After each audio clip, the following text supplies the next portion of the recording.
killed God. Yeah, killed God. I think I'm good. GG. Good, good. So we'll pick up where we left off then of the 7 of you walking out of the Temple of Ethos.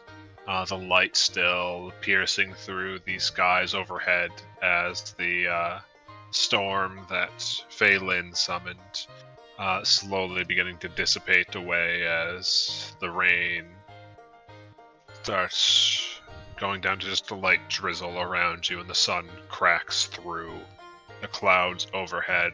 And as you all emerge from the temple, down one of your party members, and the fighting outside still slowly quieting in the distance as hostilities come to an end.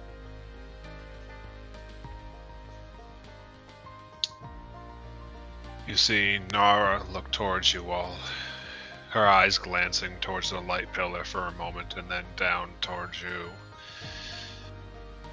Says, "Did something happen?" It's done. It's done. I see. And were you victorious?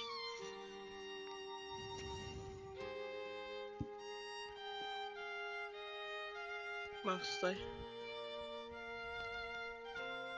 A few caveats. I can see that.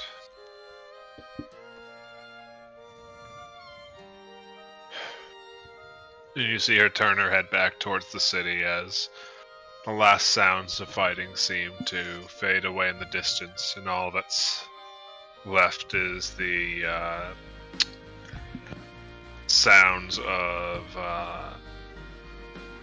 people being rather upset about their wounds, and the light pittering as the rain begins to dissipate and drip off the roofs onto the cobblestones around you.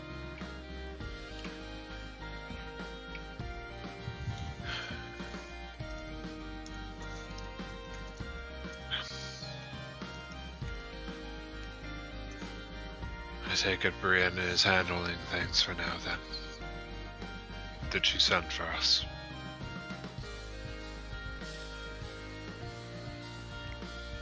Did she? No, Brianna said, "I have shit to fucking do. I'll see you in a week. Deuces." We will relay that. Yep. Nara will nod at that and says, "Then we have time yet. Let's get you all rested." And with just a gesture, suddenly, like a section of the square where there had just been a section that was just like essentially bombed out by bombardment from cannons. Just the observatory shifts, and it almost seems like space bends around it as it comes into existence. And Nara, without breaking pace, just heads over towards it to open up the door and gesture for you guys to safely head inside and start recovering. Before he goes in, Tomas is gonna look at Nara and just be like, Emmy's okay? Emmy's fine. She's tending to some of the wounded that have been gathered near here. We'll go make sure that the fighting throughout the city is stopped and gather the others. Once things have settled down, at least. He'll give her a small smile and be like, I'll behave and go rest then. Did we bring Wolf's body with us out? I was about to ask that. I was gonna say, I think if no one else grabbed it, Reese would have scooped up his ashes. It's just a very broken corpse. Yeah. We could dig a cloak out of her bag then to be able to wrap, but... Yeah. I think it was mentioned that somebody grabbed it. I wasn't sure the details of that. I wasn't sure who grabbed it either. But yes, whoever wants to have grabbed that, you can bring the remains of Wolf in tow. Sure.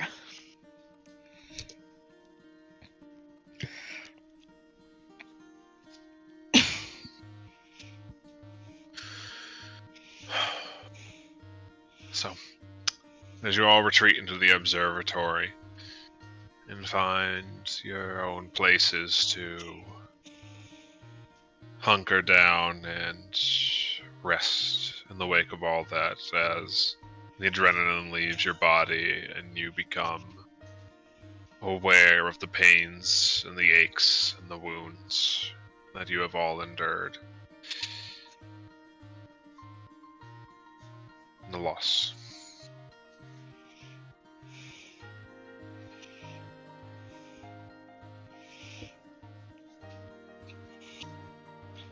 You all have a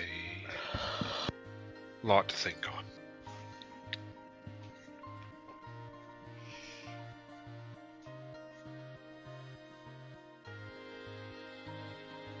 The coming days will have a number of questions, of celebrations and goodbyes.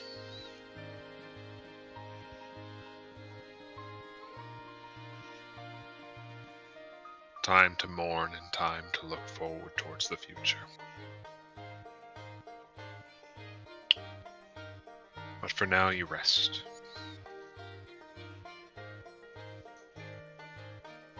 Is there anything anybody would like to do the night that you guys return to the observatory? It'll probably mostly be a relatively solemn, quiet night as people slowly shuffle in, wounded, aching, hungry, but as far as you can tell, you haven't lost anybody else from the observatory.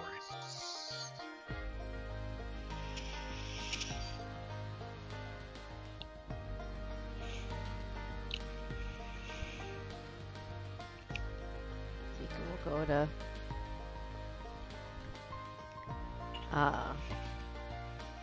help patch people up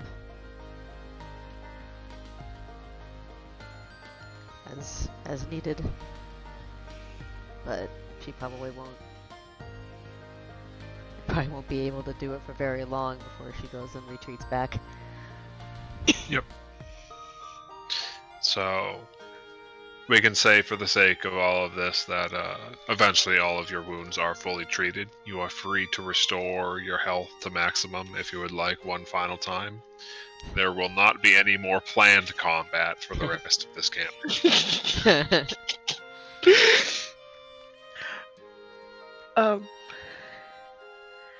Tomas is gonna start with finding Reese. I would quietly ask Reese, somebody needs to tell Zara, do you want me to or do you want to?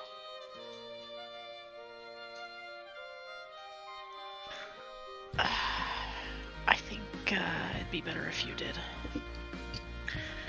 Tomas would give him a small kiss on the cheek and go find Zara then.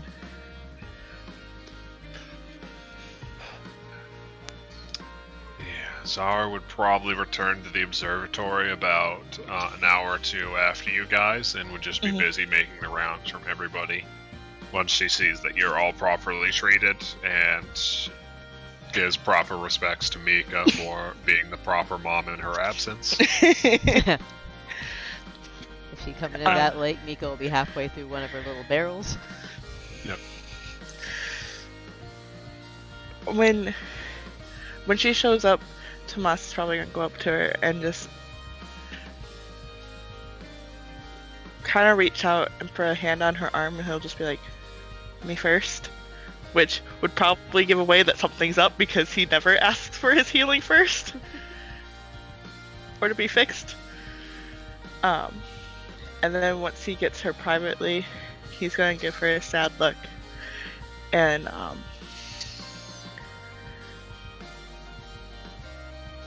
I know you were fond of him, and I wanted you to hear from one of us before you found out on your own. But Wolf didn't make it, Zara. It was, in the end, his choice.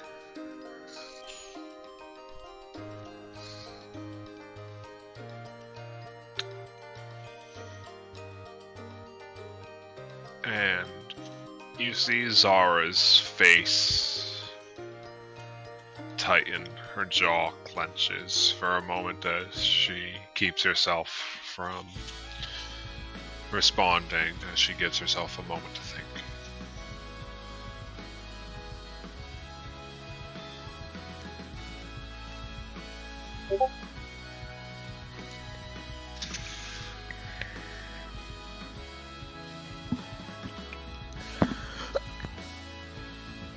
It wasn't a wasted death, was it?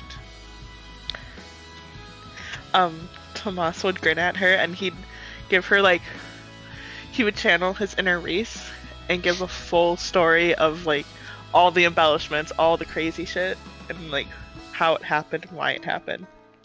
So that she knows like firmly that it was a grand warrior's death.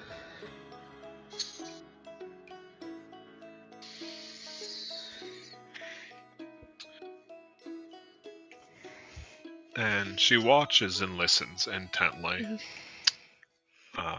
She doesn't seem to smile or take much pleasure in the story, but she hangs on your words. And there's a moment of silence at the end of it as her eyes kind of drift away.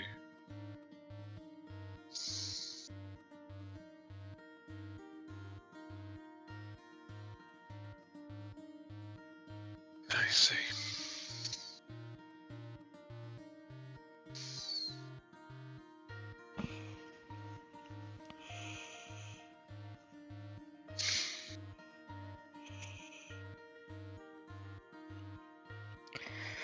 Such an unfortunate thing. To lose such a promising young pup. Right as he hit his stride.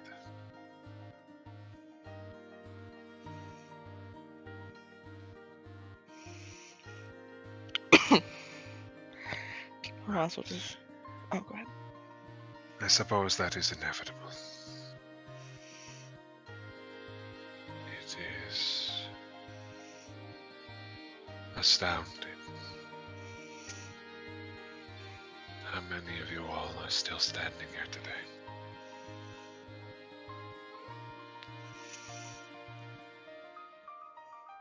I am just glad he took his lessons to heart in the end.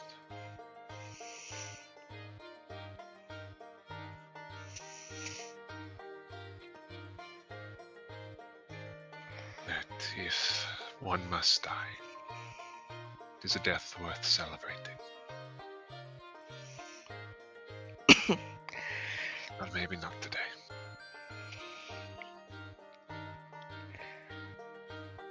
Tomas would reach out and gently brush her fingers with his and give her a small smile. And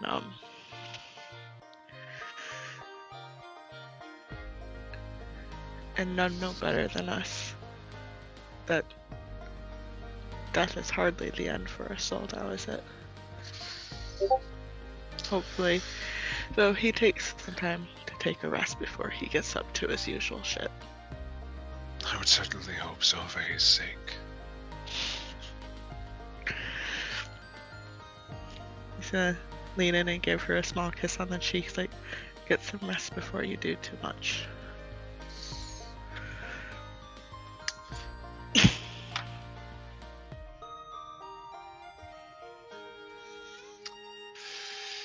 And she's going to just like stare you in the eyes for a moment. Do that drop look of like, Tomas holding his hands up, he's like, I came straight here, I behaved. You plan on doing the same? Gonna go find Emmy, make sure she's okay, and then curl up with Reese and take a nap. She squints at you for a long moment before seeing the truth in your words and just nodding and saying, "Very well. I'll leave you to it, Bob." He's like, love you, Zara, before he leaves. And she just offers you a weak smile as you leave, and just as you turn away, you see her eyes start to water up as she goes about her business. Yeah. She seems like the leave me alone to cry person. Yeah. What moms don't cry. What? No. Tomas will do exactly as he said. He's going to go check and make sure with his own eyes that Emmy is okay. Yeah, I mean, mostly looks tuckered out, probably from burning literally all of her spell slots, but, which is a lot as a 20th level mage.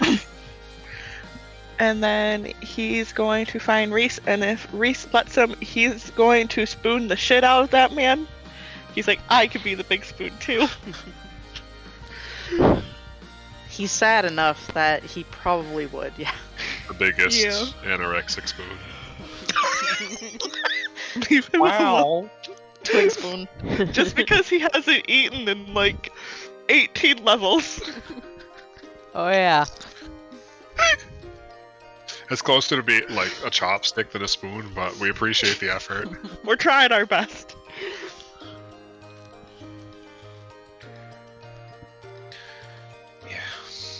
And after seeing to a few things, Nicandros would probably join you too as well. Good.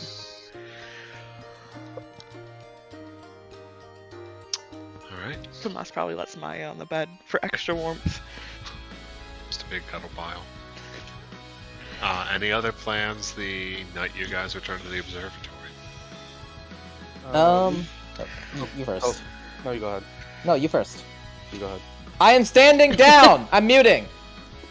Fine, asshole.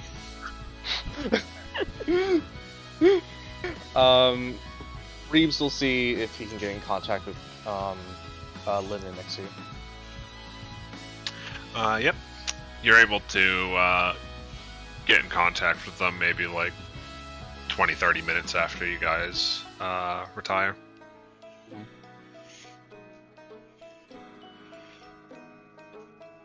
Are they still cleaning things up around the city, or? Mm-hmm. I gotcha.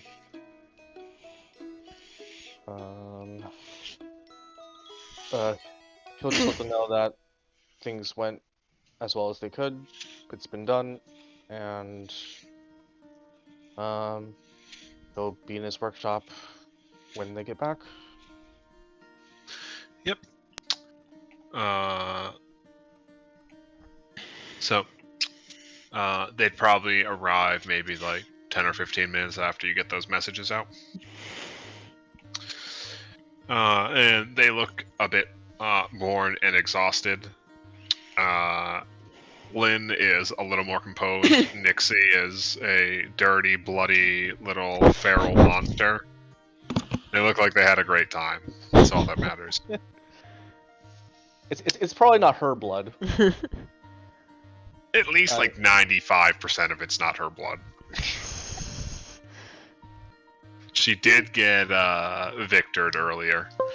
This is true. Yes. But yeah. And as they arrive and see you in good health, Lynn lets out a bit of a sigh, and Nixie just gives you a big grin seeing that you're doing well and says, "So it's all done then." All done. Brianna's gonna meet with all of us in about a week, so might be a few loose ends to wrap up, but yeah. Looks like we guaranteed free will to everyone. And you just see Lynn kind of like press her back up against the corner and like slowly slide down into a sitting position. That was actually worth something. Yeah, Reeb says, his voice cracking a bit.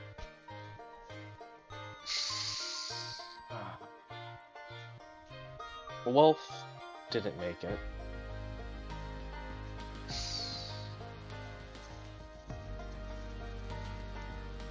I see.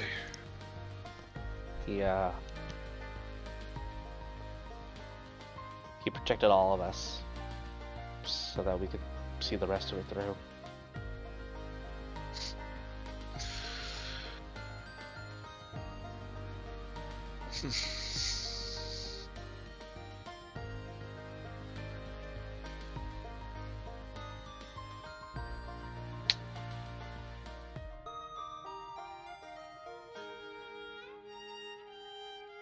Anyway,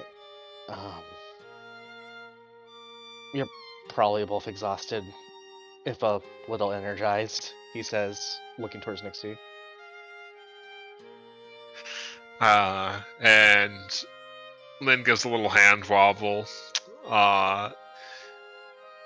Nixie's like, I could keep going all night. Yeah, that's what I thought.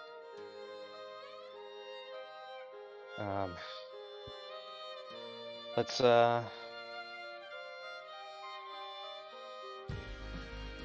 gonna finish a few things up here, but let's all let's go all meet up with Cedar later. Yeah, I think that'd be nice. I'll take a few to wind down and get cleaned up a bit, and then we can...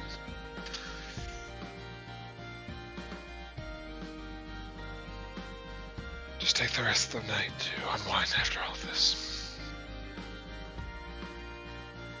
Sounds good to me. I'll see you both there. Alright. Lynn leads both of them out. Oh god. Don't die, Matt. Yeah, I'm trying, man. And leaves you to finish making preparations to meet you up there. Alright. Jeez, not breathing is my thing. Get your own. Die.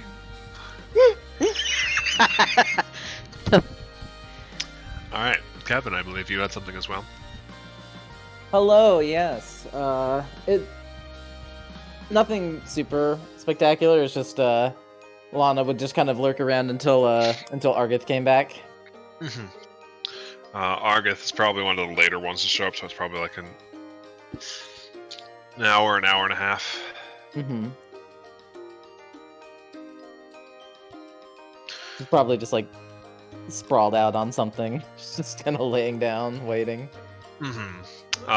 Yeah, Argith eventually returns, her armor looking worn, but there's like a determination behind her eyes as she enters into the observatory, and you see her posture kind of sag a bit as she just lets the demeanor down a little bit outside of public eyes and catches sight of you sprawled out, gives a little bit of a quizzical look in your direction and says, "Are you alright, Lana?" She's says the professor. Yeah, I was. I was just, waiting. And she'll just kind of pop up under her feet, like,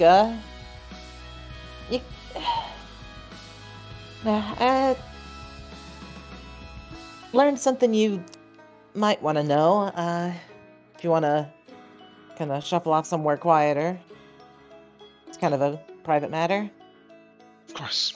What are you gonna do whether you're in my room? Yeah, you lead the way. And she'll just kind of follow behind Argith. Argith would lead you up to her room then. It looks like the stock standard room you guys get, and just maintained perfectly pristinely with no other embellishments added to them. As Aw. she heads inside and gestures for you to enter and close the door. And says, "Feel free at your leisure." Well, when we got there, I asked Zyron about you, and I got an answer. If that's something you want to hear, or if you'd rather not know.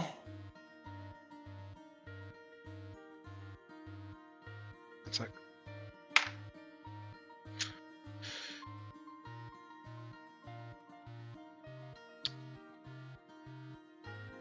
I take it that Zion is dead at this point. Yeah, he is. He fought us to the bitter end. Then I suppose we can close this out now then, so I don't have to worry about it any longer.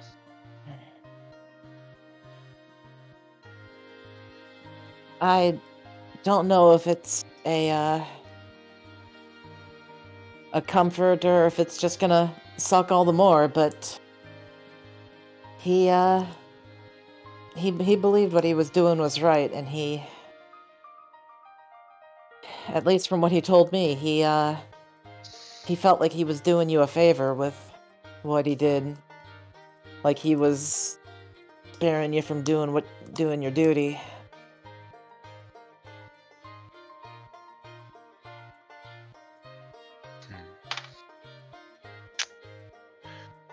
And you see Argith pause on that for a moment to think, before just looking back up at you with a straight face and saying, unfortunately for him, that's not his decision to make. No, it ain't. Anyway, I just figured you'd want to know. It's much appreciated, and thank you for dealing with that problem. It seems like we had no other options to resolve the situation at this point. No.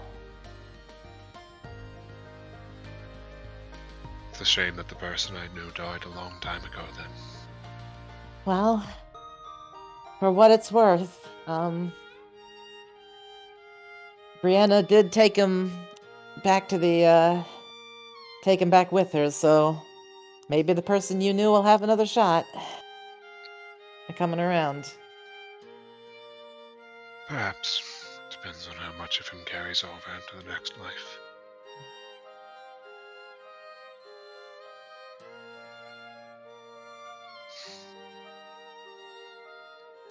Lana will just kind of nod at that and just kind of just go. Anyway, that's the answer for you, I guess. That's all I wanted to share. I appreciate you passing that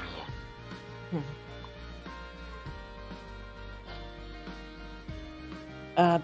Brianna should be around in about a week or so. So if you need anything before then, you know where I'm at. I'll be sure to let you know. All right, I'll be off then. Lana will just kind of pop herself off, and maybe one last time she'll just kind of awkwardly start to excuse herself. Yep. And then Argith offers you a very faint smile and a bow as you depart, and then remains in her room for the rest of the evening.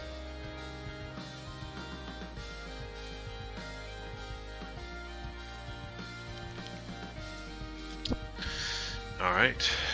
Any other plans in the observatory? Cry. Lots Yeah. of pride. Had Yeah, to.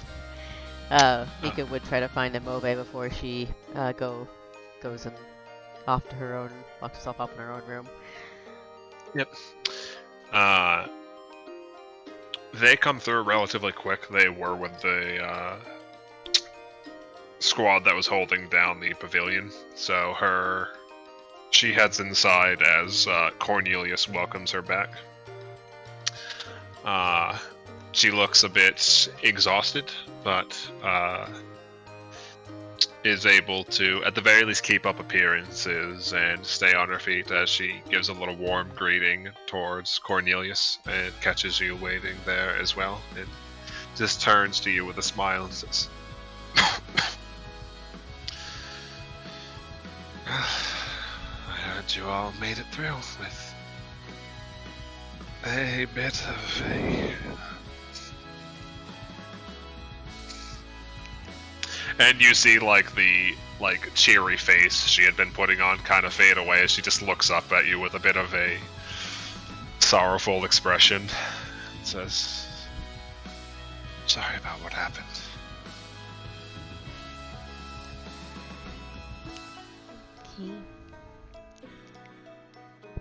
He went out in the true warrior style. We wouldn't have been able to do it without him. But, yeah.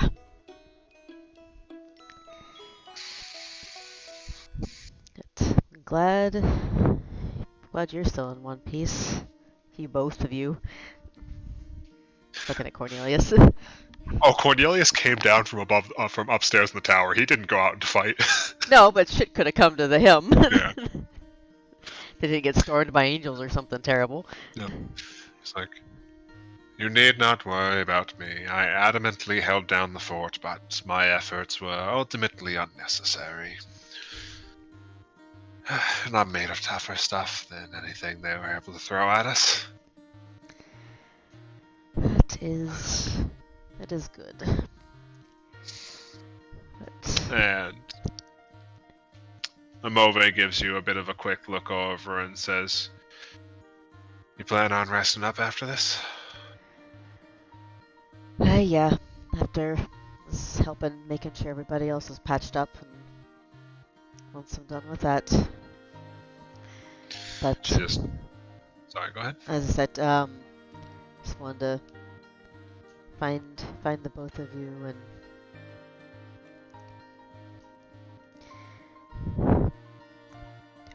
try and instead of try to catch you in the morning. I appreciate it. Same.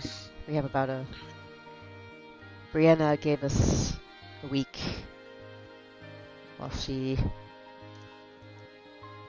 does whatever it is she's got to do. I see. And Cornelius looks over towards you, Mika, and says, "Feel free to take the rest of the night for yourself, dear. And you probably know this from experience, but make sure you do everything you want before you sit down, because I feel like today's one of those days where you're not going to be able to get up afterwards." Miko will laugh a little bit with that one. It's like, I've patched myself up often enough, I know. That's... The plan is not to get back up again. And should you need any help with anything in the morning, making arrangements, let us know. Probably need both of you in the morning, as soon as I can possibly manage it, so yes. Well, if nothing else, I'll be sure to be up bright and early. Good. Okay. Yeah, I'll be up as soon as I can as well to help. Right. Go rest and get checked over before Zara comes hunting you down. Yep, that was my next stop. And Amove heads to go wait in the infirmatory because she gets there before Zara. Alright. And I think that's everybody in the observatory unless Reese had something else that we did not already go over. Nah, Reese is very emotional. Yeah, Reese needs to be in the cuddle pile right now. Yeah, he needs to just chill in his room and be sad for a little bit. If it makes Reese feel any better, Rika's gonna go get quietly, absolutely shit-faced after she's done with the he's probably also doing that too. Yeah. Reese, drunk limiters off, chug, chug, chug. Tomas, for once, He not just saying cries anything. harder. I was like, babe, is that actually helping? Reese crying. Okay. Basically. It's helping, good, cool. Okay. It's fine, he'll black out and not remember it.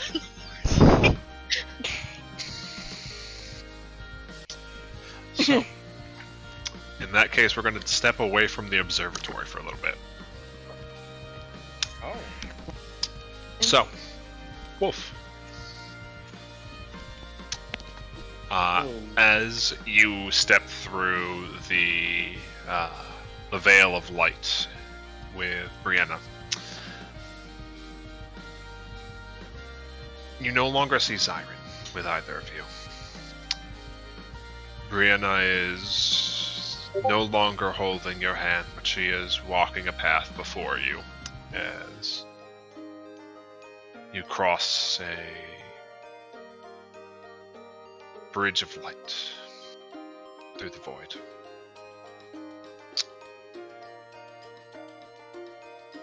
In the distance,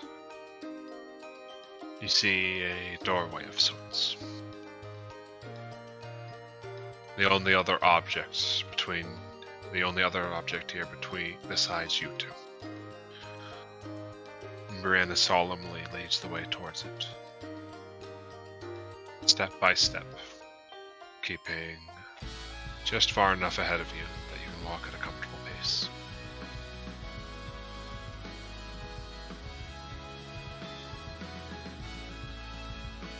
As you approach, you're surprised to hear a familiar sound from the far side of the door. And its structure seems almost familiar to you. It's a very fine wooden arched door, trimmed in a simple but elegant iron frame. And beyond the door, you can hear the sounds of rolling waves and people moving about, their feet clacking across wood. And as you get to the doorway, Brianna goes, not to reach for the handle, but to turn to you with a smile, and says,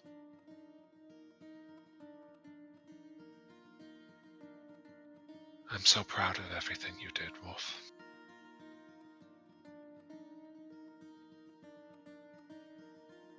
I know the decisions that you made at the end couldn't have been easy ones, no matter how natural they might have come to mind.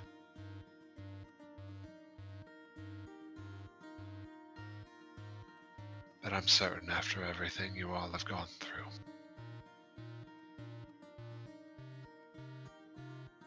you won't be forgotten.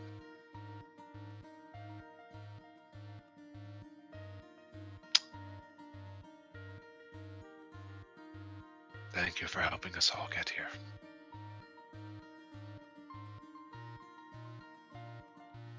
And even if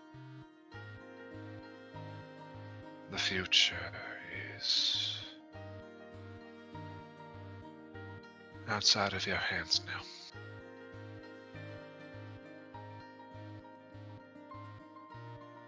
you played an important part in making sure that everybody else could continue on.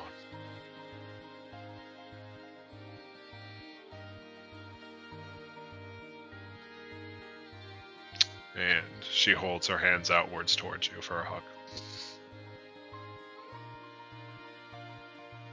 Ooh. Wolf will accept the hug. A nice big squeeze. And Brianna returns it to you and just lightly claps upon your back. This isn't the end of your journey, Wolf.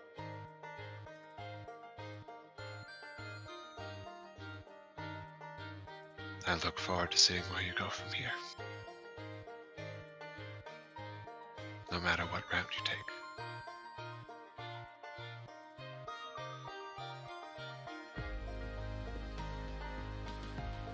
And she pulls back from your grip for a moment and gestures towards the door in front of you. And as your eyes glance towards the door and back, Brianna's gone.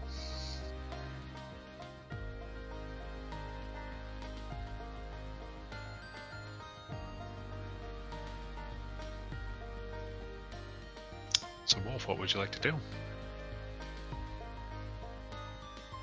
So I have a door in front of me. That's when I'm all alone. Yep. Well, shit. Mm-hmm. Wolf will open the door. So, as you crack open, as you turn the knob and push it, you find a familiar sight on the far side. As you step through the doorway and have to shift to catch your weight as you step onto the deck of the Horizon. And as you take a second to brace yourself, suddenly being hit by the sensations of the sea air, the sunlight above you, the wind in the sails, and all the people shouting orders around you. It takes a second for you to get accustomed to that as some of the others start being aware of your presence, and all of the crew turns to give you a greeting, a cheer, a welcome back to their numbers. As you see the familiar face of Hastings leaning down over a railing above you, looking down and says, "Ah, there you are, lad. We've been waiting for you."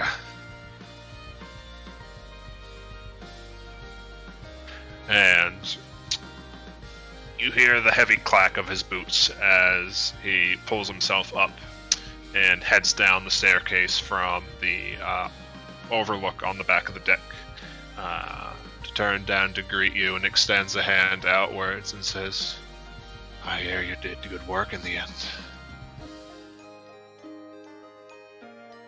Was it worth it?" Wolf will firmly offer his hand. Of course it was. That's what I like to hear. So, I like hard workers. One question about this. Sure. What is the area around the boat? We're just in the middle of the ocean, or Open sea, baby. You don't see any coastline as far as the eye can see. regardless, Wolf wants to turn and look out to the ocean before Hastings entirely finishes, and this is at Hastings. He's in a Wolf's gonna be the world's in good hands now, isn't it? I'd like to think so. Better than it was a couple days ago, at least. Can't answer better than that. So,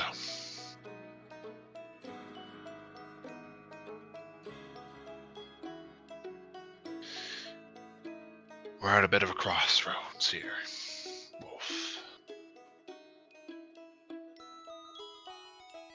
As I said, you did good work, and I like to reward good work. So I'd like to make you an offer. Take as long as you need to come to an answer. Wouldn't blame you if you were itching to start your next journey already. I hear the lines queuing up something fierce to get back going again now that things are getting into proper working order. Might be able to guarantee you a good spot in that line, but if you're keen on hanging around for a little bit longer, at least to keep an eye on things. Proved yourself a good ship hand before. Wouldn't mind you hanging around in a bit more of an official capacity for a while longer. How'd you like to be one of my angels, Wolf?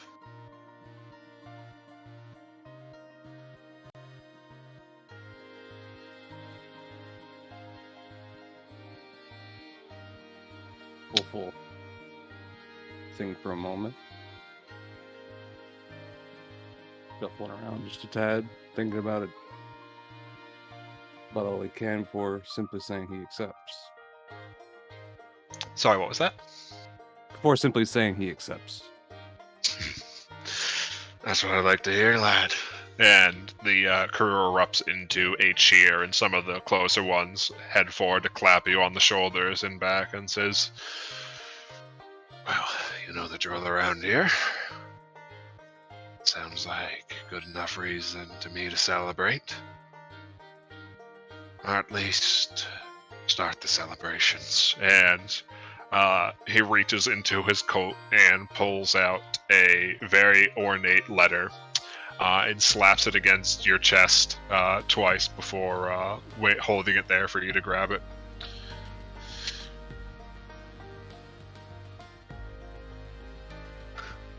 Looks like somebody had a request for you.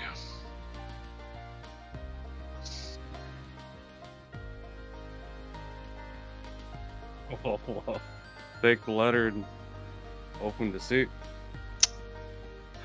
And in a great number of very, very flowery words, it is a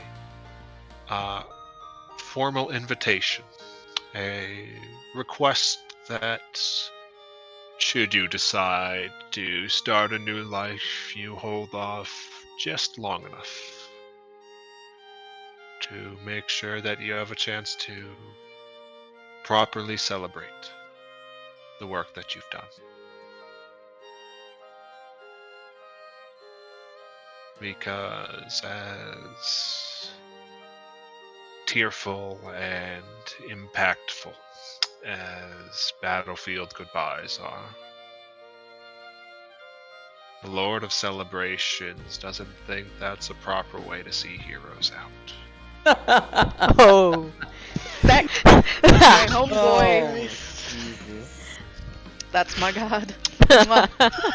So, Feck is formally inviting the soul of Wolf to the Feywild to join the rest of the Redeemers in the celebration before they go about whatever it is they wish to do in the afterlife. Wolf is definitely going. Fuck yes. Well then, sounds like we got a bit of pre-gaming to do, lad. And thus does the crew of the Horizon proceed to get preemptively shit-faced. As one does. Alright. I just imagine the Horizon like manifesting in the Feywild and like running itself aground in some brambles. We're here, guys. Spawning things on a have happened. river of wine, being like, yo, what's up? Feck could be into it, probably. I mean, yeah, it's Feck. Yeah. Alright. So.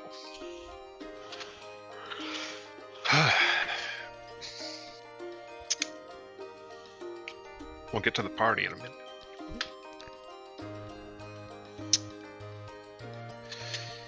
It sounded like there were some... Excuse me. Plans to deal with something in the morning, Mika, if you wanted to follow through on that. Yeah, it's part of what she'd be basically doing over the next few days. But she wanted to meet with Imobe and Cornelius and basically was gonna hole up with them and basically chronicle the shit out of what's been going on. And also be kind of bringing Selwys into it too to talk to everybody and about that group, basically the Cindergate group. Basically trying to write down. Got a whole batch of new people coming in. How the fuck do we line what actually happened up with what they think happened? All right, I so sure you're as game fuck planning for how to cover the basically year gap they were in stasis. the millennia they were in stasis because they all weren't they didn't they all go in when they thought Greed was running the show? So the ones that are in the vault are so know how all of you are like version 2 of your originals? Yeah. The ones in the vault are all the version 2s of Cindergate, but it was too dangerous to drop them in Cindergate. So Brianna did a sneaky and staged them in the vault underground so they could be woken up safely at a later time. So as far as the people in the vault are concerned, they only missed a year.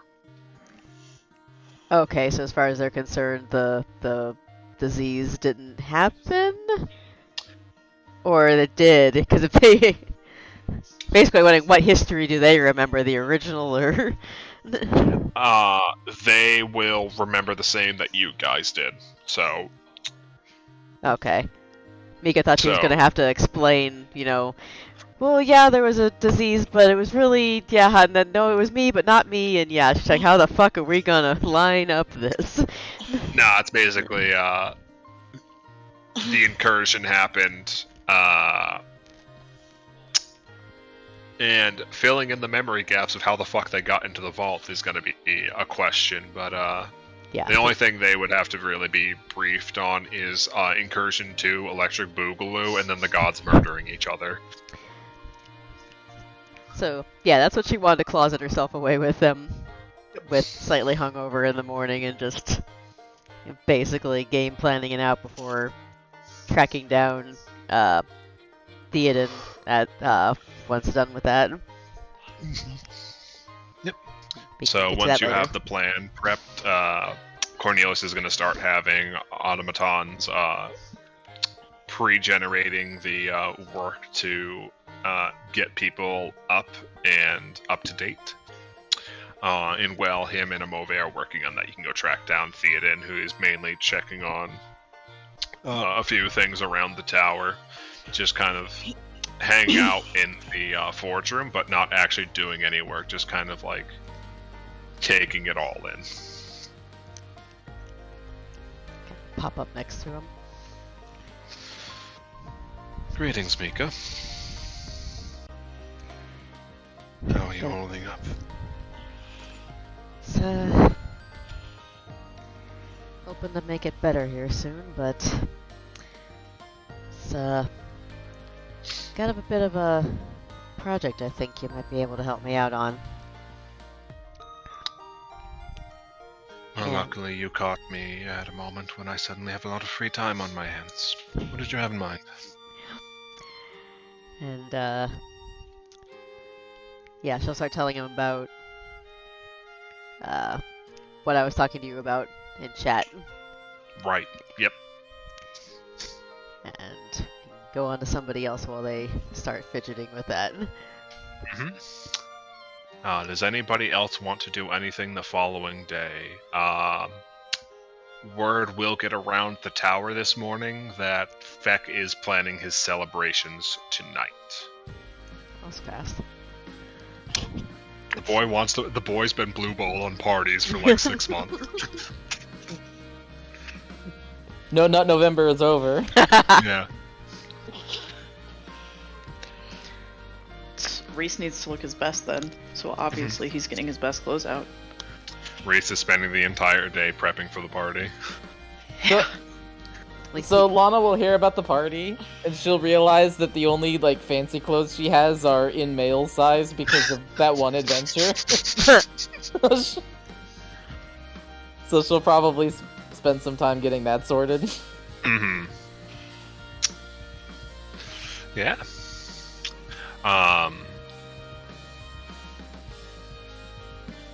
You are able to pick up. Avi will be picked up by early afternoon this second day, so she could probably help you out a bit.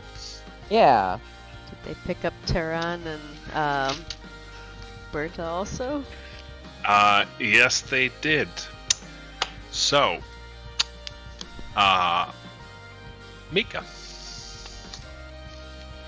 So, as you guys stop outside of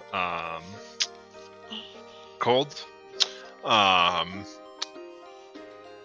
There's a bit of a relief effort to have Zumir drop off some of the excess healing equipment they have to treat the injured.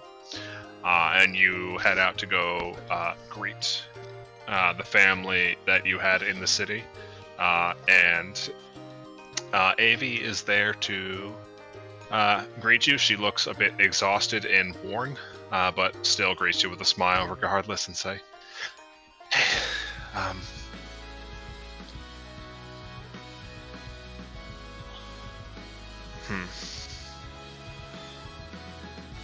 just know a couple of things have happened. They're both okay, but it's hard to explain." And she gestures towards the medic's tent. She'll kind of stop and she kind of give her a small hug. She's like, I am glad you're okay. I'm sorry. I heard about what happened out there. Yeah. Just... it's gonna be okay, right? Well, it's up to us to make it okay, isn't it? And she gives you a nod and a pat on the shoulder before helping escort a couple of things back off into the tower. Just gonna take off toward the medic tent then, because now she's having a heart attack. Yep. So, Mika, as you head inside of the medic's tent, you can see between some of the people being treated, you catch sight of Taryn in the back. And as you start heading over in his direction, he sees you and gives you a quick wave, and you see Berta propped up in one of the beds, and just they seem to have been casually talking back and forth, and she looks up at you and gives you a smile and a wave. Roll me... we don't need a perception check for this. You notice it's with her offhand. And as you get closer, you realize why that is. As it looks like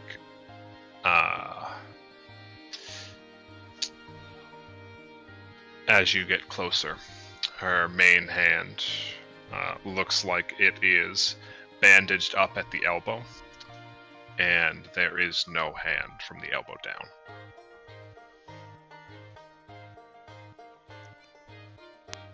She'll see that and basically not say anything initially, just grab both of them.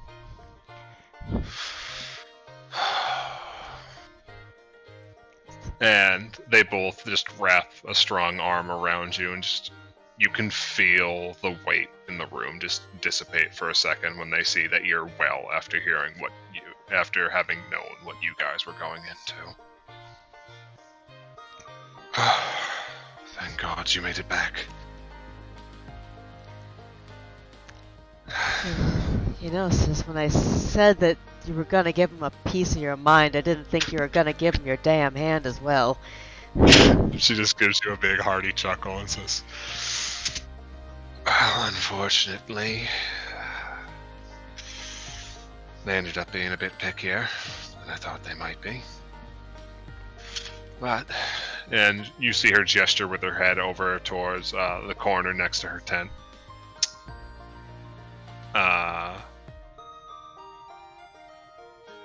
And you can see the breastplate, the armor that you had returned to her, just completely crumpled in half. I don't know if that thing's cursed or blessed, but appreciate you bringing it to me. Could have been a lot more than this if I hadn't had it. I've used every smith and trick I had in that putting that thing together back for you, so certainly appreciate it. Might take a bit to figure out how to swing a hammer again, but What kind of a smith would I be if I wouldn't be able to put something together for you? We'll figure it out. I can't have things too easy once we get back to the forge. I don't think easy's. I don't think we got to worry about that too terribly much. We got a lot to go back to. Yeah. I hear we have you and your lot to thank for that. I look forward to seeing it myself. It's been too long since the Silver Hand were all home together.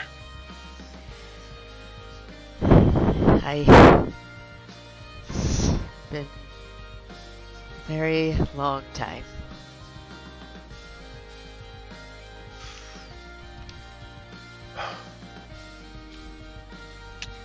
Just glad you both are okay.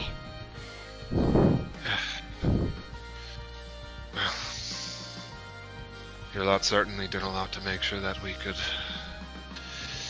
get through as well as we did. If it weren't for those cannons and that little friend of yours, I don't know how much we would have been able to pull through. That one, she's talking about freaking. Maybe. Oh, okay. I wasn't sure if she was talking about. Yeah, no. No, we wouldn't have gotten half as far as we've gotten without her. I don't know. I don't want to know. That one.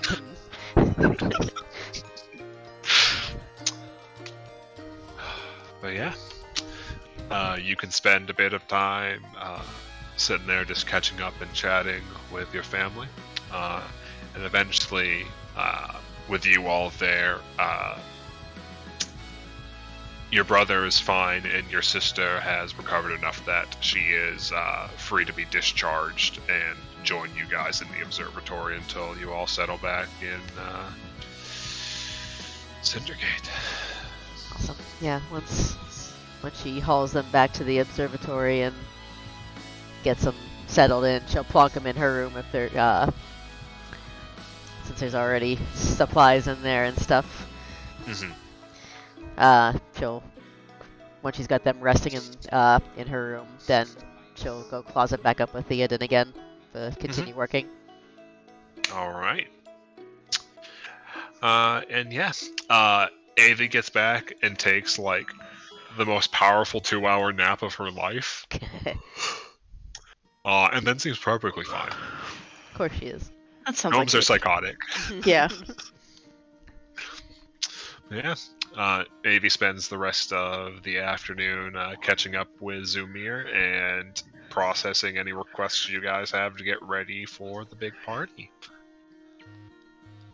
Matt, I need you to know that when Kapak sees Avi again, he's going to be so excited telling her all about the people he killed. Avi's going to be so excited to listen. He's like, love I'm Avi really, so really much. big. I went whoosh. It's like, how many did you kill? Kapak starts counting on his fingers and then on his toes. He's like, I ran out. Hold on, he grows another arm. Oh, this is gonna take a lot of hands, Avi. We have plenty of time. Okay.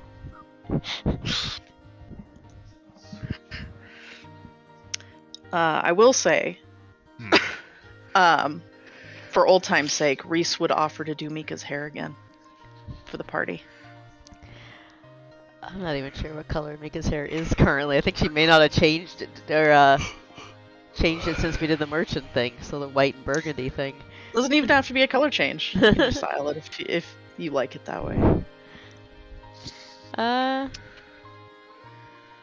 Yeah, she'll probably take him up on that.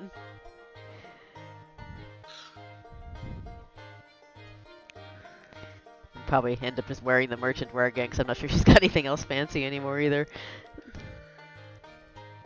But that was said by Does Reese have to take Mika shopping? I mean, I think the merchant gear was actually pretty damn fancy. It's supposed to be. That's fair. So she's good with that.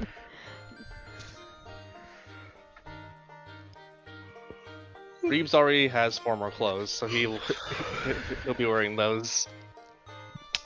Oh God. Heart trembles. The fucking scrap baron outfit. Lana is getting like a proper like a well-fitted like ensemble together, and then she's just like, "What is this ominous aura I feel?" Tomas walks by. Scrap Baron. Just keeps walking.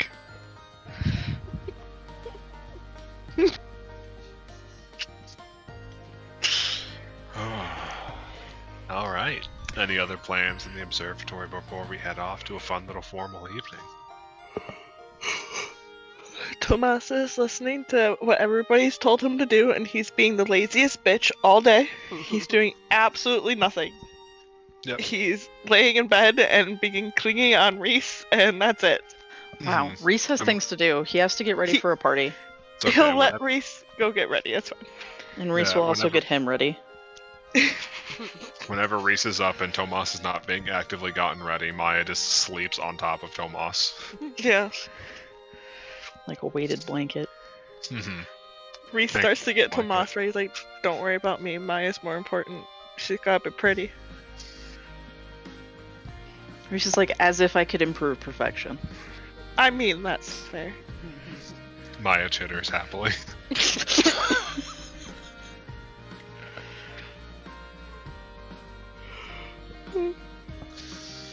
Alright. Any other plans in the observatory?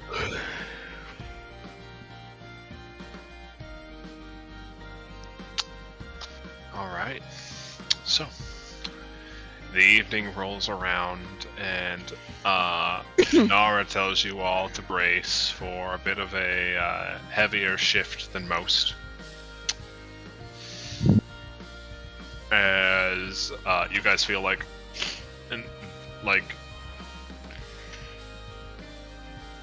you feel the observatory rumble underneath your feet for once as it does it. Like, a couple of you almost like lose your balance under the shift because you're so accustomed to like the little baby groans.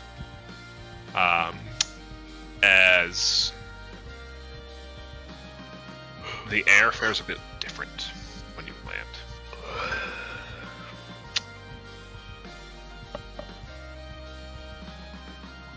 The air carries this sweet, fragrant scent on it.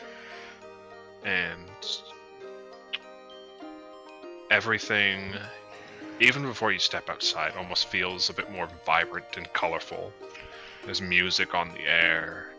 You can almost taste the delicacies that are wafting in from outside. You can almost feel the energy in the air.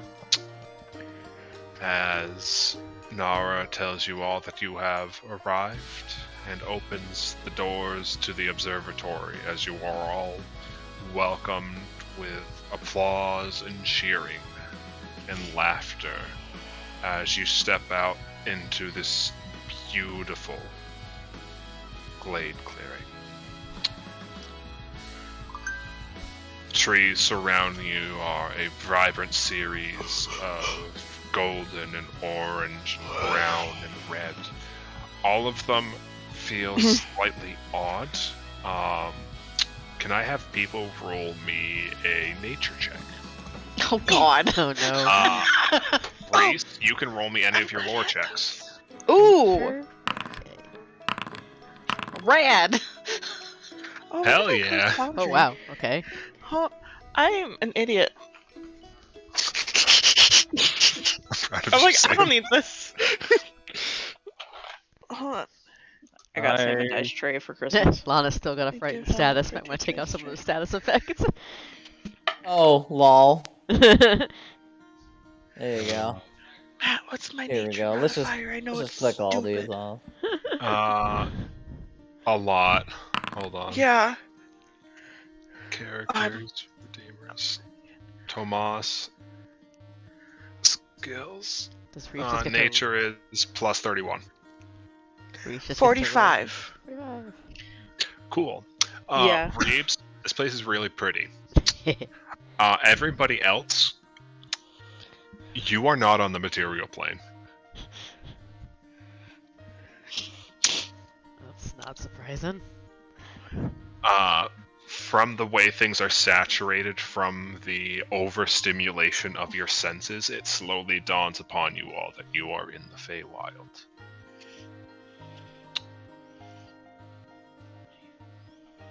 Standing in the beautiful courtyard of this resplendent mansion built out of stone and oak that seems to stretch on into the horizon. Almost as if it was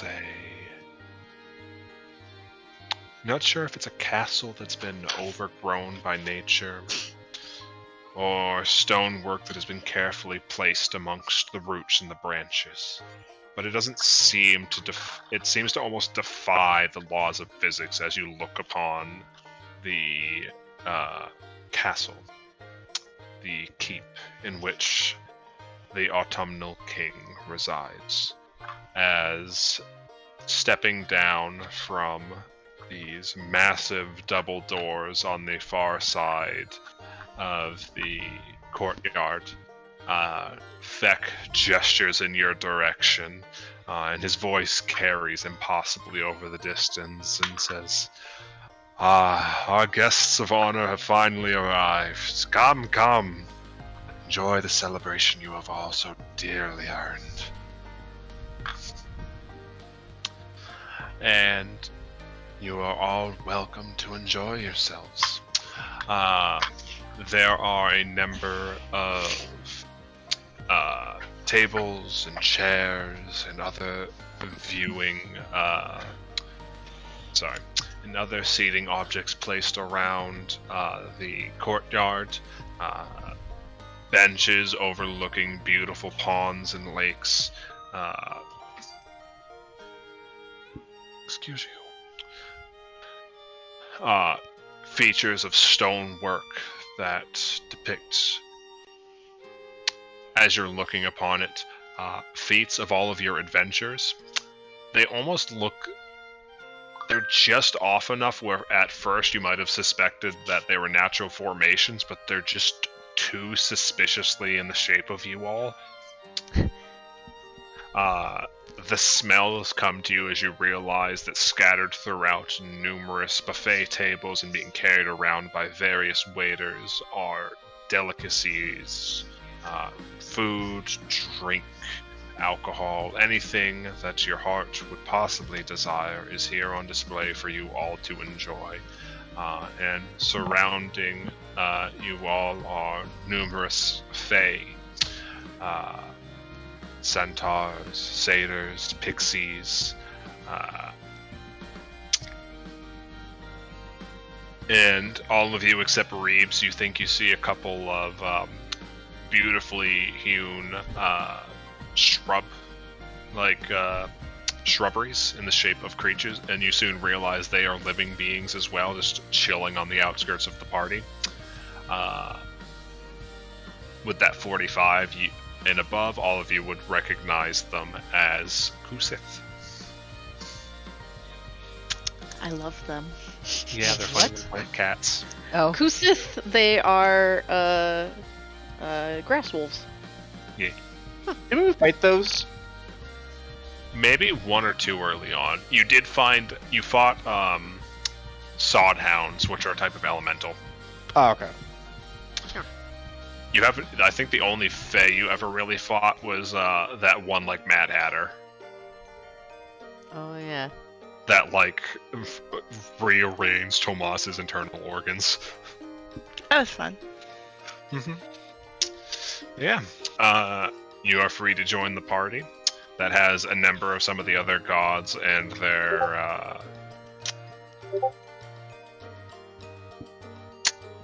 companions already waiting there, those who did not reside in the tower for the evening that arrived a little bit before you all. Are Lynn and Nixie there? Yes, they would have been with you guys in the observatory. Could I have given them matching Green and orange bows. Roll me a persuasion check.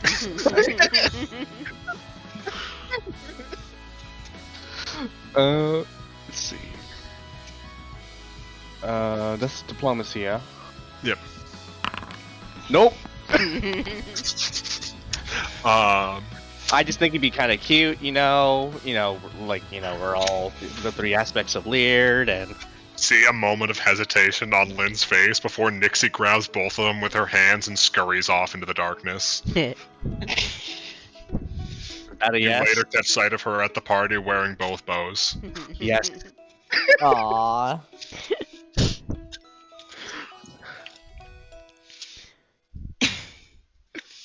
I appreciate Nixie. She's the true chaotic neutral goblin. Alright. There, Tomas is going to kneel down, straighten the little flower collar that he got from Maya, pat her on the head, and said, "Go ham it up, babe. Go get all of them to pet you. They'll love you." And then he lets her go free. Yeah, Maya disappears. There's just an after image of her left in her wake as she goes and spends the next, 4 hours getting Fae pets.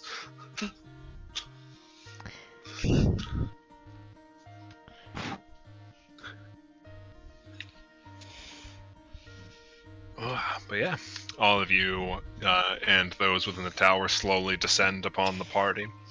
And as you all are starting to enjoy your evening, around the festivities have been a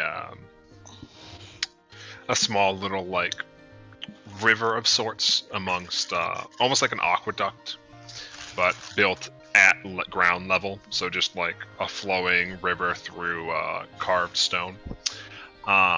And as you all hear a ringing bell in the distance, you see Feck's attention turn from one of his guests towards the source of the sound and says, "Ah, the last of our guests has arrived then. Well, let's put on a show for them then." And he claps the palm of his hand, and you see a small wave begin to flow through the fountain as it shifts from water into wine. And following in the wake of that wave is a ship you all know. A funny little ship called the Horizon. And from the back, you see all of the crew members and Hastings waving at you from aboard the deck. And roll me perception checks to see which one of you fuckboys catches it first. Oh God, Oh no. that's a pretty good perception check for Reese. Yeah. Still So, the lowest modifier. Tomas, you're the first one. You're like, oh, he showed up too. I was wondering where he was. And then, you almost look away for a second until you see this big, grinning, stupid asshole behind them, dressed up like the pirate outfit like the rest of them, just waving at you guys amongst the crew. As soon as he sees it, Tomas is going to scowl, be like, "Maya, get him!" And he Wait, what's just looks happening? pissed. As they say that, Reese, Mika, all of you will slowly turn in order, as you heard it based on how close you were to Tomas, and you look for what's up amongst the crew. A couple of you see it just before Maya gets to the side of the boat and becomes massive. Lana, you're wondering what the fuck is going on as Maya reaches onto the back of the ship with a giant cat hand, and you see her just pick something up, put it in her mouth, and run over to Tomas and just drop Wolf at Tomas's feet. Tomas staring at Wolf, he's like, "You cheeky bitch." I don't ever want to be in that thing's mouth again. Tomas just looks even more enraged. He's like, "That thing, Wolf?" You know what it's like inside there? Try again, buddy. You can try a second time.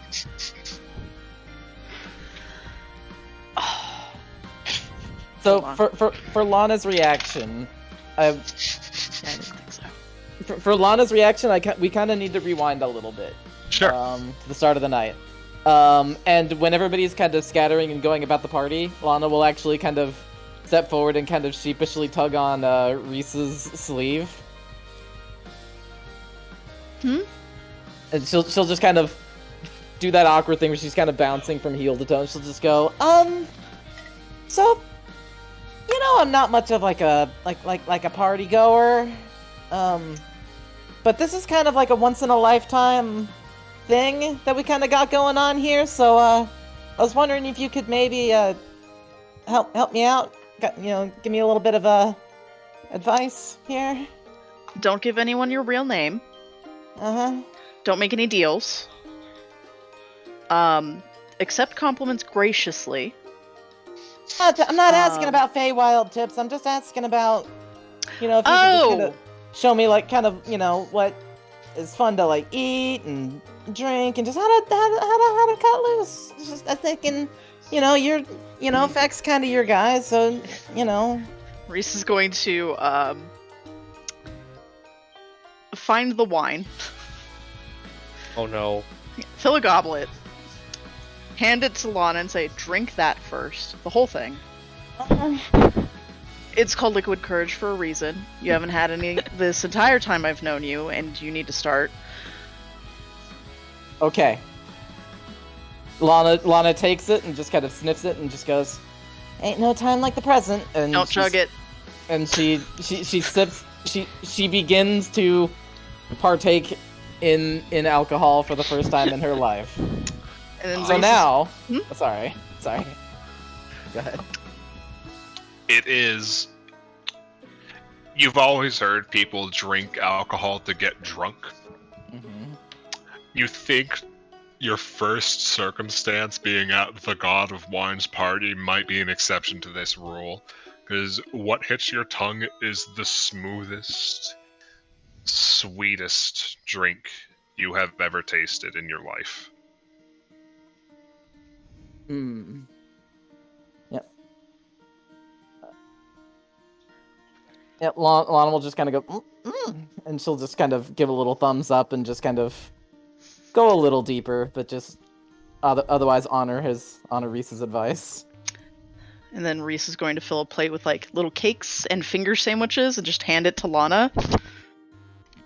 Probably trade her for her goblet to fill it up a second time and hand it back and say, "All right, now go talk to people." Right. And so the important thing here is that Lana is partaking a little bit.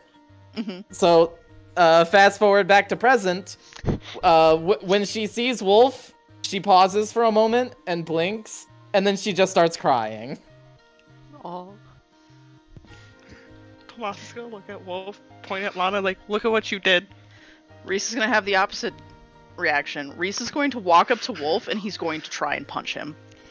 And about 2 seconds into Reese trying to punch him, Mika boulder rolls into the whole pile of them and takes them all down on the ground. Reeves approaches the pile with like a plate overflowing with like little sausages and like finger sandwiches, and it's like, "Oh hey, One's here at the end. Oh. hey Wolf, can you crane your neck to the side so I can feed you a sandwich?" Reese got him by the collar, just like, "You son of a bitch!" Maya's just gonna pat over to Lana and, like, wrap around her in still giant cat form. Wolf is going to headlock Reese and Mika That's when Reese starts crying. and drag you both over to Lana.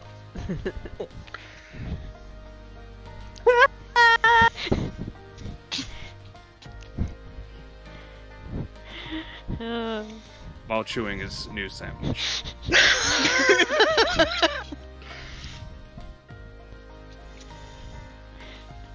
Multi-tiered And group gives the hug. best group hug ever. Reese put his Tomas gonna go Reese ahead. puts his top hat on Wolf. Tomas is avoiding that hug so fucking hard. Reese is going to pull Tomas into it. Miko will help. Stop touching. Oh, God, Reese is like, you can't say that. I can if I want No. to. No. This is your relationship tax. Oh, fine.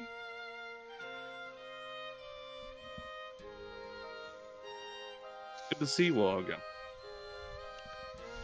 But how long have I been gone, Matt? You time don't to sort know. it for For me? them, it's been like 24 hours. Tomas is super like, good to see you all again, he says, and not like he didn't just fucking die. Yeah, like a day ago. Seem to all be doing well, though. Yes, Do you so understand how much alcohol I've ingested in the past 24 hours because of you? No, you'll take that as a compliment. Do you know how dehydrated you made me in the past 24 hours? I know you can take it. You're lucky my other hand is occupied right now, or else I'd punch you again. Maya's gonna lick his face. Oh, the sandpaper time! Oh, I was about to say sandpaper tongue and all. Just straight up his face, and Tomas is gonna grin. You rolling with Hastings then? Damn, Well, that's good news. this is good to be on the water again. Much as I'm shocked to say that. Does Wolf look any different? Since he's an angel. Roll me a perception check. I've rolled my one good perception check this session. Yep. He's dressed like a pirate. Matt. Yeah. True perception doesn't do anything. Oh, absolutely. I also have that. Yeah. Anybody with true perception, you can see that Wolf has a halo and wings. Oh, Tomas is gonna scowl more.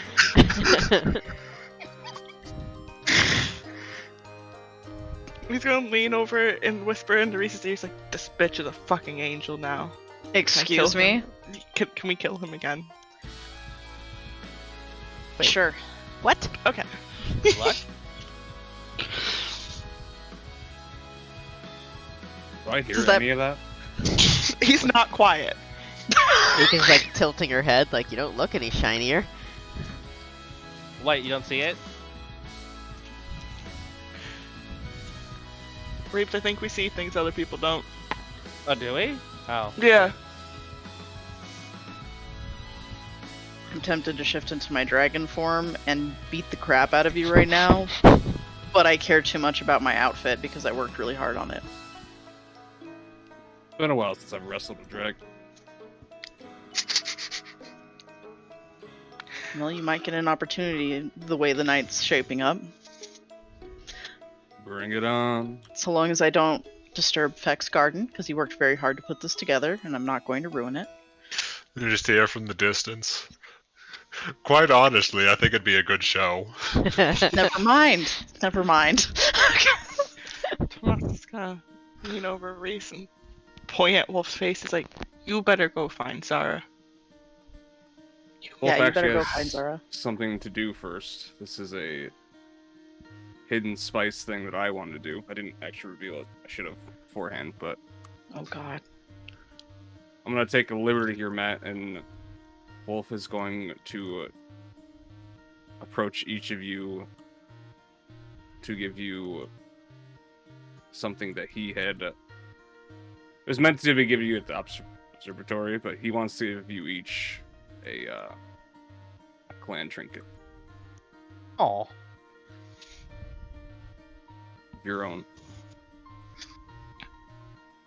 Tomas is gonna scowl affectionately. Is it like a What? necklace? It is, yes. Okay. That was OFC. Yeah, it's like the necklace that Wolf used to wear. Reese has so many necklaces.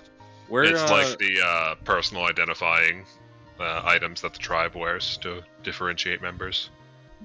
Where's Wolf's original? Does Mika have it on, or Mika's got it actually in a pouch, not actually wearing it. But when he comes to her with and gives her one, then she'll pull it out. Like, still. And also, Pat said she's carrying both her own and his clan dagger. Wolf will squeeze your hand with the original in it. That one's still yours. Keep that safe. She'll nod for a second. And then she'll yank as hard as she can to bring him back down to her level for another hug. Wolf gladly squeezes back. While Wolf is down there, Reeves is going to press a coin into his palm. I guess I'll trade you. Wolf is gonna look at the coin. On both faces of the coin is the sort of vestige of a laughing goblin with a dagger protruding out of his forehead.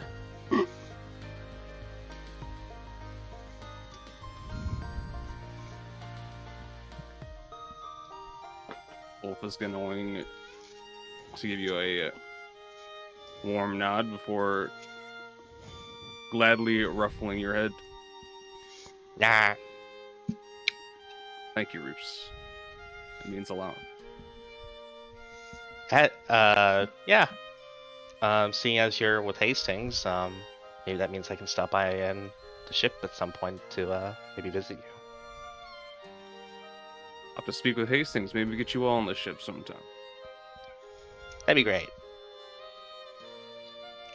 I think normally I'd beg off ships ever again, but I think if it's the Horizon, probably can manage.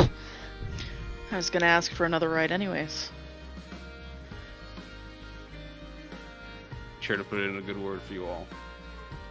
Wolf will give a silly wink at you all. Thanks.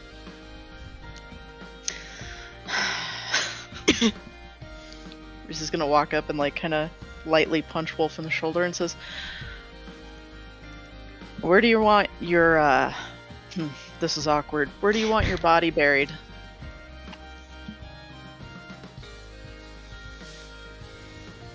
Ooh.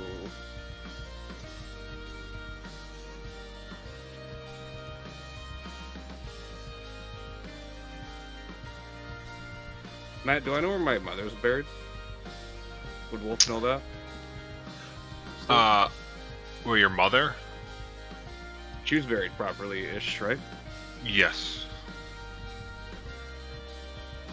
I don't think you would know. I think your uncle would know, though.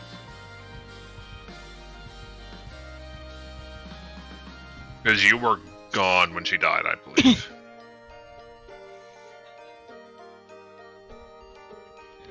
But if that is the case, like I believe it is, then Darzuk would know. Reese, I actually was thinking about that, so I'm happy you brought that up. I'm a helper. And once again, I need you to speak with Darzuk. I'd like to be... I'm just gonna suck in a deep breath. I'd like to be buried with my mother. Hoping that he would have another location. I'll see it done. Reese will hold up his fist for a fist bump. Wolf fist bumps. I'm done being mad at you. Let's get drunk. Okay, angels get drunk. Wolf was about to, come to the, think to him, say out loud, can angels get drunk? Kapak walks by. I do! You drink? Reese looks disturbed.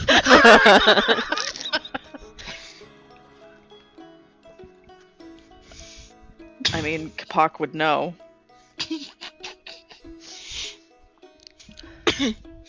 Not all the better time to enjoy the drinks, huh? No consequence. You're not gonna find any better drinks than you do here.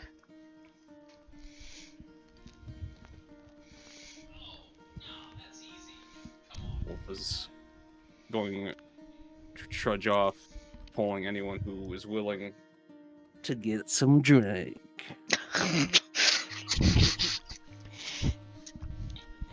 For locals, for everybody. Oh no. Reese is absolutely gonna get so drunk at this party. Mhm. Reed And he's wasn't gonna- planning- Oh, go ahead. He's gonna plan on dragging lots of people in to get drunk. Honestly, genuinely. Oh yeah, you guys are free to get absolutely fucking shit-faced.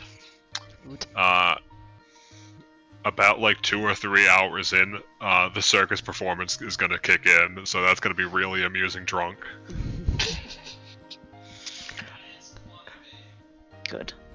At some point, when Tomas is thoroughly drunk, and there's too many people around, he's gonna go find wherever Phelan is surely hiding. Okay. The antisocial club. The antisocial social club. Yeah. Just hanging out in the gardens.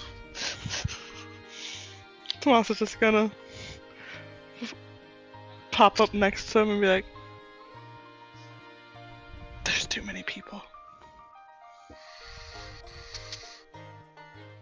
I can see why you're my champion. Yeah, I figured I could find you somewhere else. And he's just gonna stay silent after that and drink his drink and sit in the gardens with Phelan. Oh yeah. Quick thing that Reese would do as a kindness. Reese is going to locate Shino and maybe tug on his domain a little bit to give that poor man a protective emotional bubble. Probably a good idea. Yeah. The Feywild's a lot. Yes. Shino also hiding in the outskirts of the party. Yeah. Little goblin man. Reese would just hand him a drink, give him that little bubble, and be like, "I got you, buddy." He just gives you a thumbs up. Goes back, just holds the drink. You never see him take a sip from the drink the entire night. Poor man. Oh, What's up? Wolf does find Zara at some point as well, whenever you're ready for that. Right. So, when you go to track down Zara, she's probably just hanging out and having a conversation with Keyrol and Torsat, who is very confused and kind of blitzed out of his mind. Just staring off into the affinity that is the Feywild skies. As you approach, Zara glances in your direction, just looks back, and then you see her eyes snap in your direction. She's gonna fucking backbreaker you, dude. As you just see Zara stand back up and start heading over to you with a stern look on her face. Oh no, I forgot I died.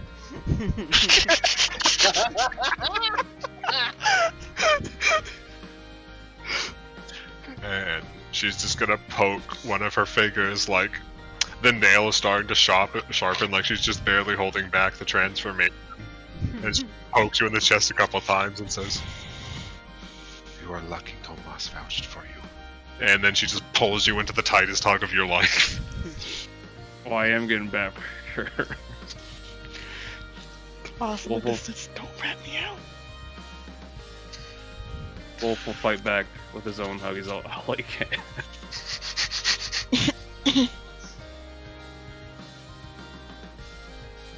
And she'll look you over and then in the direction of Hastings' ship as she slowly pulls back and says, "Found new work already then." do the best of them. You know? Have a little more time to enjoy sea and good weather.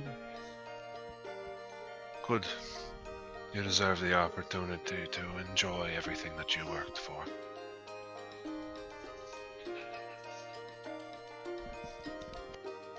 Promise me you won't do anything stupid like that again. I do not know if angels can die. But I don't need you being the one that figures it out.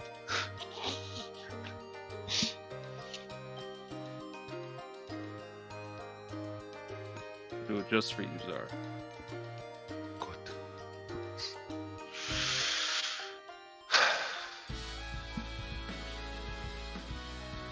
But are you going to be okay, Zara? What was that? Are you going to be okay, Zara? I'll be fine. I have plenty of pups that need the same training that I gave you all. We don't want to squander everything that you have all done for us. And I do not intend to let them squander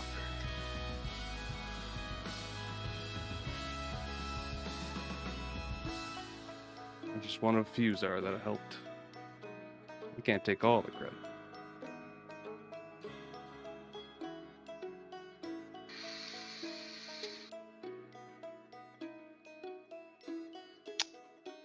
If you insist. Make sure they also enjoy what they've done, you know? Well, they certainly better. Unlike you, I won't feel bad about disciplining them. But I think they've learned that lesson by now.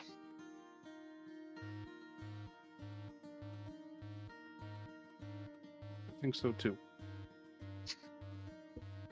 Good. Then take this opportunity to enjoy yourself. I don't know how hard these lich angels have to work, but for tonight, drink and eat and enjoy yourself.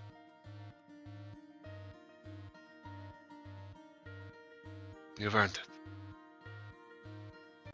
Definitely do that. Good. And should either of us get too drunk before we run into each other again, thank you.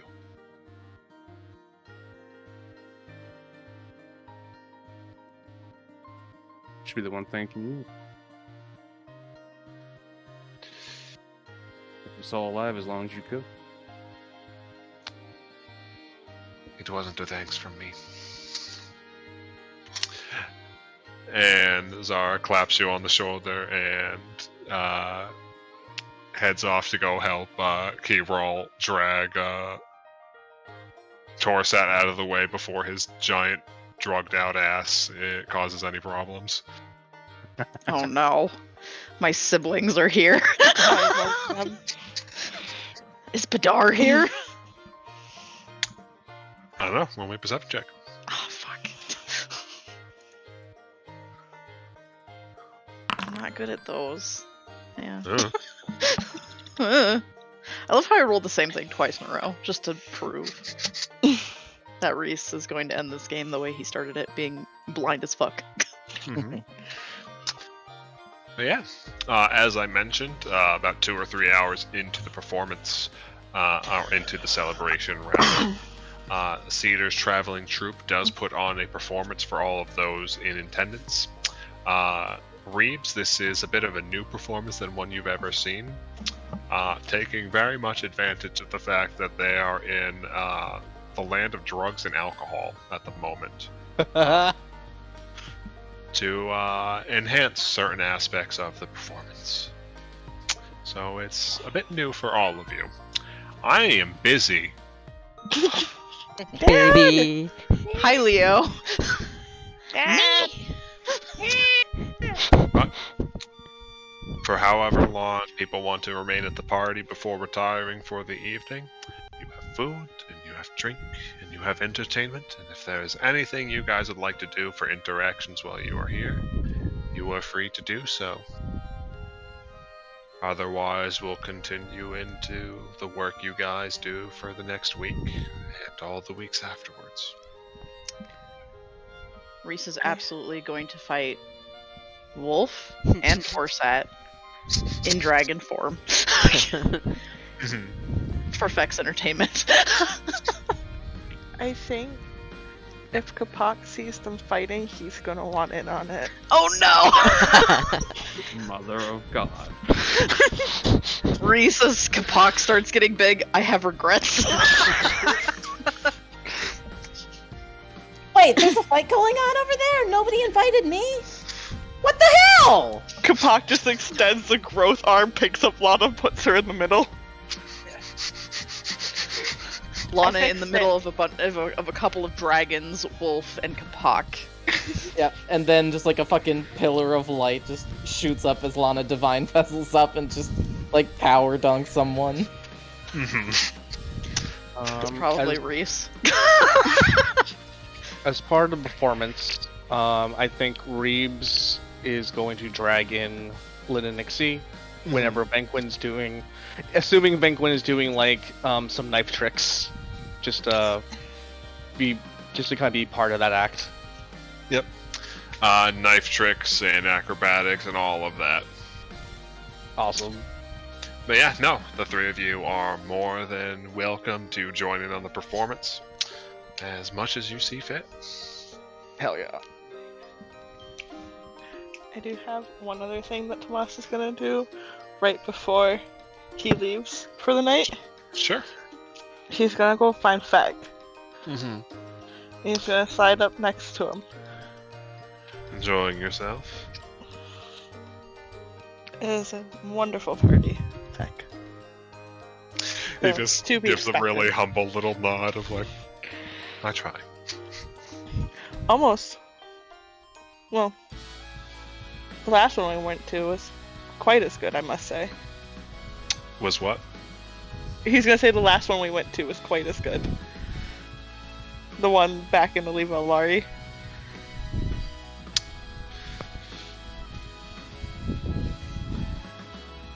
A bit more toned down, perhaps, but more appropriate for where you were at the time. Oh, I suppose. And then he's going to reach in to a pocket of his suit jacket and just hold up the favor and grin. And Feck grins back at you and says, "Are you finally here to cash that in?" Not Now's a good quite season yet. to do it. Not quite yet, but soon. There's some logistics I need to iron out. Of course. A word of advice. Mm. Cash it in before winter. Oh, yeah, no. I mean, like, a week. Perfect. Yeah. Whenever you're ready, just... Sorry, Leo's doing burnouts. Whenever you're ready, just let us know. One of my servants will find you. They've been Appreciate keeping it. an eye on the card. Tomas will just grin at him and tuck it safely back into his pocket before leaving. Enjoy the rest of your night. You as well, Feck. I shall try. And that's it. That's the last thing. He's gonna go home now.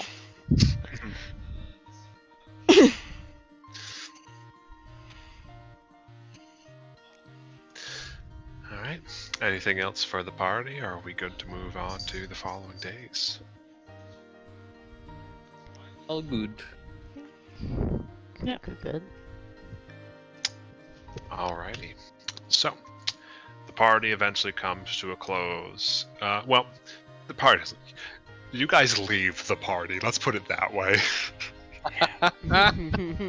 Oh yeah, Reese is gonna stay as late as possible, but even he has his limits.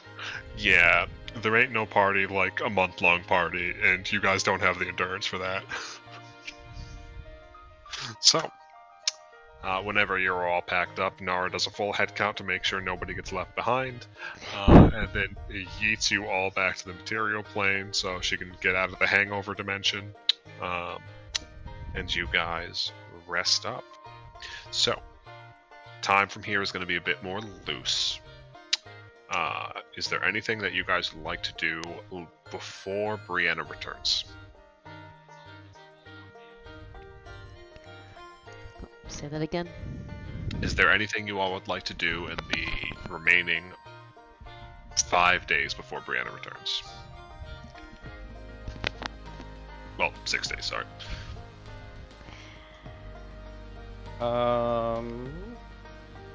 Reeves is going to hide some letters. Gotcha. Yep, with enough time and planning, Reeves can do that. I don't need a stealth check. Awesome. Unless you would like to roll it. One Let's roll. last stealth check. Let's roll it for funsies. There you go. That's gonna take a bit. Some big fear. Mika has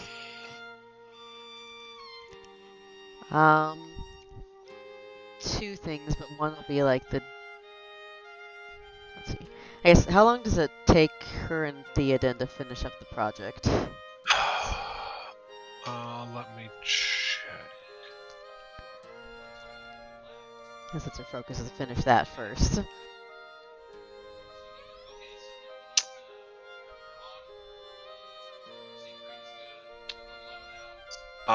That you could probably get that done in like 2 or 3 days. Okay. So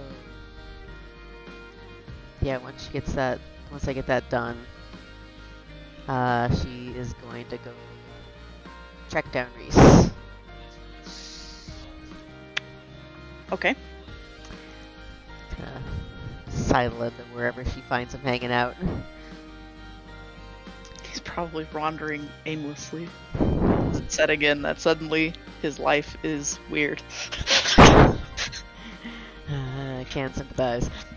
So I go sidle up to him, kind of looking as secretive as Mika could ever possibly look, which isn't much. Just like, got a second? Got something. Made something for you. I can give you 2 seconds. Perfect. Alright. And she's gonna wrap the bundle up and hand it up to Reese.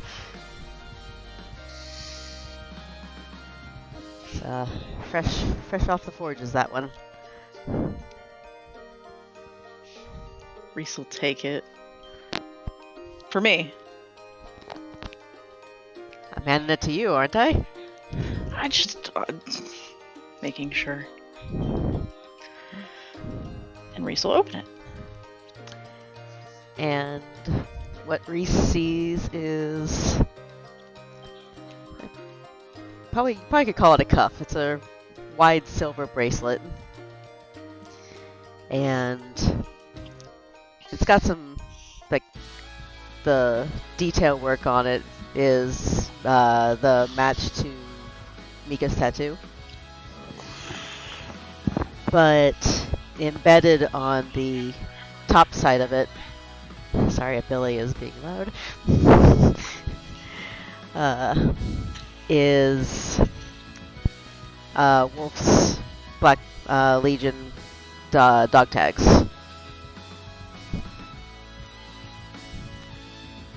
You wanted them to be able to take them with you, and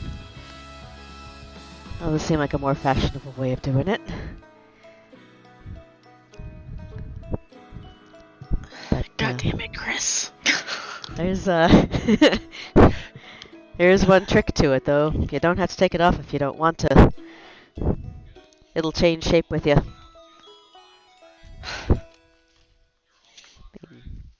Theoden did all the tricky bits, but with the magic parts, but Well, Reese is immediately going to put that on.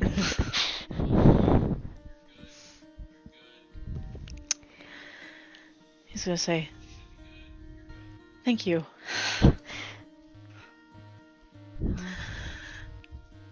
and hug her. Very tightly. Not as tightly as Mika can hug. He's doing his best. She'll hug back and shift over for a second, one hand out, and kind of going hand over also Wolf's what was it his clan necklace tag, like the one that was actually The totem. yeah, the totem, the one that was actually Wolf's, not the ones that the trinkets he was handing out at the party. Mhm. Gonna be like,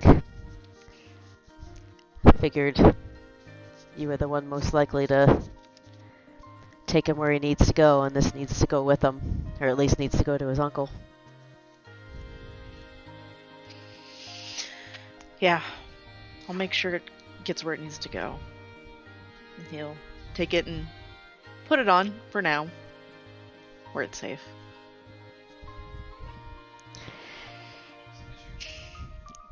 Gets tackled around the knees by Mika again.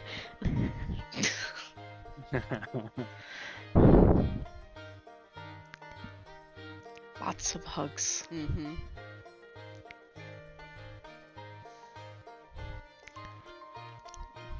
Once they're both hugged out, Miko kind of meander off and be tracking down Tomas. We've already had that conversation offline, but I'm gonna be honest, Tomas is probably up to his usual bullshit, and he probably bothered Nara, so he may or may not be in the observatory if she lets him into his city.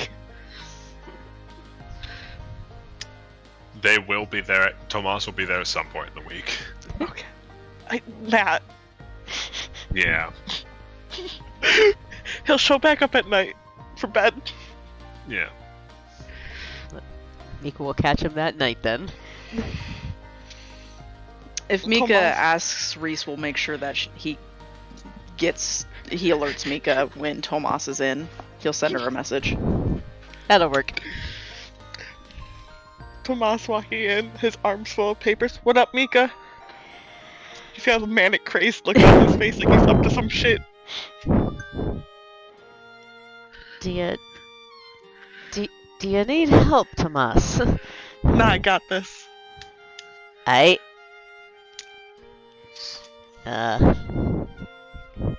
She'll drag him for, if you've got a moment. I got a favor to ask, Oh, yeah. and ask about what she had asked earlier. I chat with you offline about earlier, and the day before, she wants to meet up with everybody the day before we're all set to leave. So I'll back out of it to whatever everyone else wants to do this week. Catch up at the end. When she brings that up, Tomas is gonna look at the papers in his arms and then just drag Mika off into like the library because the papers in his arms Okay. are plans. Gotcha. Okay. Nerd. And that'll be it for Mika till the end of the week. Anybody else got anything midweek before Brianna and before the Mika meeting? People hear me? Yes. Okay. Discord's being funky. Once Theoden's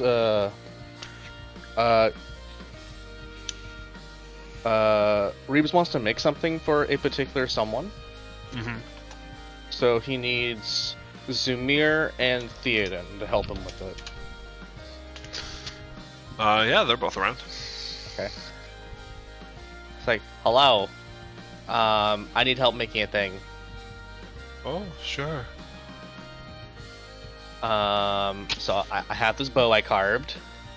He holds up a small sort of short bow, and it's like, okay, I need to enchant this with a very specific effect. So yeah. Yeah, I can manage that. What did you have in mind? Awesome.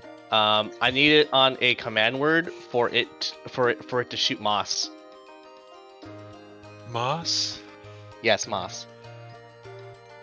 Yeah, please. How much?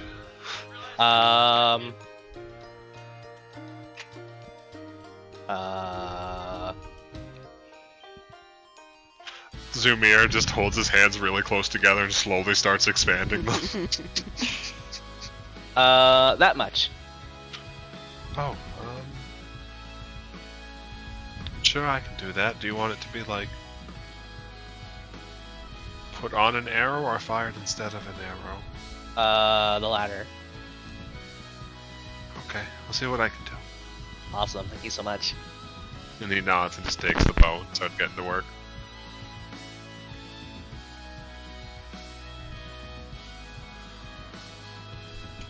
And then probably by the end of the day for something like that, you'd have it.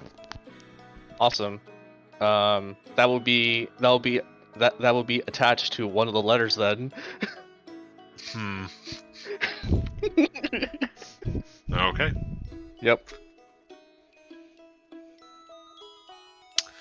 Anything else for Reeves for the week? I'm good. Okay. I think I have one thing. Shoot.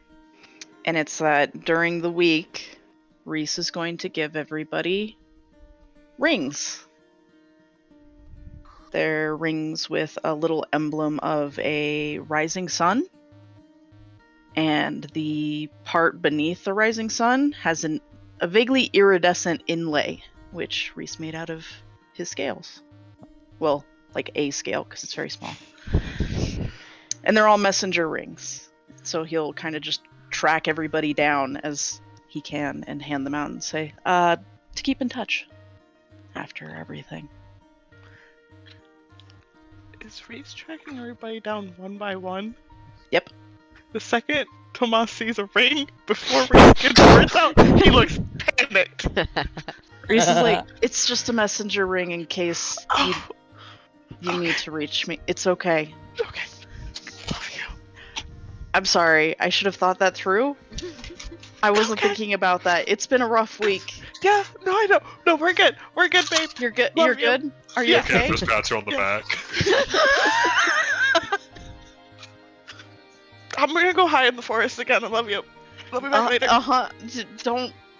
Shh. It's okay. It's okay. Do you need Calm some down. help? Yeah, if you want. Okay. Thank you, Nicandros. Gandalf gives you a hug and a kiss and then goes to make sure Tomas doesn't disappear into the forest forever. Reese nodding like, I love Nicandros. Anyways.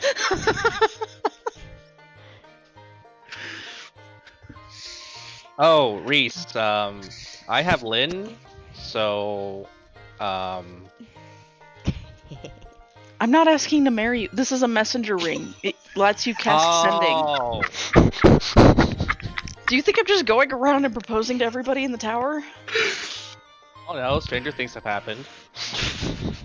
No. Not with you, No not- offense, but no.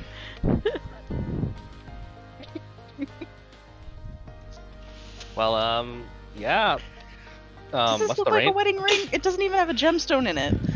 I mean, I don't really have much experience with those, but You know, come to think of it, I don't either. Fuck. Just take the ring. sure. What's the range on this? The entire world. It casts sending. Well, how about when we're over, or, I mean, I'm going over. I'm not sure about what everyone else. Over? Oh god, you're gonna give Reese a panic attack. Those of us with domains, you know, after this. I want to think about that. Goodbye. He's gonna speed walk away. Well, in a refreshing change of pace, when he goes for Lana's, Lana will just go, "It's like that ring you used to call Nara." Yes! Oh, thank God.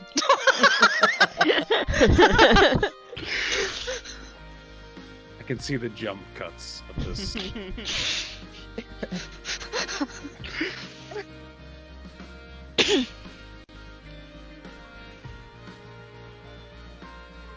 Reese probably gave his Mika's to her when they did the exchange, honestly. I just forgot to do it in the moment because I was emotional. Chris. Die. He. So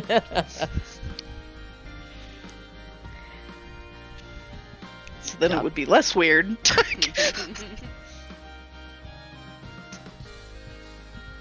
Reese's player also didn't think about this. Obviously. I walked into tonight with one thought in my head, and it's carrying me until the end here, so we'll see. I think that's all Reese had, though. Yeah, Lana has nothing until the meeting with Mika, I guess. Alright. And Wolf is doing pirate things aboard the ship. So, I think it's time for Mika's meeting, unless we have anybody else that wants to go.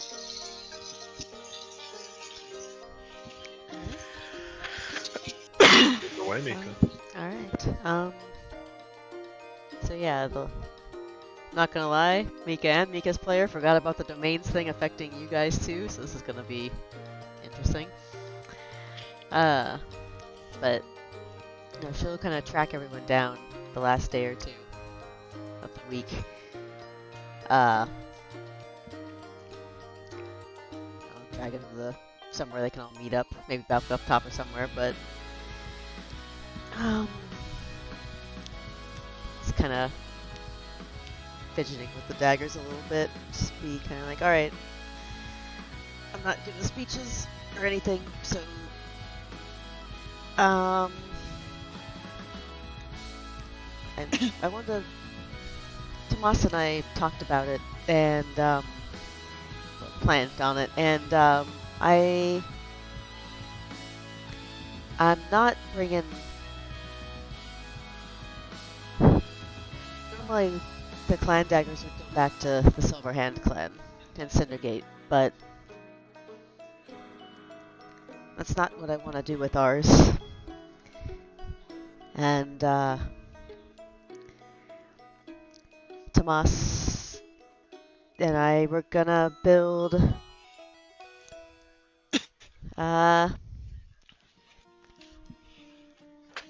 a small place in Keltesi, and kind of a silver clan hand extension house, I guess, for the Redeemers branch, if you want to call it that. Aww. Cross-agreed. Guest house. Guest house, we can all go there, and that's have a small forge there because it means Silverhand after all, but that's where I want to put Wolf's clan dagger, and all the rest of ours too eventually, when it gets around to that. But yeah, won't necessarily may not have the observatory anymore, but that would be home away from home, I guess. Tomas reaching behind his chair, throwing papers on the table. He's like, I made plans. I also made a map. I made a map. Can I see your schematics? Yeah. How well done are this? How well done are the schematics? It's in general chat. Mika helped. Little circle at the top. Oh. Wolf Oh, stack? Tomas! This is lovely. I made a map. Oh wait, you have. Oh yeah, I was. What up, Nathan? I confused myself. Continue. Oh, Tomas, this is lovely. Tomas is doing good. He's like, Candace and I have been measuring all week. But hey, so it's Silverhand Redeemers. That's our clan house. She'll point out on the map where it's going.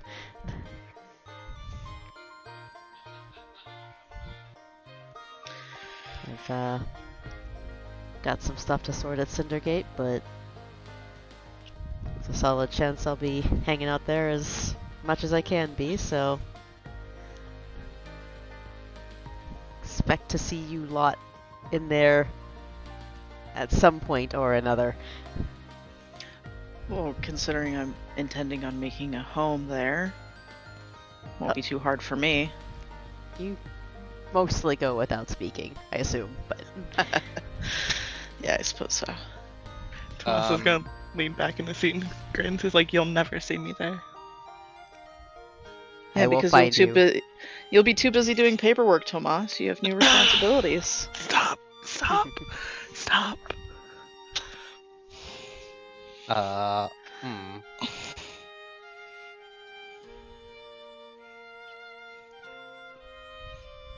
Well, it'll be good to still have a home base after this. But he just looks around. Reeves just looks around the room, and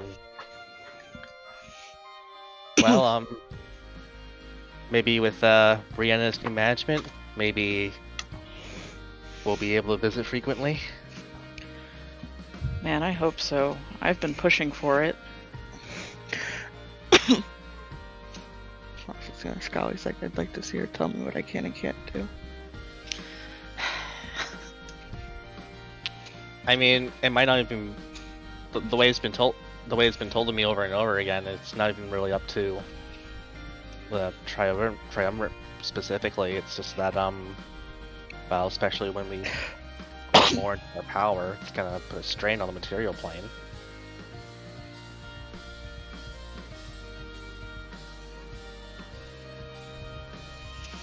Tomas is gonna sigh and he's like, "Well, Phelan told me it could take a lot of years. I figure I'll worry about that in a lot of years."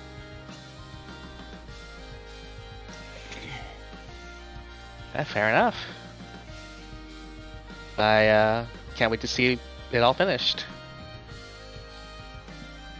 Tomas has like a crumbling grin on his face as he's staring at the papers.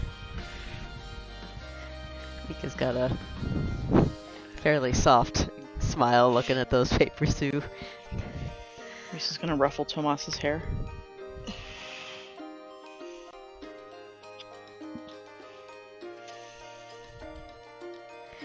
And at some point, like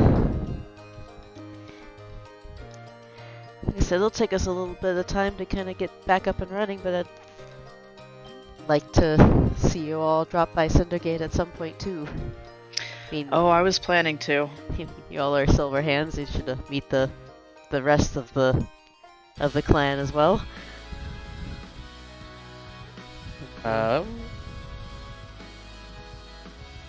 Certainly. I have a few things I would like to talk to you about in regards to maybe a arrangement between Cindergate and Tripwire. Pretty sure can manage something like that. Not sure how. Yeah, Cindergate being. Yeah, not sure how. Who we'll be talking to, but I'll make sure we get that figured out. I think both cities can benefit a lot from a reliable dialogue. I think so. Let me know what you want to do. Get something. We'll get it figured out. 100%. But right. Yep. That was Kurt starts turning red. Like, nope, that was it. That's all I had. That was just. Tomas is gonna pat her on the back.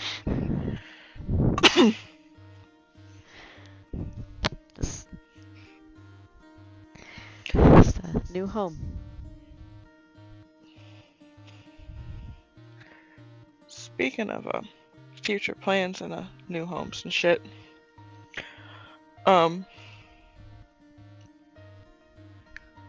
technically, I suppose this belongs to all of us, so I'm gonna ask a favor of you all. And he's going to reach into his bag and pull out the blood lotus he had been carrying, and just gently set it on the table. held on to it in case any of y'all died in the battle. That would have been the #1 use of it. But and then he's gonna reach into his bag again and pull out the small stuffed animal lion he's kept in there for the better part of the campaign, and slide it onto the table next to it and be like, I'd like to use it if y'all don't mind.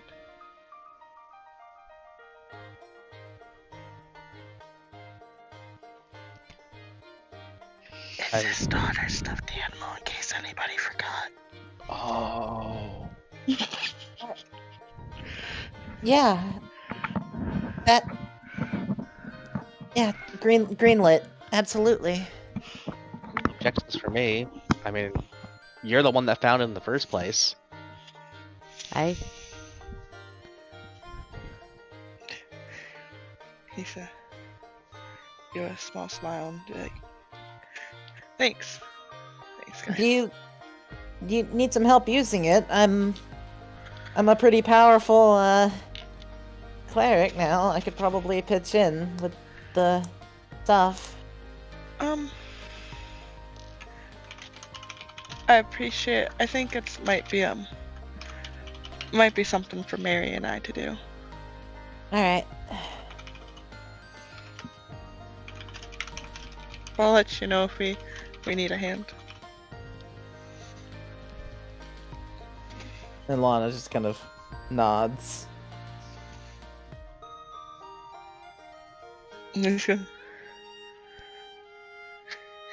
He's going to he's gonna grab the stuffed animal. He's like, well, okay, yep, there's my soft for the day. I'm done now.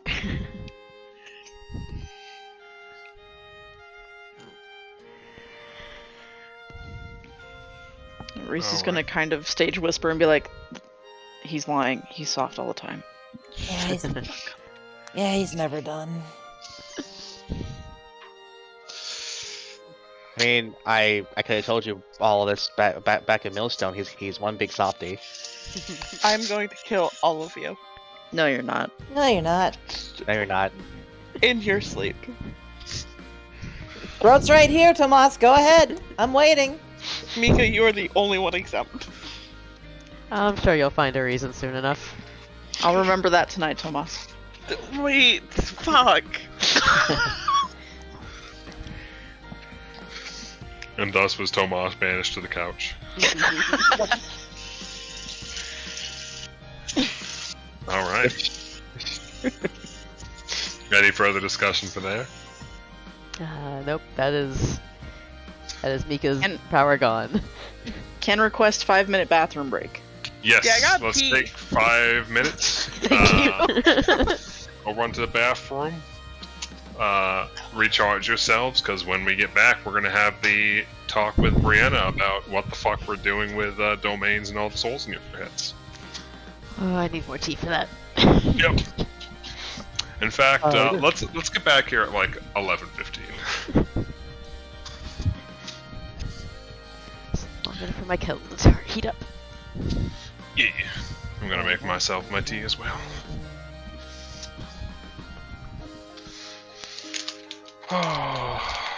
You're all our soft bitches.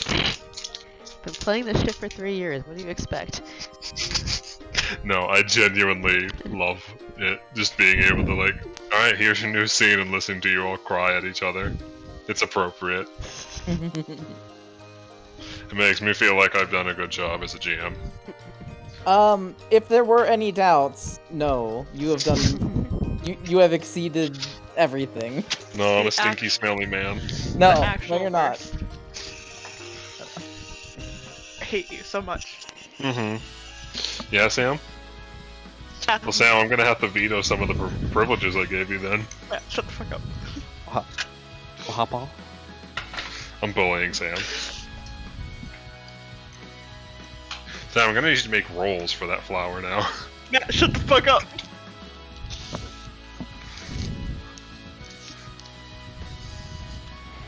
Nope, you all got my tears last weekend. Not getting them out of me today.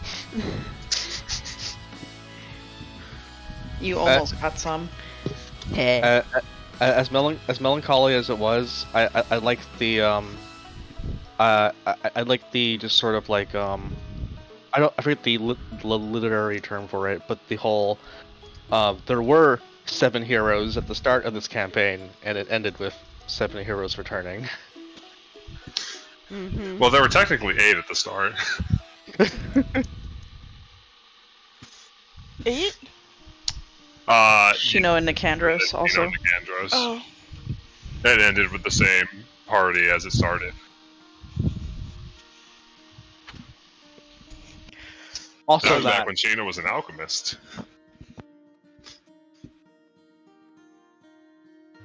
Oh, what were you saying, Zephy? no, I was saying also that the whole Yeah. our first combat allies were our last combat allies. Yeah.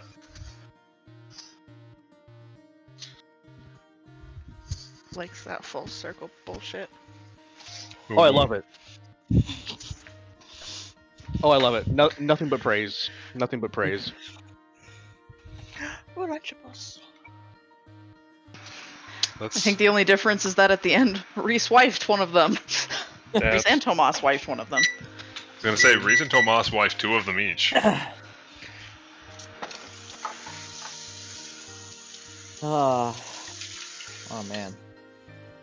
And then Platonic wifed one. Uh-huh. Ha. I forget if I mentioned it fully to the group. Literally the final RP session before the end, Reese hit the flag to not have Shino suicide attack. Aw. Nice. Mhm. I don't know. I still don't understand how you didn't expect that one coming, buddy. Stop being so smug. What the fuck? It's very Matt themed. No. Man, I can't wait to fling my boss at you Ah, in our current mission. I know, that's a buddy. fellow enjoyer of death. Good to know. I'll say I like Jeff. I'm also a very sad boy. Yeah. Me crying so Shino dies. Aw. It's okay. Reese would have wished fucking life back into that boy. Oh, absolutely. so In an fucking instant. fast. He would have used his alter reality immediately. Shino, wait, I don't remember Shino trying to do something ridiculous. So, he um, didn't. Oh, So remember when Shino did that like triple attack against Eber I the, think so. when he like came in? That was originally going to be a suicide attack that immediately slapped Eber out of his domain. Ah. No, if Reese didn't try to immediately fix him, Mika would have. She almost Like- left on the wolf to fix him, except he kept narrating, so I'm like, oh, okay. Nah, that Wolf's death was, I'm mad, I want to die. I'm like, can do, boss. Yeah, I know that now.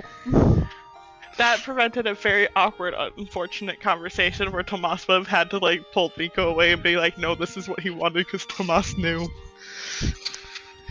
That would have taken some work. A Mhm. very frenzied lump of dwarf. I love how Yeah. Tomas knew, but Reese and Mika didn't. Mm-mm. And they were both just like devastated. Stop it! Hey! Old man! Hope you're proud of yourself, Nathan. I am. Yeah, I figured you were, you smug asshole. I got you, Ace. It was a very cool way to go. Mhm. It was.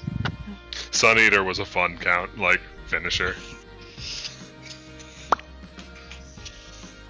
Just Sarah going, uh-oh, time to back out, and Icy's being like, Lamau, no.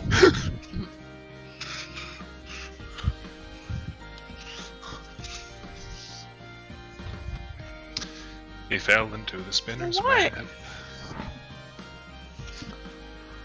Now he is very dead.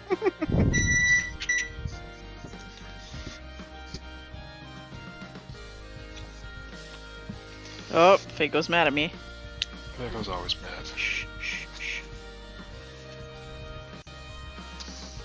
Alright, time to see what this fucking tea is like. Which one? The green popcorn tea. I hope it's good. Green? Ah, it's summoning ticket day. It's green chai tea combined with nutty popped rice. Amazing. So we'll see how that goes. I'm gonna try it without honey first before I decide if I need to add it. And I get to try my tea biscuits. Actually, no, I'm just gonna eat Oreos. Fuck that. Tea biscuits are so good though. Yeah, but I have to finish my Oreos before they go stale. My sister, Tragic.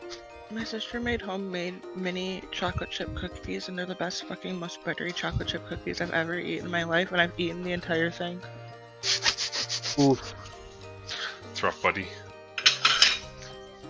Yeah, She was when like, I was... just. Sorry, She go was ahead. like, just freeze them and then take them out when you want them. I'm like, there's not enough left to freeze. I saw that the Royal Dance cookies were back in stock, so when I was ordering my family's Christmas presents, I had to say, like, hey, Sam, did you buy me fucking cookies for Christmas? She was like, no, and like, neat, and I bought myself a set. That's so valid of you. Oh man, what do you want? Death. God. Not his, others. We had to put their water bowl onto a mat that has a ledge because he would pull the water bowl into the middle of the floor to get it away from the other cats because he wanted it. Ringo? Yeah, it's his. Ringo, yeah. Yeah, it's because your cat is an asshole. He is, and then we trip over it in the middle of the night. I just watched him still try to pull it and knock it over. It's like, if I can't He's- have it, nobody can. Because he's laying on the floor to drink out of it, but he doesn't reach, so he's like, I'm just gonna pull it over, then it'll reach. What a little bit. What a little asshole. What a cat. I hope he got water all over himself. No, I yelled at him before he did. I don't want to clean it up.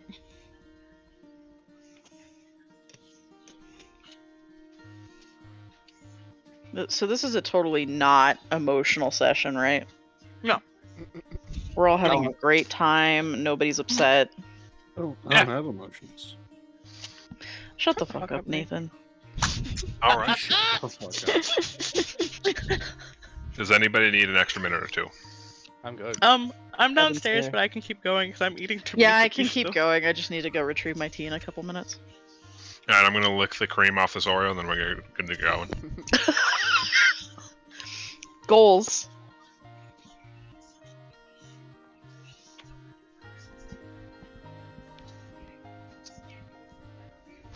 I love how only at the end of this campaign did Lana drink. Yeah, well, yeah. Time to live. Alright. So, the prophesized day has arrived. Nara hauls all y'all's asses back to Faircrest to meet back up with Brianna as you guys see the pillar of light descending upon Faircrest again. This time to Brianna's temple. She has full control back. Yay. So, as you guys are prepped and head out, you're flanked by all of your funny other little companions that you've built up at this point.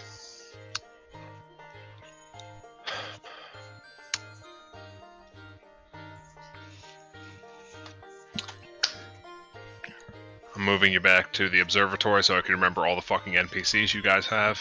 Valid. Oh, that was something I forgot. Damn it, I'd written it down. It's all good. The What's up? the other thing that Mika was going to make, besides the bracelet, was going to be a metal feather for Osek to also go into the new house on display with Wolf's dagger. There were going to be a lot more of them if it were anybody else we lost.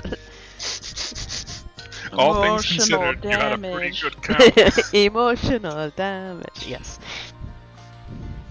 The kill count is Wolf, Osek, and Cornelius's arm.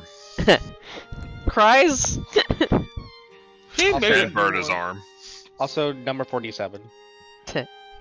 A lot of them are dead. Let's be very clear. So, you guys are welcomed by the sight of Brianna emerging from her temple, looking a lot more tranquil and composed than you've seen her before. There's a bit of radiance to her appearance that you did not previously see, and just even looking at her from this distance, you're filled with a comforting warmth. As she starts to head over to you all and meets you with a soft smile and says, "Greetings, everyone. I hope you are all doing well, all things considered."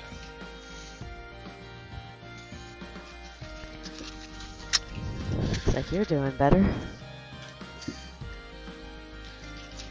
Yes, I am. My connection has been restored.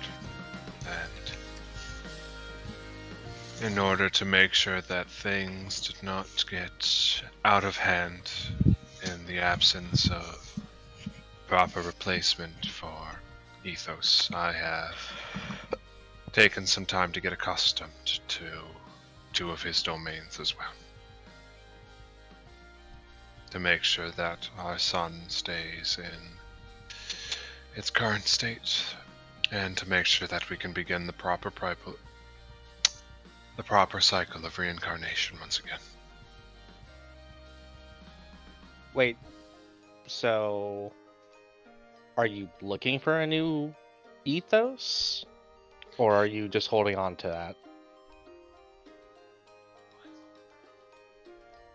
For the time being, to get it started, I'm holding on to it, but there is much we need to discuss with the Pantheon and those who assisted them in attendance. There are decisions that need to be made regarding where we go from here.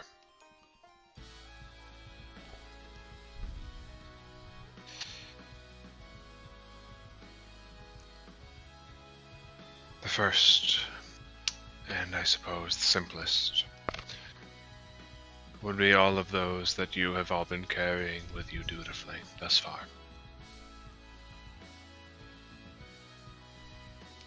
With me having access to Ethos's domain of creation again, souls have begun to be able to pass on to the next world. For those still without a temporary host, it will take a bit of time, but for those that you have all gathered with you, should you wish,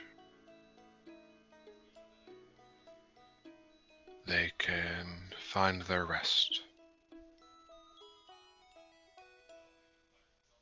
and begin the process of being born anew.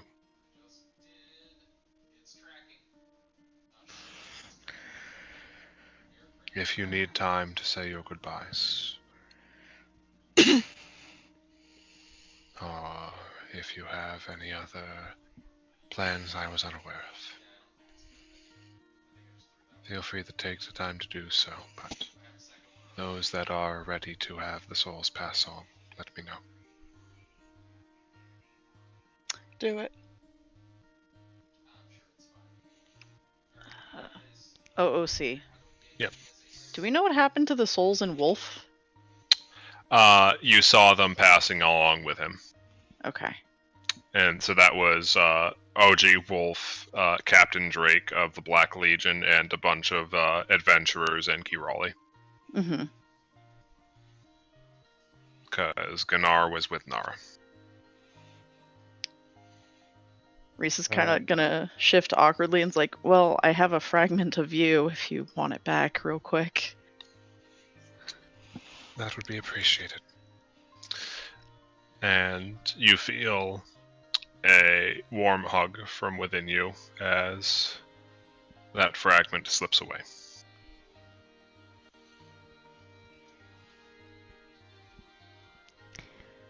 Reeves, holding skeleton key in his hand, looks towards Linen Nixie. Do you two want to say goodbye?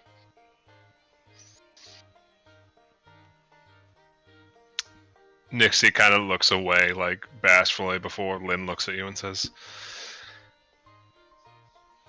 I think it might be good. We'll be right back. And he'll just pass skeleton key over to Lynn.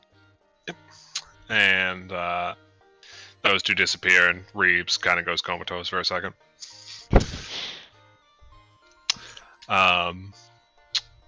Tomas, you said, get these fucking things out of me, basically. Yeah, he just stared at her and said, do it. Right. My foundry's kind of hung at 99%. Is anybody else is doing that? Oh, weird. I can. I swapped.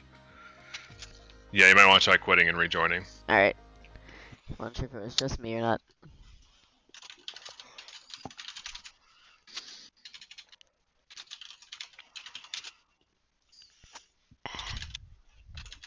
Just checking on something real quick.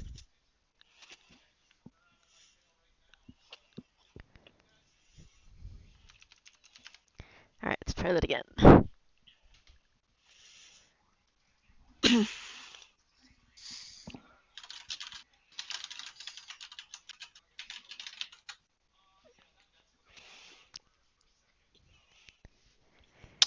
Alright. So, Brianna extends her hand outwards to you, Tomas. He's gonna give her a distrustful look before he holds his hand out to her. And as you gently rest your hand in hers, you feel a warmth as you're brought to that image within your mind. As you see a path in the clearing that is your mind. And slowly you see the people of Kyle Tacey beginning to curiously look towards it before, talking amongst themselves for a moment, and begin to slowly file out one by one. Until you see eventually your family follow in their wake. Followed by Silkus giving you one last look over your shoulder with that little fucking grin of his, that fucking smarmy piece of shit. Tomas gonna flip him off. And Tomas gives you a soft smile before he goes to head out, and he pauses for a moment as Kira kind of sprints off towards you to nuzzle against your hand one last time before running back to join him, and they disappear beyond the veil, and you feel a weight lifted off your chest that you didn't realize was there.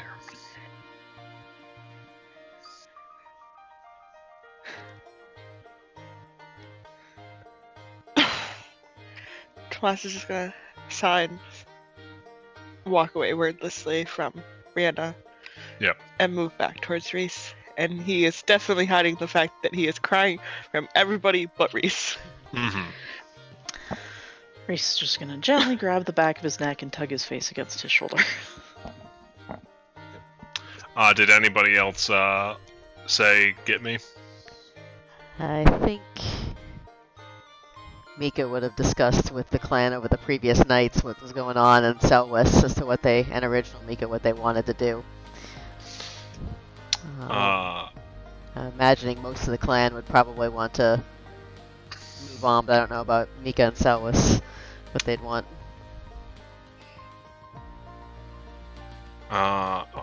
At this point, unless you had any specific plans that you wanted to run by them that would do otherwise, Selwes and OG Mika have kind of just accepted that this is kind of what was going to happen.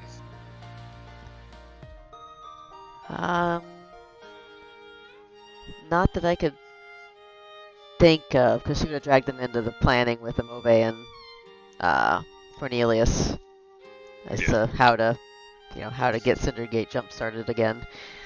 Mm-hmm. But after that, they're in the mindset of we helped get things to where they needed to go. but yeah, if they don't have a particular reason they want to stick for, then we could let them go. Yep.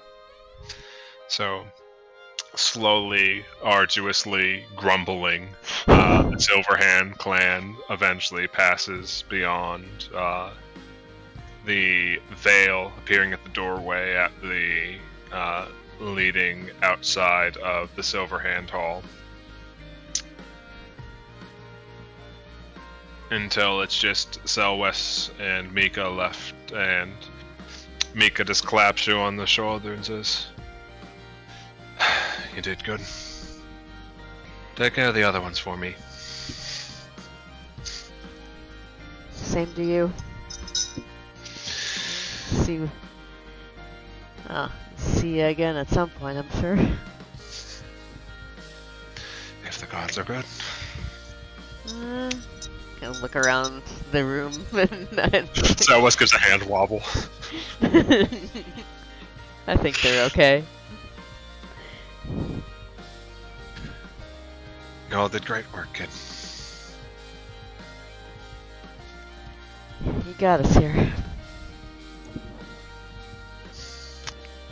And Mika will head off, and Selwes gives you one final wink over the shoulder and says, "Be sure to keep an eye on my protege, okay?" I'll do the best I can.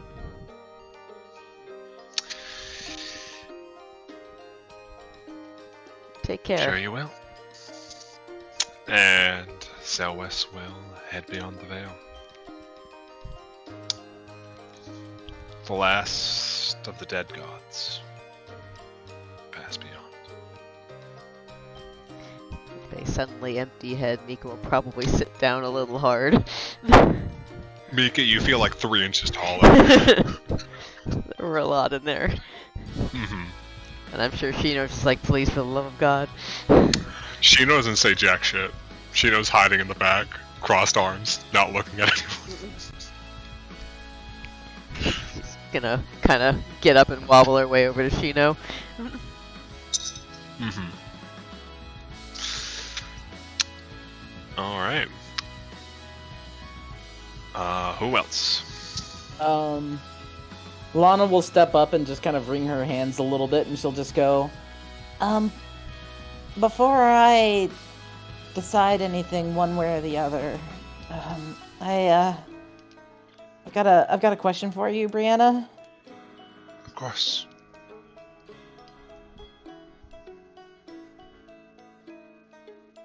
She said, of course. yeah, she'll just kind of sigh a little bit, and no, that was a sigh of like build up and like yeah. She'll just go, If one were to ascend, what would happen to our bodies?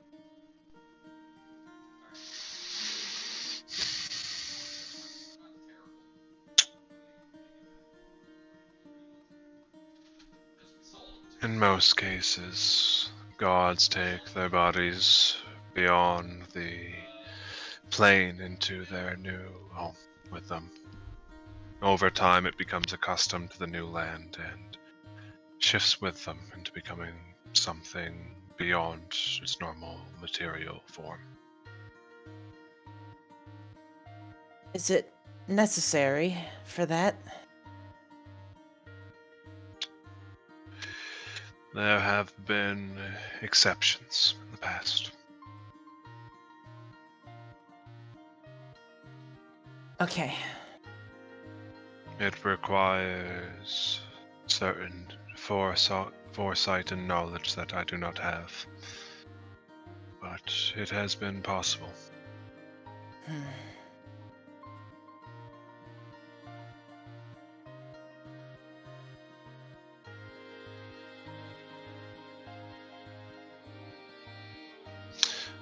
So, see, you can do it. You need to figure out a way how to yeet everything but your body into the divine planes, Okay. and just leave your body behind.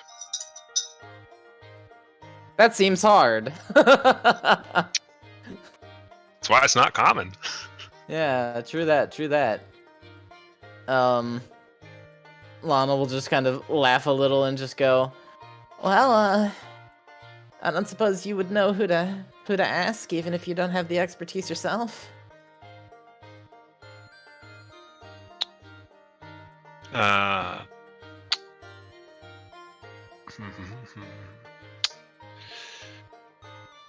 Which one of these fuckboys was it? Hold on, I'm looking up the list of gods.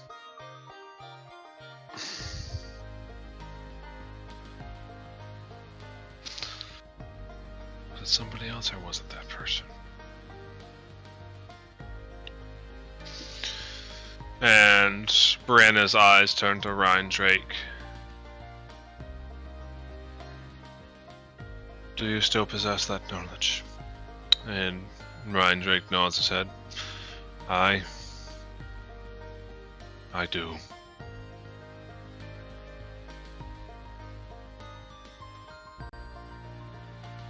And Brianna gestures in his direction. Ryan Drake may be able to offer you some assistance.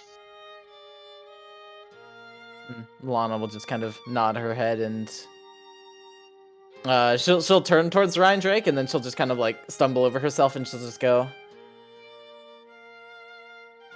excellent. I'm gonna pop into my brain pan for a little bit. And then I'll be with you. I'll be with you after that, Ryan Drake. Thank you. Just nods his giant stone head. And with that, Lana's gonna crawl up into her head. Mm-hmm. She just sits down and assumes a meditative stance. Yep. And however we get to that, I don't know. Yep. Did you want to RP something about that, or were they just saying goodbye before certain things happen? I wanted to RP it out, yeah. Sure. So, as you come into the temple, you see most of the people making just in silent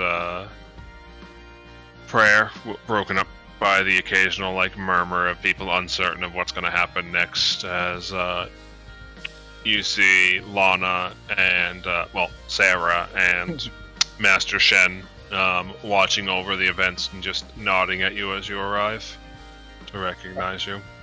Yep, she'll just kind of give a little wave and just kind of make her way in and be like, hey, the day's finally upon us, huh? It seems like that is the case, yes.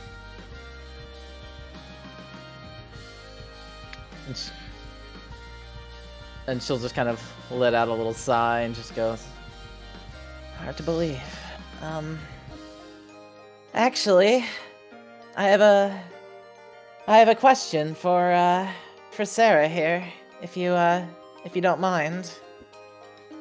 And Shen just gestures for you to continue, and Sarah just kind of looks at you a bit quizzically and says, sure, shoot. And she'll just kind of make her way over and just kind of take a seat. And she'll just kind of roll a little bit and she'll just go, Sarah, I gotta be honest, the way things played out with Envy has been pretty much on my mind nonstop since the moment things popped off. So I guess my only question for you was this: if you had another chance to get back out there, do you think you would take it?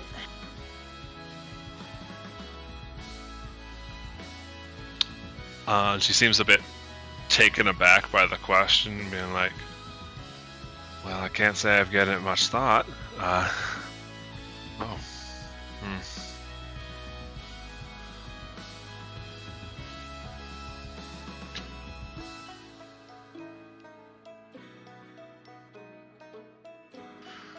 suppose that depends how it would be done.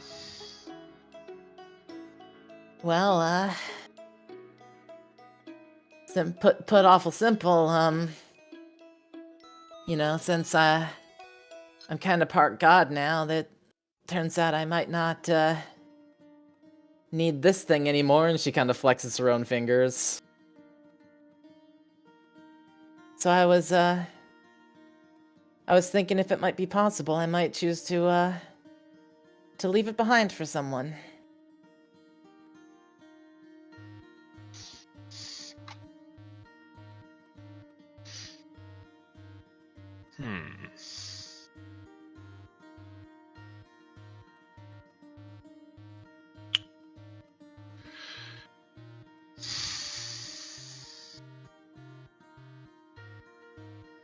Oh, jeez.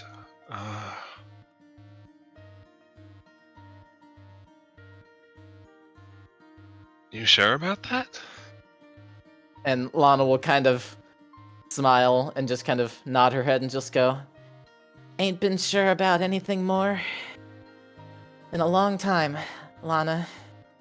You deserve a better ending than you got."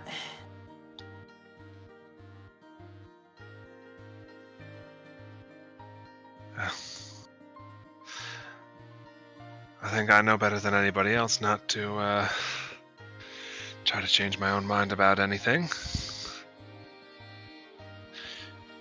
If you're certain about this, I'm willing to give it a shot. It might take a bit getting used to it, I suppose, but yeah.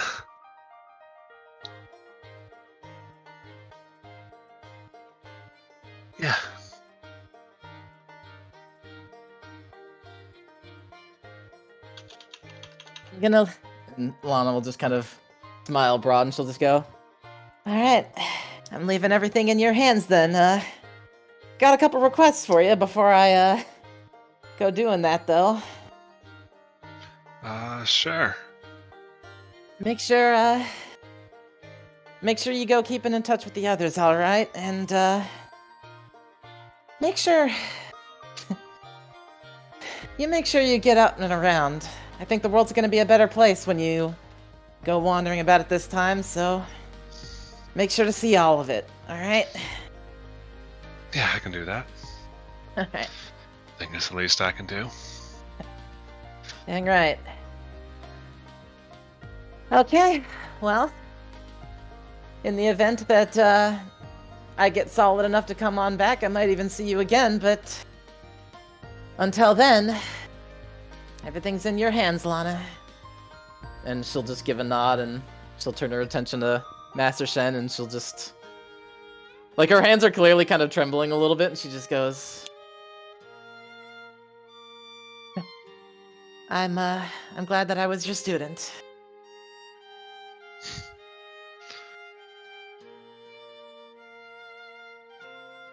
You both did far better than I could have ever imagined. Thank you for seeing through what I could not in the end. It's an honor and a pleasure. Okay. I'm gonna head back on out there and roll some dice. Y'all take care now. And with a little kind of flicking salute, she will make her way on out of her headspace. Mm-hmm. And then back in the real world, she'll stand up and she'll just kind of roll her shoulders and knock her knuckles together. And she's actually gonna pop back over by the Redeemers real quick. Mm-hmm. So she's gonna kind of look at everyone. She's clearly a little more shaky now than she was before she went in. And she's gently gonna kind of wipe her hand over her face, and she's just gonna go, "Oh, didn't know what I was gonna do until just now, but made a decision."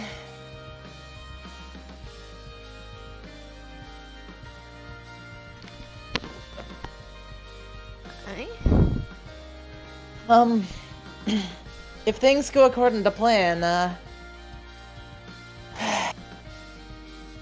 when I wake up, it might not be me here anymore. So, want y'all to take good care of her for me, alright?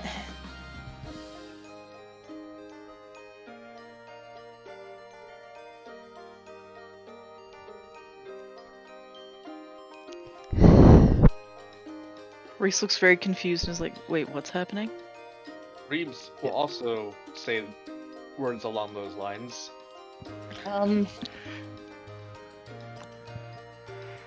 Are you... What?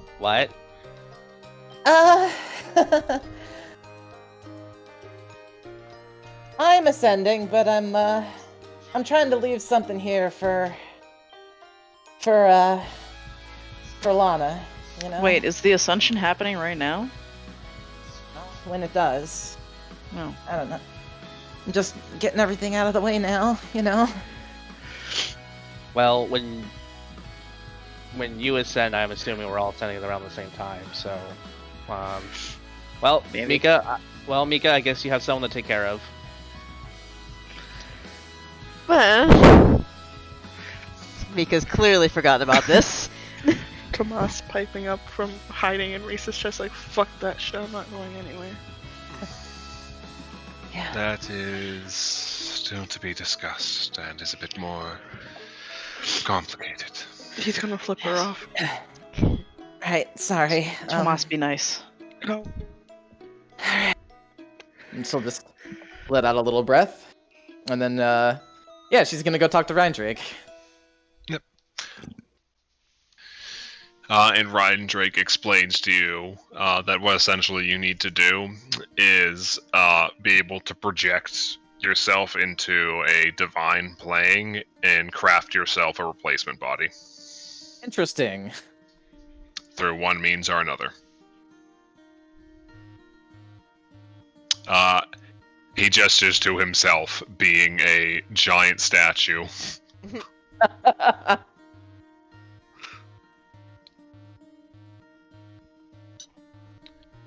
I'm kept alive by a heart of pure void steel.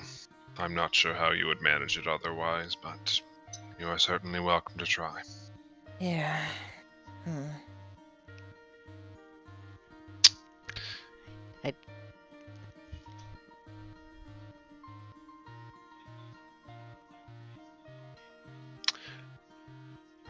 Right. Anybody else handing off souls? Lana, it will be implied, anybody that you aren't planning on taking with you to Ascension or something like that, it's probably good to offload now. Yes, Lana would proceed to do that, and she would offload everybody except for Sarah. And slowly, one by one, you see the last of the people within the temple filter out through the entrance before Shen just turns to both of you and gives you a bow before heading out himself. Yep. Lana will bow in response. Alright. I have something important to do first. By all means. Matt, where are they? Are they inside? You're currently in the courtyard. It's just you. It's just the gods and the people that were in the observatory that actively went on missions. Okay, Reese is kind of gonna move to a part of the courtyard that has open space. Mm-hmm. And then Reese is going to cast Alter Reality Mm-hmm. at the GM's discretion. What would you like to do? Reese would like to alter reality to make it so that Eadras has a new body that reflects what is in Reese's mind right now, and that his soul is transferred to it.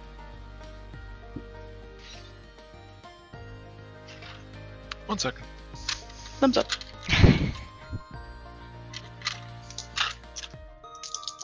Zyces, don't be mad. You see the red dot appear on Reese's forehead. Reese explodes. So, you see Reese walk over and reach out as he's begins chanting a spell and making the gestures or something, and as he seems to almost be trying to like shape something with his hands and holds it tight closed afterwards. That same effect that happened during the time shenanigans of Zyron happens, where it almost seems like reality is pulled to the edge of cracking, where you almost feel the strain on fate itself around you. And Reese, you get the uncanny sensation that somebody is watching you for a moment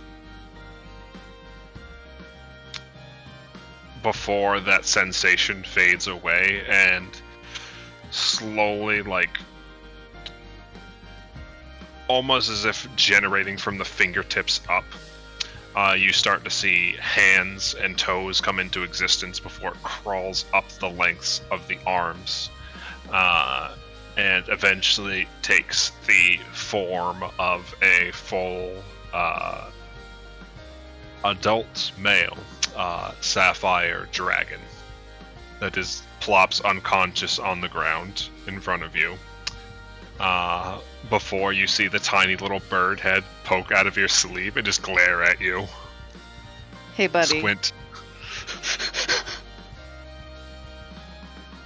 And the bird blinks for a second, and then you see the draconic eyes fade away. Mm-hmm. Before there's some rumbling in the body, and his left eye opens up and just stares at you.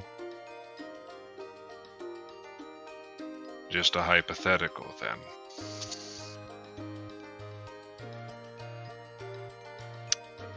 Didn't want to ruin the surprise.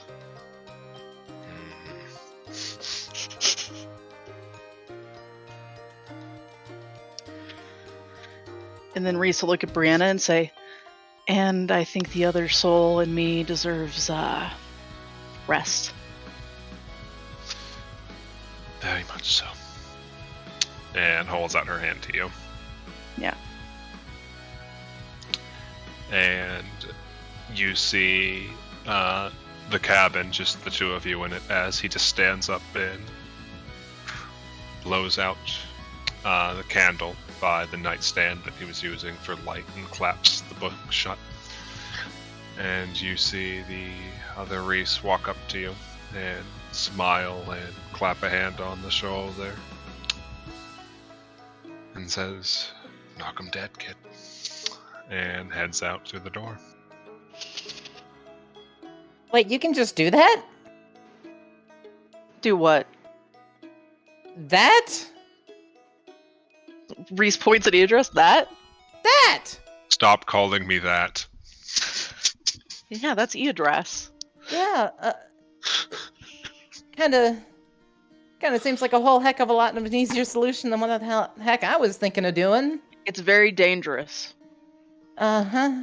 You kind of play a bit with fate when you do it.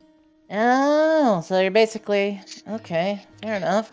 So I'm one wrong move away from certain gods killing me, probably. Yeah.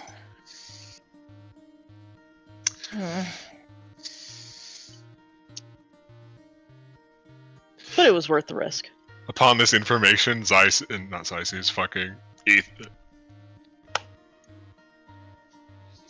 Eodras squints at you harder. Reese just winks.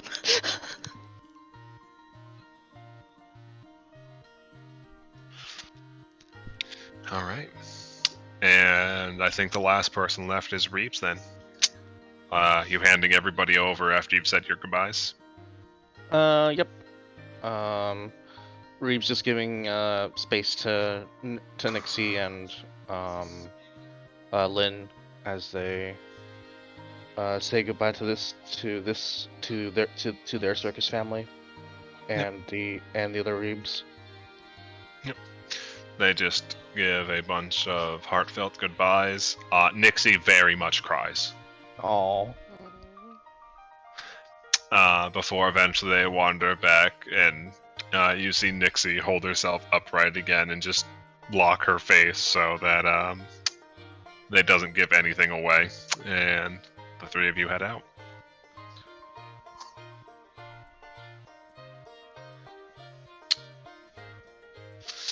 Alrighty.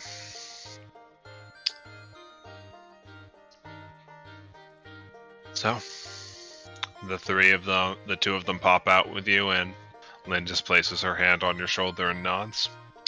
And Brianna extends her hand outwards towards you. Reeves will accept.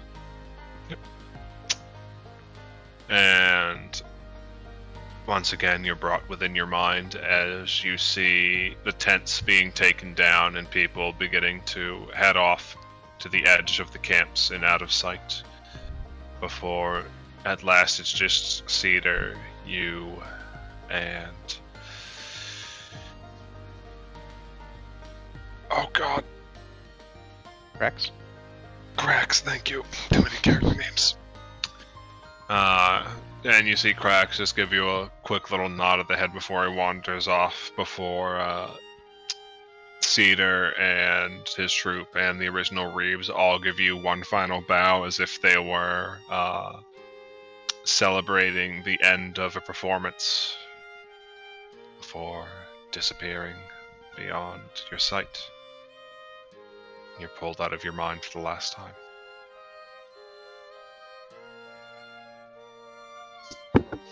Reeves will let out a long sigh. How much lighter does he feel? You had a lot in you, so it's a lot.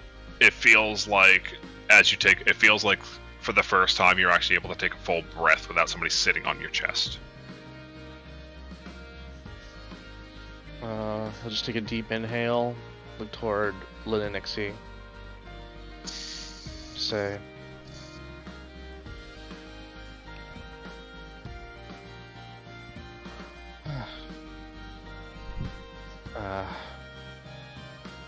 final curtain call. I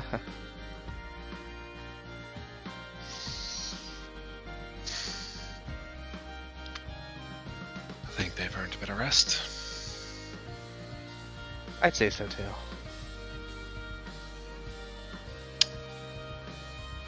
Alright.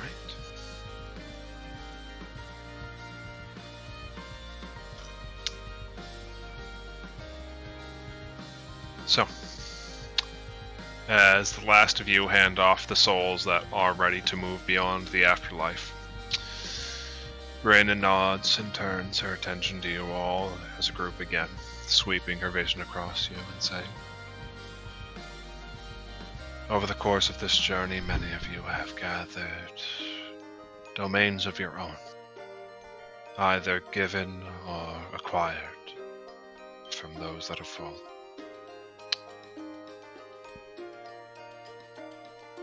Some of the original owners stand amongst you now.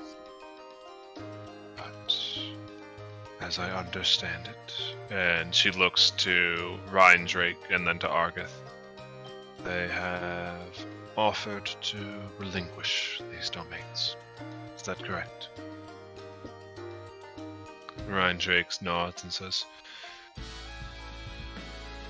my vision has grown clouded in the millennia since my ascension. I entrust the foundation of the new future to the one who has my domain.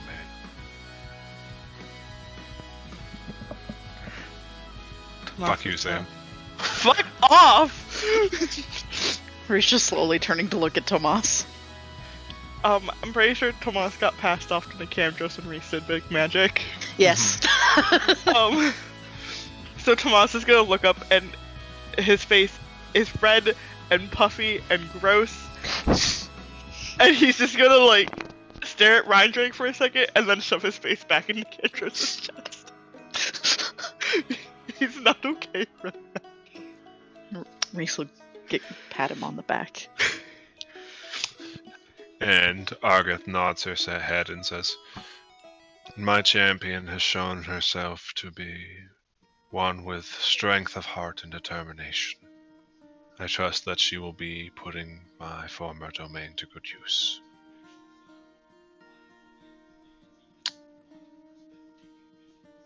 And as she looks amongst all of you and says, there is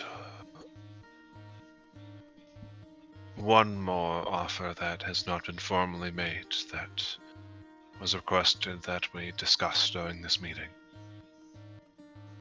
And she turns her attention to Ryan Drake again as he nods and says, Mika Silverhand.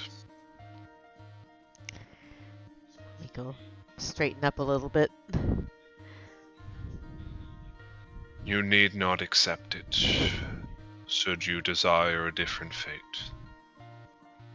But you have proven yourself skilled of hand and heart, and one that could be entrusted to shape the future of this realm. Should you wish it, I offer you not merely a fragment or an ember of it, but the entirety of the domain of smithing, should you desire it.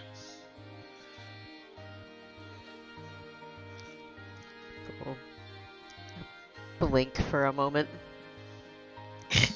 Look at her hammer and look over at Theoden. And Theoden seems to be both caught with a mixture of like shock and like genuine happiness for you. Like, that's okay. That's a lot of praise. He gives you a soft nod and a smile, as if congratulating you for the offer. But he doesn't want his feelings to impact your decision. God damn it. Just gonna look around at the rest of the group here.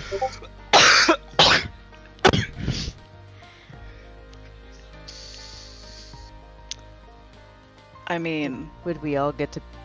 Would we still be able? Would we still be together after? I feel like there's still a discussion to be had there, but I don't know, and I don't understand how any of this shit works. You could have that discussion first before you make your decision. You don't have to make it right. You don't have to make it right this instant. That would be yes. Yes, you are welcome to take as much time as you need to make that decision. It will likely be a number of years, if not decades, before your bodies are ready to ascend to the heavens themselves. Oh, For now, you are essentially demigods, as long as you hold the domain within you. Oh, You will eventually years. become more accustomed to it, and more able to tap into its power, to understand it and shape it. So years. That's the time frame that we're working with. Correct. oh, that's well so then. much more time than I thought I had. Okay. I thought we had like a few days. Oh my goodness. Apologies for any misconceptions there. It is not very common knowledge. It's been a long time since we've had any demigods among us. Oh, I just assumed with the pillars of light and all that it was kind of on the clock, but no, that's great. Oh boy, that's wonderful. I thought we knew this. Reese says, looking around. No one told me. Mika just looks at Reese. Like, I did the other day. And then he's gonna look at Mika and be like, they can try to take you away from me and I'll kill them all. So Lana is like slowly shrinking back into herself and is like, uh-oh. Yeah, thanks for Ryan passing along. Yeah, thanks for passing along the info, guys. Great, thanks. I said it like 3 days ago. No, I didn't hear it. He said it during the Mika meeting. Did he? Mm-hmm. He said that Phelan told him they had years. I don't remember that. I don't remember that either. Oh no. I do. I think you're gaslighting us. No. I'm literally not. Well, no. Okay. No. So, Ryan Drake, turns his attention towards you, Lana, and says, "It is a considerable effort what you are trying to achieve as well. So you will likely need that much time, if not more." Yeah, no kidding. Like It's okay though. Plenty of time. We may have some maybe some of Cindergate's resources can help you out. Yeah. Until, well, seeing as how it's my life on the line, my life's work now is just to make this trip safely and, yeah, and make sure that Sarah has a body of her own. Whatever form that ends up taking. Miko look over toward Reindrake and like basically I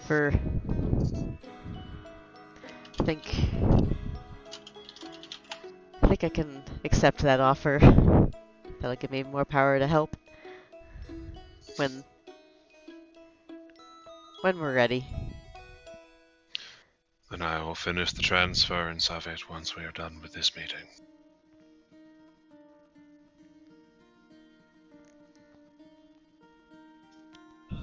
And allow me to be the first to welcome you among our ranks. God of the Forge. Straighten up and pat her hammer a little bit. Reese is gonna take out his flask, toast to Mika, take a swig. Mika makes grabby hands at the flask. Reese passes it gladly. Yep, Lana's just gonna give like a broad grin and just kind of jab Mika on the shoulder and be like, fully anointed! Congratulations! Think One I'm of the gonna best let of us I know. think I'm gonna let you guys leave me? Tomas is gonna make grabby hands for Mika. Mika, Aw, come over. Tomas gets so clingy. Leave him alone. Miko, go over and tackle Tomas's knees.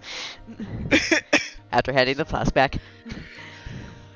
You all won't be the only new demigods among us, but you are the ones with the farthest head start.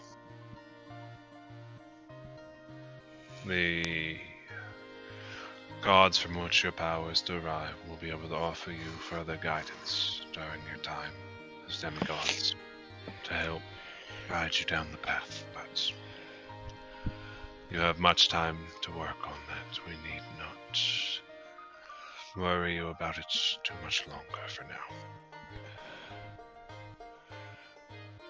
There is a request I have received from several of the other gods. A proposition that raises a question I had planned on asking to the gods in attendance, as well as those who helped take this world back for us, that I thought it would be important to get the opinions of, both as those who shaped our world and those who will be eventually among our ranks themselves.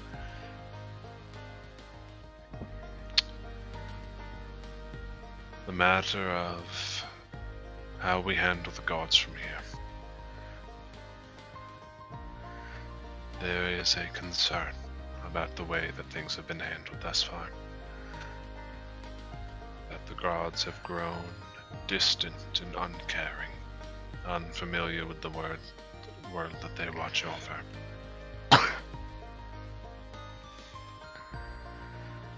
Any change to the structure thus far has been vetoed via deadlock.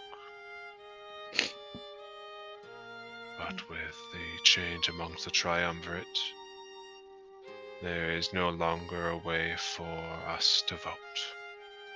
So I'm passing that along to the deities and the representatives in attendance of those who fought against the Cavans. Our options, as they were placed before us, were for the gods to remain in the heavens as they have been thus far, or to alter the conditions under which gods visit the earth. It would require some time to put into action, but it would allow... And she pauses to think for the word for the moment. Simulacrums of a sort. Projections of the gods to walk amongst the mortals that they watch over.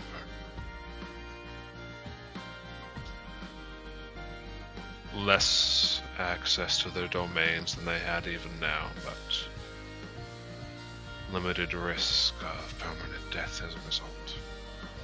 Not as those who shaped the world, but those who watched it and learned from it.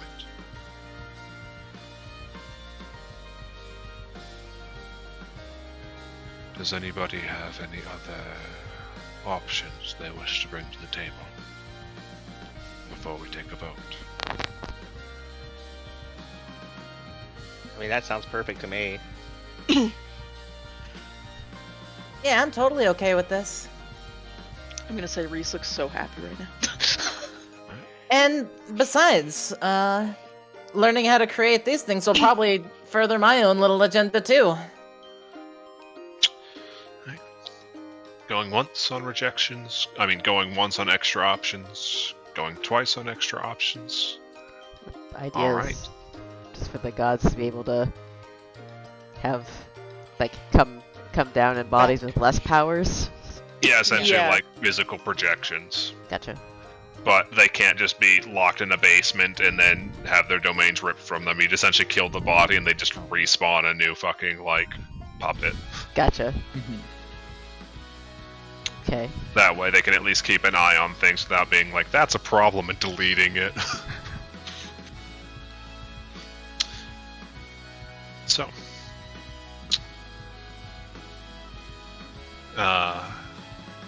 All who wish for the status quo to remain as it is.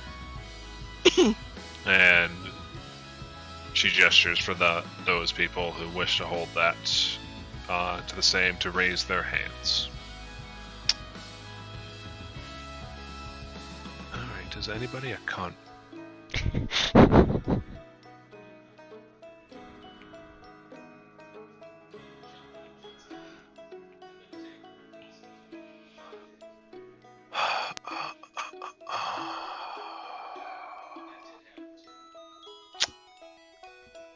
Considering that, like, everybody here is your guy's ally, I don't think any of them are in opposition.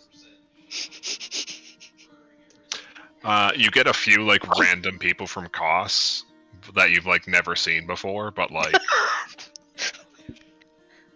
It's part of cost, like, Kos is a lot of people, so yeah. it's expected. All those who wish to go forward with the proposition. Reese raises his hand. Reeves raises his hand. Tomas would raise his hand. So Mika. Yep. All in favor say aye. Aye. And most of the gods raise their hands as well. Wolf raises his hand. Wolf isn't there. In the Yeah, he afterlife. is. Oh, is he? He's just chilling with Hastings. Fuck it. God fucking damn it. I was totally kidding. But... I mean, you are an angel. True. Just vibing. Throws a bottle at him. Not actually. Archangel Wolf. Yeah. Well then, it seems like we'll be making preparations as well.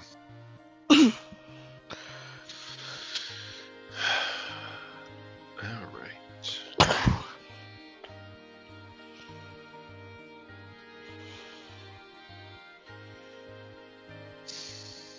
And Brianna offers a soft smile to you all then and says, well then, there will still be a bit of time before the initial return to the heavens until we can alter the means by which the full deities are able to descend back down. But there is some time left by which we must remain to see certain changes enacted. There are domains that still need new hosts, and words that must be found. And final matters which must be attended to before our departure.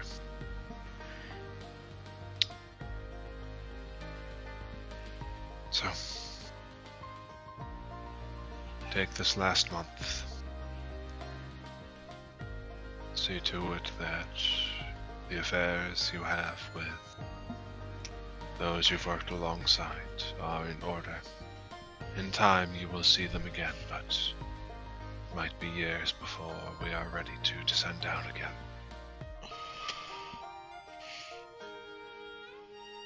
And she offers you all a soft smile and says,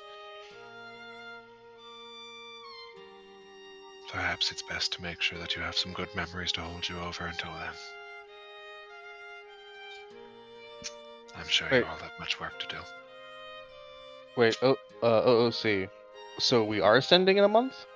So, the full gods have to go back to Gay Baby Jail in the heavens for a bit until they can craft the new simulacrums to head down.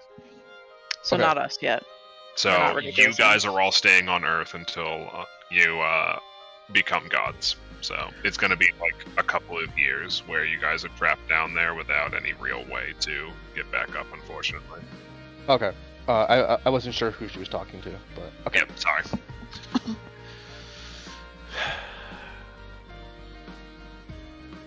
But yeah.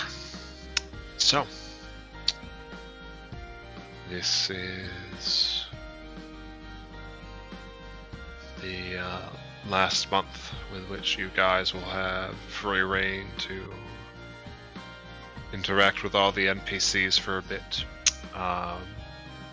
As the events with the meeting of Brianna are coming to a close, people start making preparations for where they're going to go from here. Nara makes plans to start retiring the observatory in the coming weeks. But for the sake of moving people around, she's going to keep running it until it is time for her to finish ascending. So, this is going to be the part where we talk about the future for your characters. About what they're going to do from here. So, both in the coming months and the years that follow it, what are your plans? Where do you want your characters to go from here? Do we have an order for this, or? We can either roll initiative for it, or if somebody has an idea that wants to go first, they can tag in. I'm fine with either option. I know what I'm doing. Yeah? Yeah. I'm We going can go home. with Tomas. If there are no objections, we can start with our silly little tsundere elf. The angry Do it. man. Do it. So, Tomas is probably going to borrow Reindrake. Immediately. Tomas doesn't wait. He's impatient. Yep. And he's going to ask Reindrake to teach him everything he knows about rebuilding. Or building in general. Since he only got that little bit from Phelan, but it wasn't Phelan's in the first place. So Reindrake explains how he used to tap into the domain. He had a very structured approach to things, very do this, then this, then this approach. His whole gimmick was the whole build a solid foundation and everything else will be stable afterwards. So he's able to pass that information along and how he tapped into it, but he does impart that knowledge you've heard other gods say before of domains are the rules of the universe, but not necessarily how the rules are implemented. So you are, as a domain holder, you have a bit of freedom to shape that as you wish, as Phelan imparted. Yeah. I think Tomas would take part of that and go back to kill Tasty, and he's gonna spend as long as it takes to get it fully rebuilt. And once he has enough buildings that he thinks he can at least house the people that are still in Aliva Alari, he would send for them and be like, it's time to come home. You could probably get the housing done within a week as you're like getting used to it. and then like another 2 weeks to finish most of the rest of it. God buffs are stupid.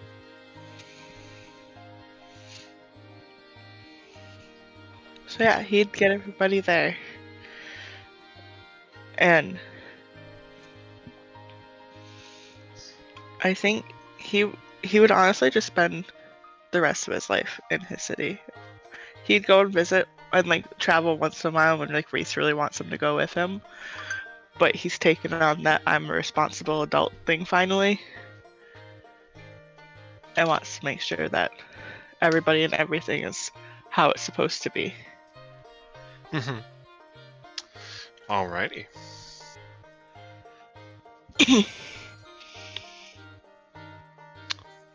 So, you're able to put Keltasi back on the map within about a month, just shy of a month, after the events within Faircrest come to a close. And after you send word, it takes about a week or two for them to start arriving, just as you're starting to finish up work elsewhere in the city. And as people start arriving on the edge of the town, you see the caravans stop. Not out of fear or concern, but out of shock. Out of surprise to see it reborn.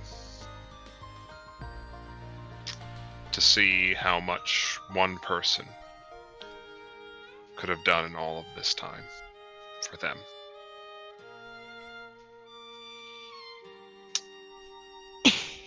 And slowly but surely, people begin to return to it.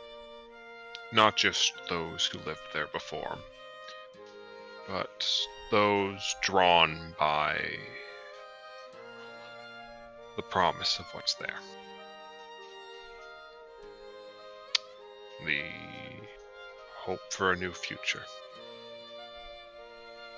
Both to see what was left by those who saved the world and to find their place in it.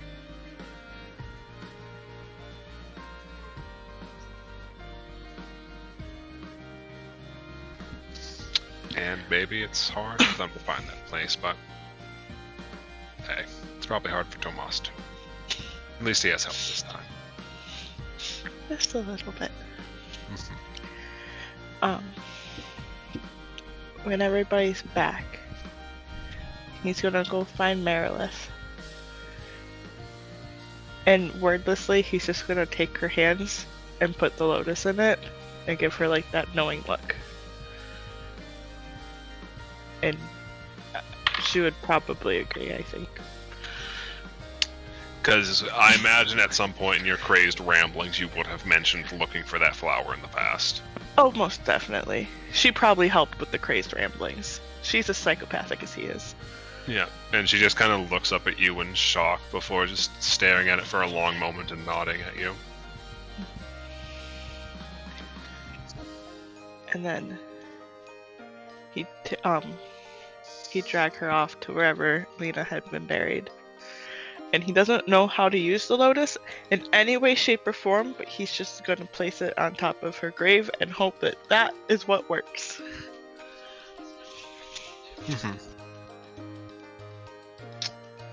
So as you place the flower down, you feel a set of eyes watching you.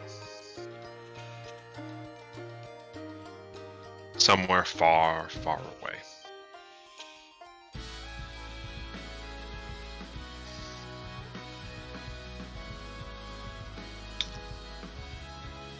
And there's a pause, uncomfortable moment of silence as you feel like prey being hunted. Before, just impossibly so, you hear the sound of a bowstring being loosened as somebody slowly pushes the arrow forward instead of taking the shot. And you see the lotus its roots begin to sink deep into the ground for a moment as the petals fall away. And the ground begins to shift for a moment as in the wake of the lotus begins blooming a large crimson flower from the grave. And you have to take a step back with your ex-wife as slowly you watch in awe as this thing grows massive, big enough that even you could probably fit inside of it. Before slowly the power petals open and peel away. And inside, just cradling the lotus, is your daughter. Wearing the last dress you ever saw her in. And just a whisper on the wind. The price has been paid.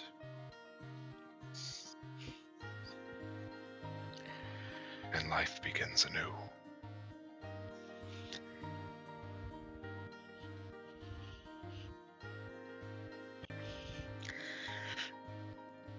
Tomas is just gonna search for it and grab his little girl, and then we can fade to black, because that's as much as I can say. Yep, that's fair. Alright. So, who else wants to go?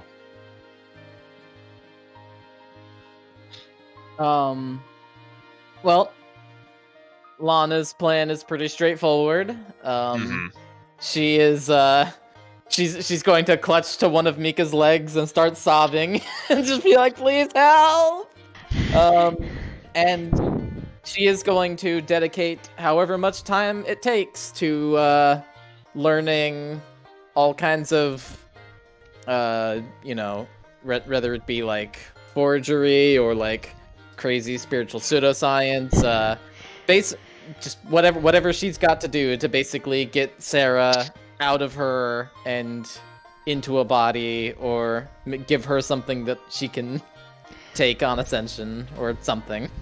So the first thing Mika was going to do was going back to Cindergate, was helping with releasing the people from the vault.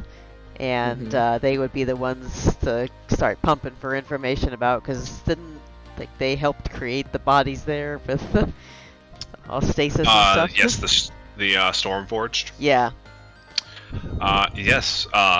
They looked over the bodies. Brianna brought the bodies down and delivered the souls to them. They are the ones that kept them in stasis, but the Stormforged did make the bodies that everybody in Cindergate tried to transfer to in the original timeline. They were just the only ones that survived. So yeah, they would be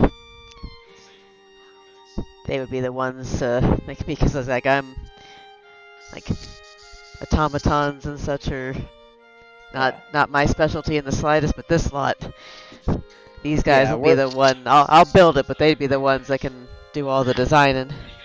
Yeah, we're talking about the scale of like years and stuff. So basically, yeah, she would yeah. So that's her project. 2 routes for Lana. 1, Stormforged route.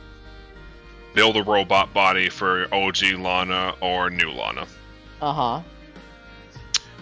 2, spend a lot of that time as you're focusing on your domain, learning to astral project and shape yourself a new body within the heavens. I like the second one. All right. So, speaking with the Stormforged, you learn a lot about the soul transference process and the mechanical information for that. I imagine Lana probably takes to that part pretty quickly, just because of all the crazy bullshit she's already been doing with Shen and Sarah. So, it's essentially the process of how to draw one's soul out and transport it into another existence. How to transport the soul outside of the body by disraveling the thread of fate. So you get a lot of that information from them and start shifting it around the idea of how you've been creating the paths of emptiness. Essentially trying to focus on projecting a path of emptiness outside of your plane of existence, giving it solid form, and transferring your soul to it. Yeah.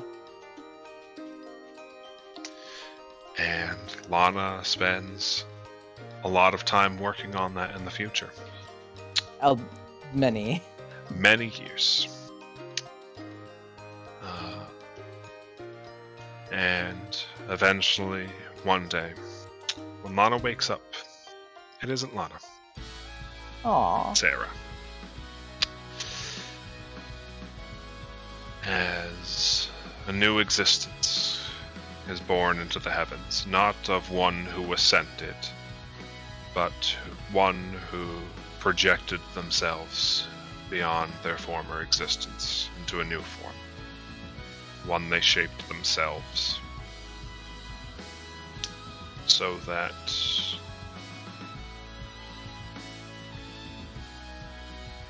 someone else from another time, from another place, might have a second chance.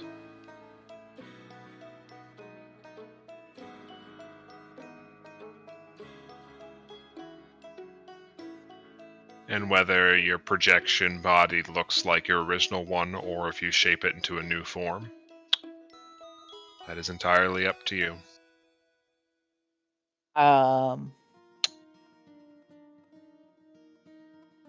Projection body might actually be Divine Vessel Lana. I think that'd be really cute.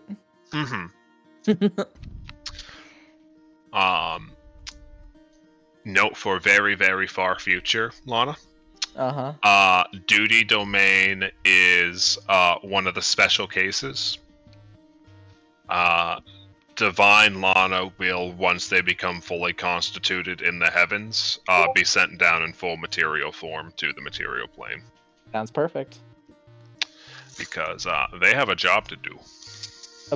She wouldn't want it any other way. Perfect. So, cutting into that, after getting Lana in touch, Mika.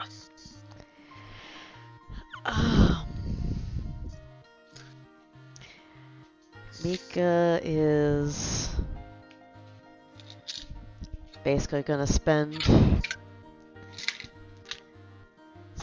some time holed up with her family. I don't blame you. After carrying one version of them around in her heads and then having the real physical ones there. And, tell them, start putting all those notes that she took with Amove and Cornelius that week to use. And try and basically get together with the leadership with everybody and go, like, alright, here's what you missed. Let's get to work. So, much of that month you have, Lana, is going to be spent getting people up to speed. You working alongside Amove and Cornelius to get people situated back in the state of the city. He's been having Automata repair things physically for a long while now, but still getting people back to being alive and mentally dealing with the fact that they essentially went into a vault to take a nap and then woke up a year later is a lot. Mm-hmm. So it takes a lot of coordinated effort getting people up to speed and helping them deal with that information. But slowly and surely, you all manage to slowly get Cindergate back on its feet. I would imagine that Taryn and Berta would have come along to help with that shit. And the guy who was with Taryn's unit, I forgot his name. Mm-hmm. Yeah, the gnome that I have his picture, but I'm trying to find it. Bildren. Yeah. He dragged everybody here, and yeah, so getting things back up and running, back up to speed, and while she's at it, as she gets with, basically one clan at a time, each lead to get their leadership and everybody up to speed. Like, oh yeah, we've got a deal with Tripwire that we got going. We just need to hammer out some details here, and start while they're still soft. Get them, get that going in their heads. Yeah, because you would be aware of the big mover shaker families in Cindergate, so getting that process weaved in gently definitely helps push that along in the future. Yeah, especially with Cornelius and Imobe helping to back up. And speaking of Cornelius, as you guys are getting accustomed, within the first week, he would have a fun little replacement arm ready for Berta, should she wish to use it.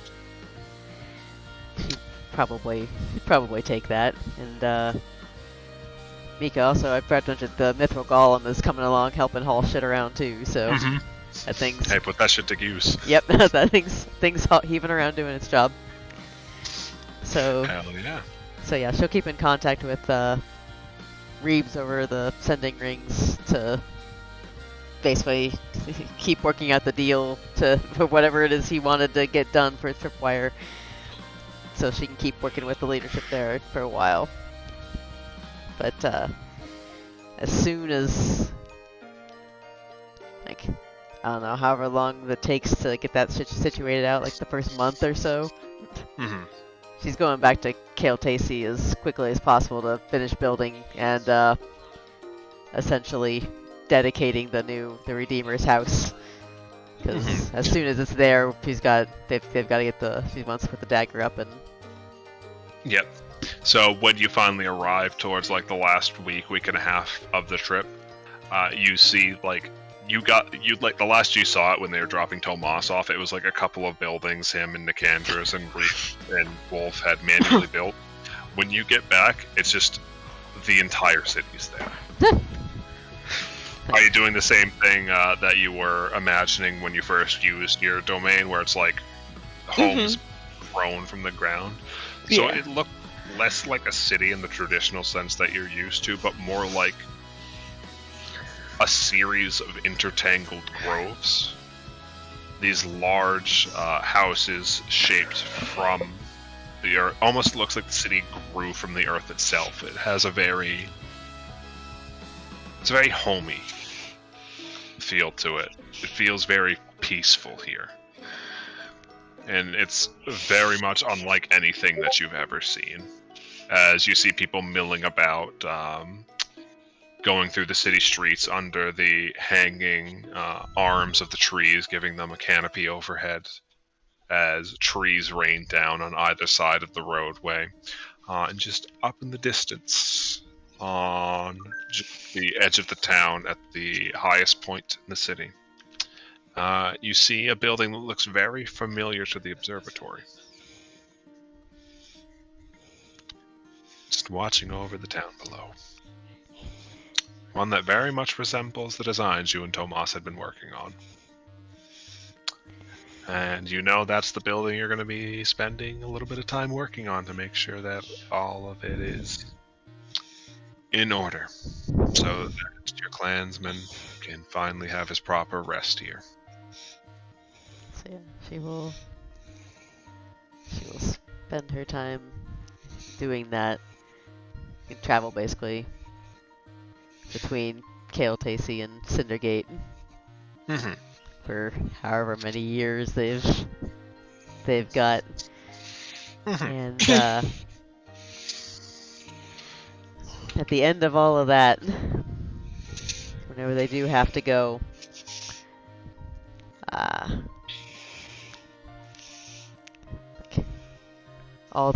eventually all the daggers will be up on that wall. There's a spot for each one already. Already marked with a plaque.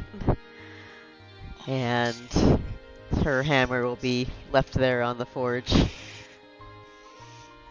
kind of the centerpiece of all of those. Indeed. And even after you all eventually ascend, you come back to visit. to keep an eye on things, to offer advice, and people come to you. They come to all of you, but you more than all, Mika, because in the time of Cindergate coming up and all of those years of you working to get it back on its feet and everything, you're still a long way off, and given your new responsibilities, it's likely it will fall to somebody else in the clan who would take the matriarch role eventually. I think it would have turned it down if it was sent offered to her anyway. Yeah. But in the time you spent there, the time the city got back on its feet, began spreading word of its innovations, sharing the information it has acquired over the years to help the world get back up on its feet as the city came alive again. You began to pick up a bit of a reputation and a name, a title, if you will. And it isn't always the most well-known, but it's the name people most often call you at the first shrine built to the new god of smithing in Cindergate.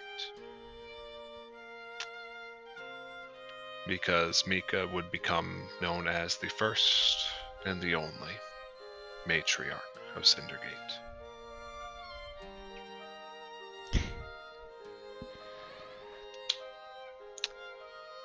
So, while Chris is dealing with that...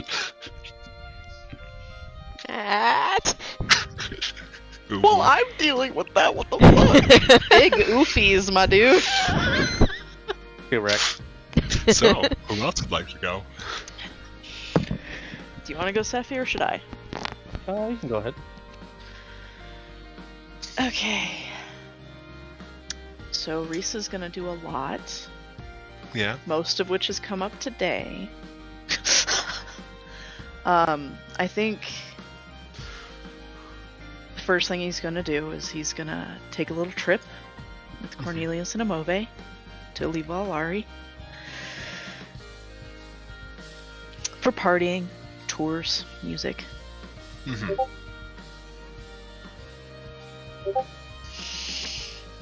And then he's going to continue his travels. He's going to visit Wolf's uncle with Wolf's remains, which he's going to stash because carrying around a body is not great. If it fits in those sleeves, it sits. It does. So he has a sleeve wolf. Pocket corpse. Pocket corpse. And when you run into Wolf's uncle, after spending a night drinking in honor to one of the last members of his clan, he does eventually lead you to the site where they buried Wolf's mother. And helps you lay the second to last member of his clan to rest.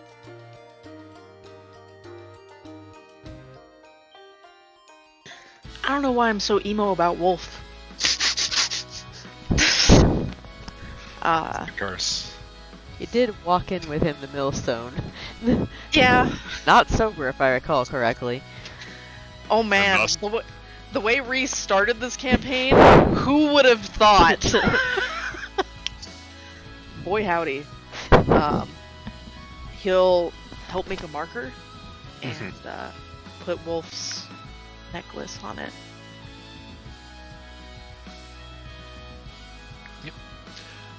And if you would like, it's easy enough at the point where you are as a mage to enchant the necklace so it can't ever be taken from the site. Yep, gonna do that. Just a permanent little grave marker for one of the Redeemers. Bitch is still technically alive. He's an angel. Yeah. Bitch. I don't know. He's if still doing alive. work. He I exists.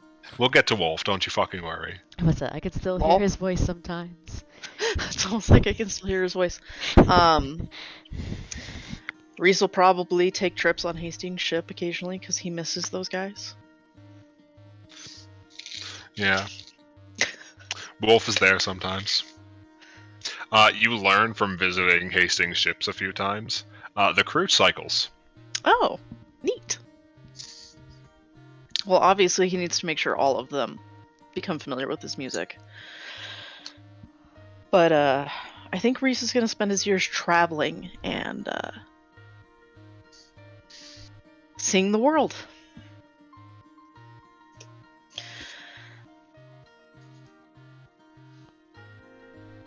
Sorry, one sec. It's all good.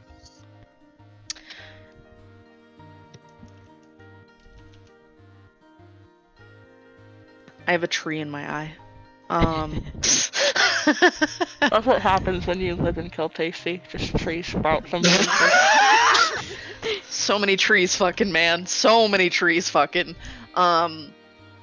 He's gonna write a song about their journey and sing it everywhere. Yay. Yep. Wow. And he'll come home every so often, you know, to kill Tacy. Gotta make sure Tomas doesn't burn to town. Yes. Half the And time Reese, he's half the time Reese comes home and Tomas is just chasing Lena across the city trying to get her to take a bath or something. yeah. With Tomas and Mika's help, he's gonna build his lair. His first lair. Behind the mansion, him and Tomas and Nicandros call home. It's gonna be windy. He wants tunnels. Multiple access points. Got that from e-address. Gonna visit Cindergate and Mika. See how things are going. He's probably gonna drop by everybody, honestly, while he travels. And he's gonna try and find his other siblings and see how they're doing without Tiamat's influence now.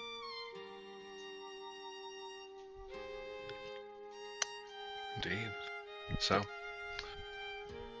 for the first time in a long time, you don't have anywhere you need to go.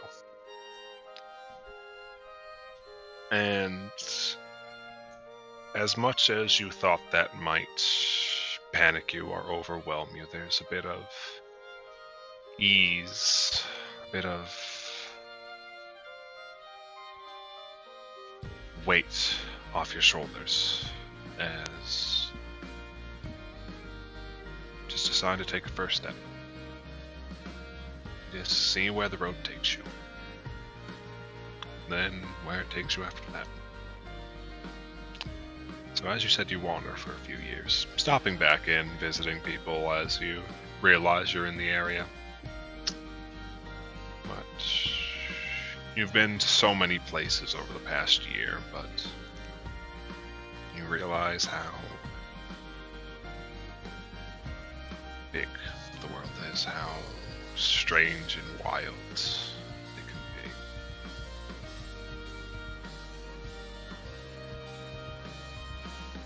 And when you run out of places that you can walk to, you fly.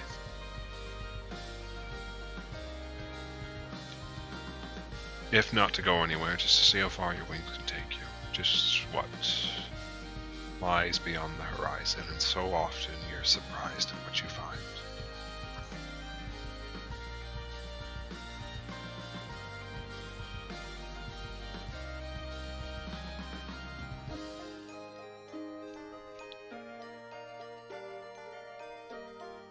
And in your search, you meet a lot of people.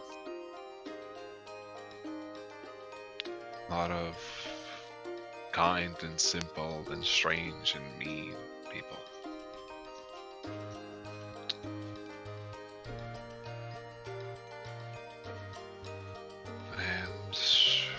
Some of them are family.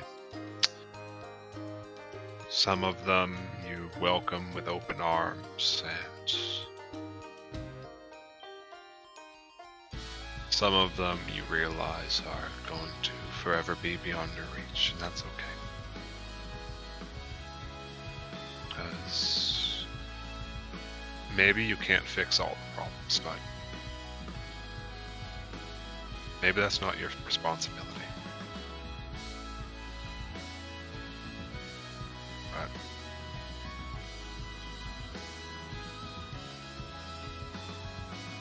you can travel far and wide just to see what's there, just to see who you can reach out to. And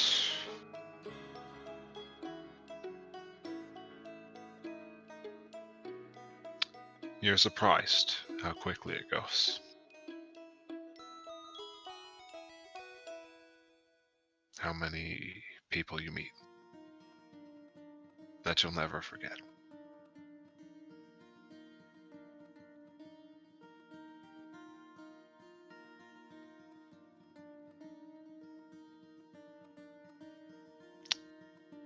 And maybe it's the same for them too.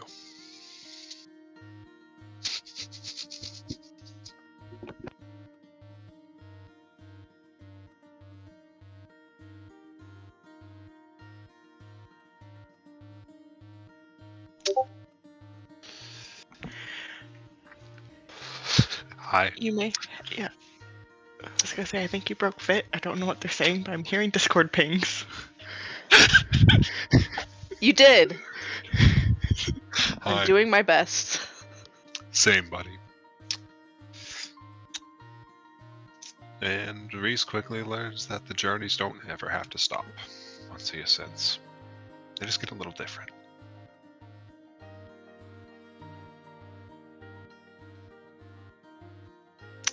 So,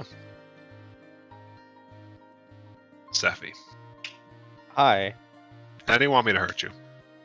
Well, well, I wrote a bunch of letters, Ugh. but I don't think I'll read all of them. I think I'm just gonna pick one. But Sure, and we can pass out the rest of them afterwards if you would like. yeah, Cedar's getting a letter. Cornelius is getting a letter. Kapaka's getting a letter with a bow, with a moss bow. That's what that was for. Yes, it's just like he's like, you can't stop me from giving it to him. The epilogue. What does it do? It's an arrow that shoots moss. I mean, a bow that shoots moss, rather. Oh my god, he's powerful. In the letter, Reeves will stipulate, please do not use it in the observatory. Nara will flame me if she finds out I gave this to you. Kapak doesn't listen. Oh no. By the time he finds it, the observatory is probably decommissioned. Oh yeah. And Shino will get a letter as well. I was gonna write letters to everyone in the party. I didn't have time, but Reeves will see all of them anyway, so.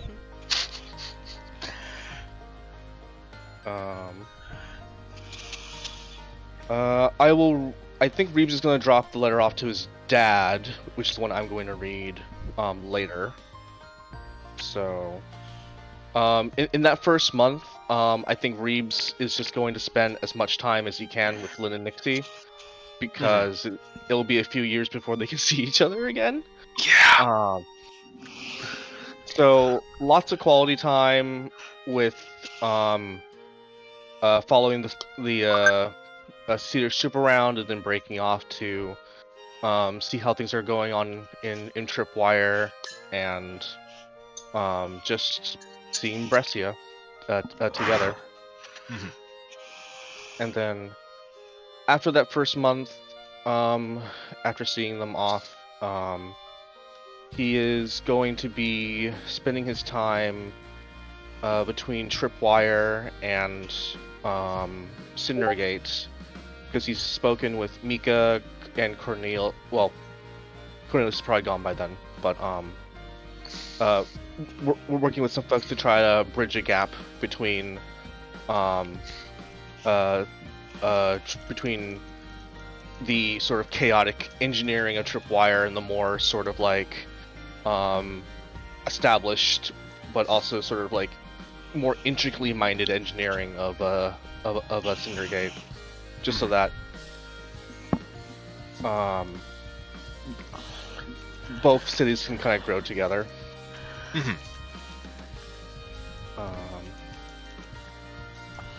And then when he's not doing that, he's just compiling all of his notes and designs, and spending as much time as he can with Cedar and the troop. All right. So, as you said, you spent a lot of the first month just cherishing what time you have before you know you will inevitably be pulled apart, at least temporarily. Temporarily, the word doesn't necessarily make it easier, but at least it's not indefinite. It's not forever. And that helps you keep going, if not a little painfully. But you have plenty of work to keep you occupied, at least. It takes years. And you never fully get there, because, let's be honest, you could try to enforce OSHA at gunpoint and tripwire, and it's not gonna really stick. But, if nothing else, you help engineer a sense of protective engineering amongst the people of Tripwire, helping introduce them to a lot of the safety mechanisms that are utilized in a lot of Cindergate's more advanced technology. Fire suppression systems.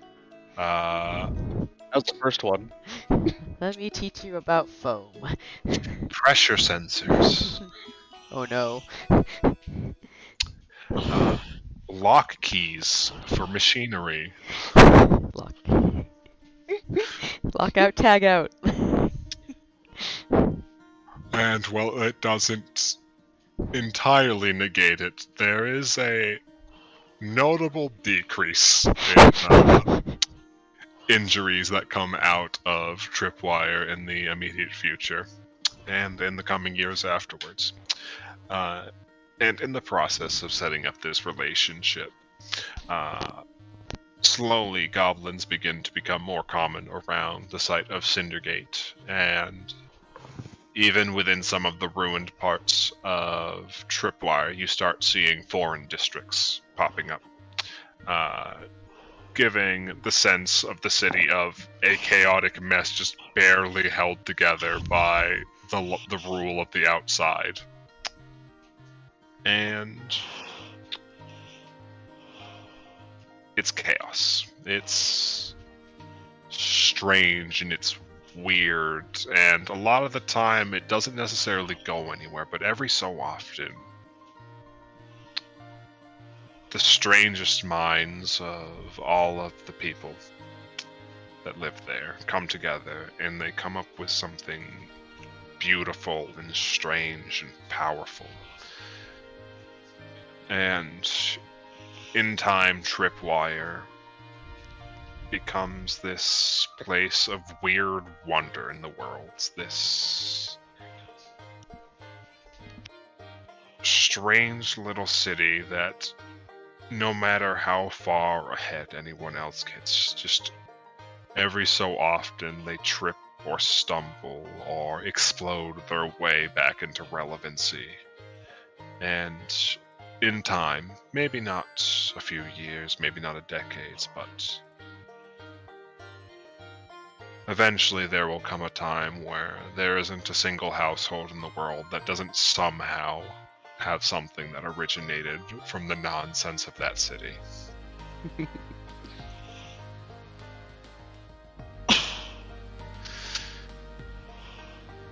And you get to watch it. Fully there at first, but in time, with the company of others, as eventually Lynn and Nixie return. And even further beyond that, you ascend to join them, to watch over the world, not as a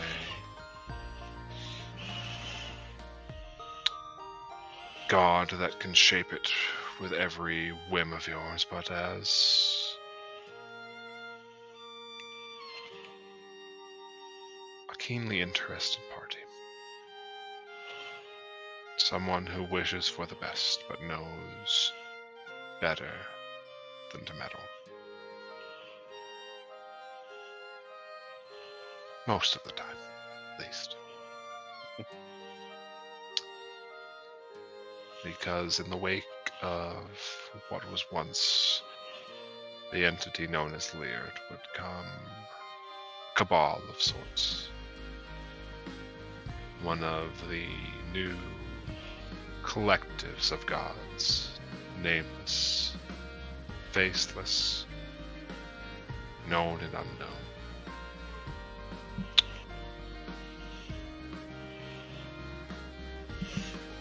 The troop would be a very odd entity, and at times people would think they understand them, but no one would ever really know but them.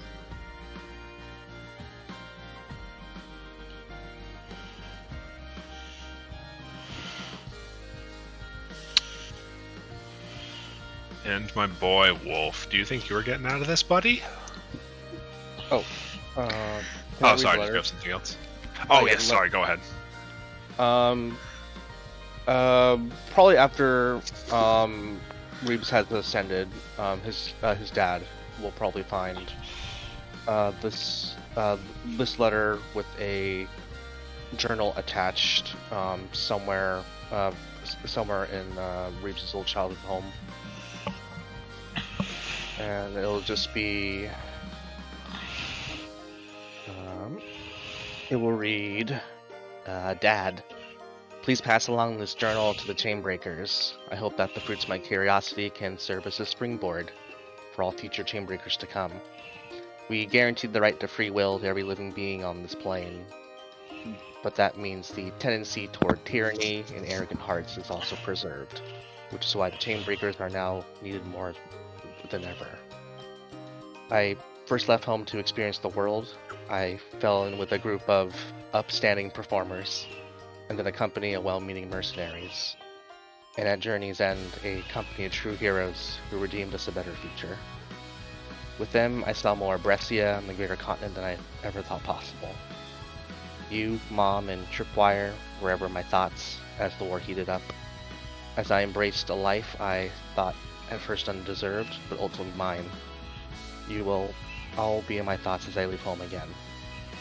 Please know that Father Reginald Augustus Falbite Sr. directly inspired one of Leard's inheritors, even if the trickster fell asleep through more sermons than he stayed awake for.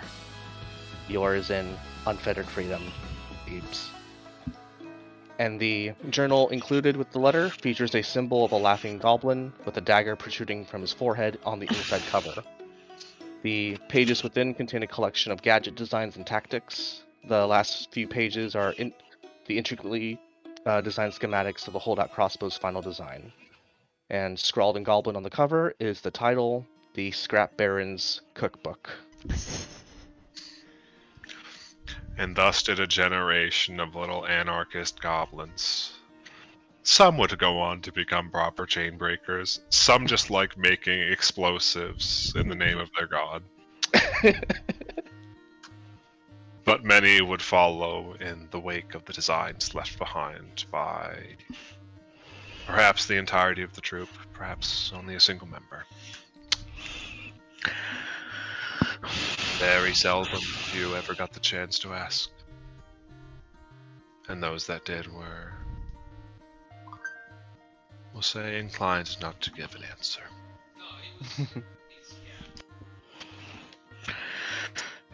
So, a funny little man on a boat. I'm on a boat.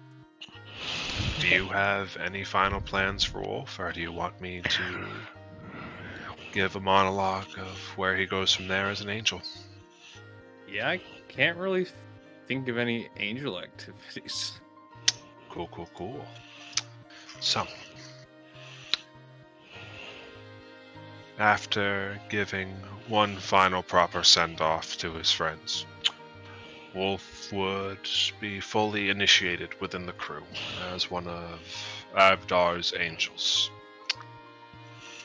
Though, as luck would have it, it wouldn't be the last time that he ever got a chance to speak with them, as the last of the members was offered and accepted a domain. It seems like the Redeemers would be working together, if a bit more distantly, with each other for some time to come.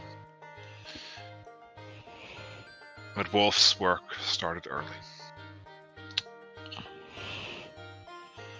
He learned his work aboard the ship, not just as one who explored the planes themselves beyond the material.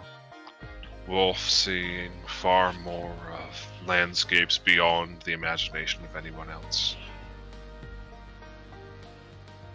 Sailing through seas of lava and currents of wind and plains of nothing but liquid blackness and blinding light. He would experience every location, every conceivable end of the world. And yet somehow we'd find somewhere new the following day. In time, his work would eventually take him from the ship every now and then. Avdar was the god of adventurers, of wanderers, of sailors.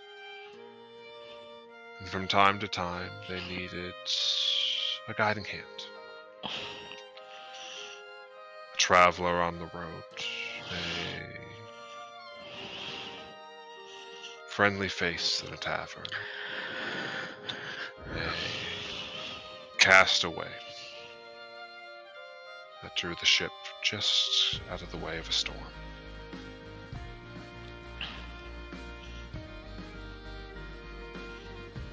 But more than anything, the angel known as Wolf would get a reputation, a preference of theirs that became well known among the followers of his god. As a strange traveler, a comrade in arms, a guardian angel, who would appear in dire moments along the side of reckless adventurers much like himself and his friends, and offer them aid in their times of need.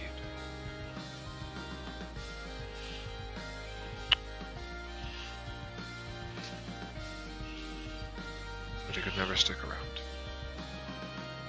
There is always more places to go. More places to see, more people to help, to save, to watch.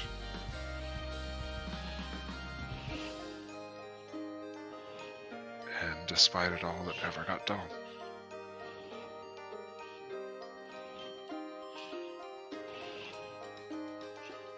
No matter what, every day was still an adventure.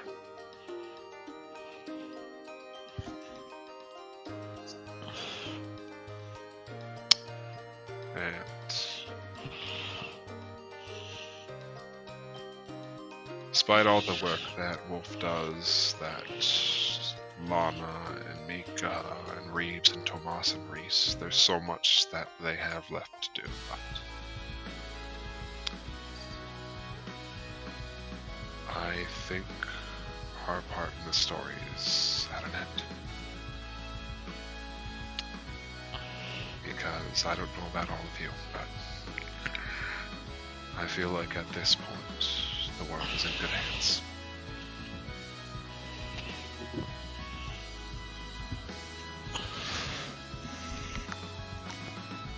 Yeah, goddamn right it is. Good luck getting Tomas out of his city to do anything for anybody else ever again. What a fucking old man.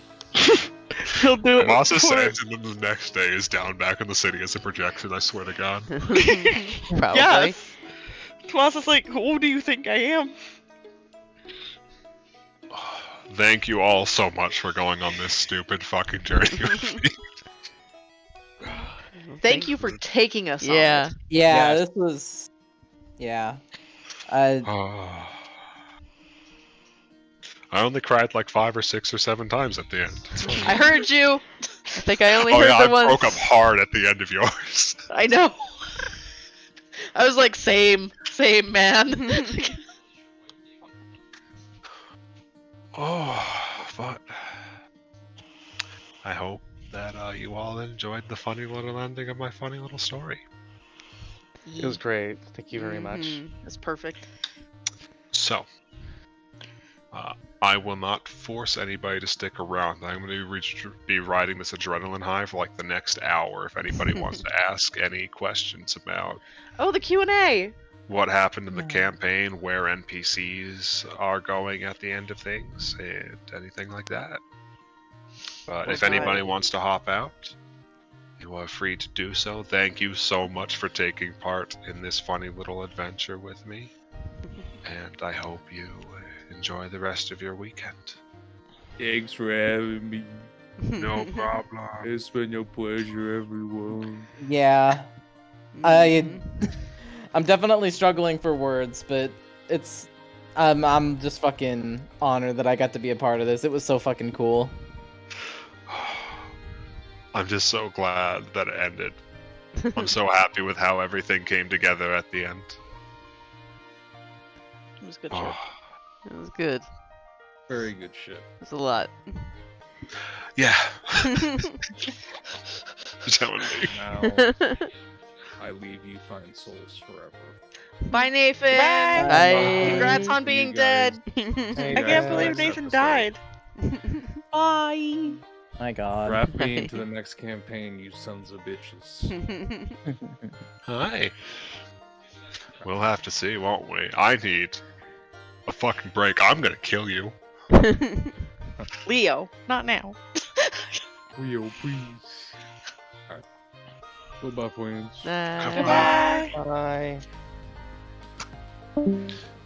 So, does anybody have any funny little questions for the funny little GM goblin? I'm trying Where? to think of them because my brain is full of tears.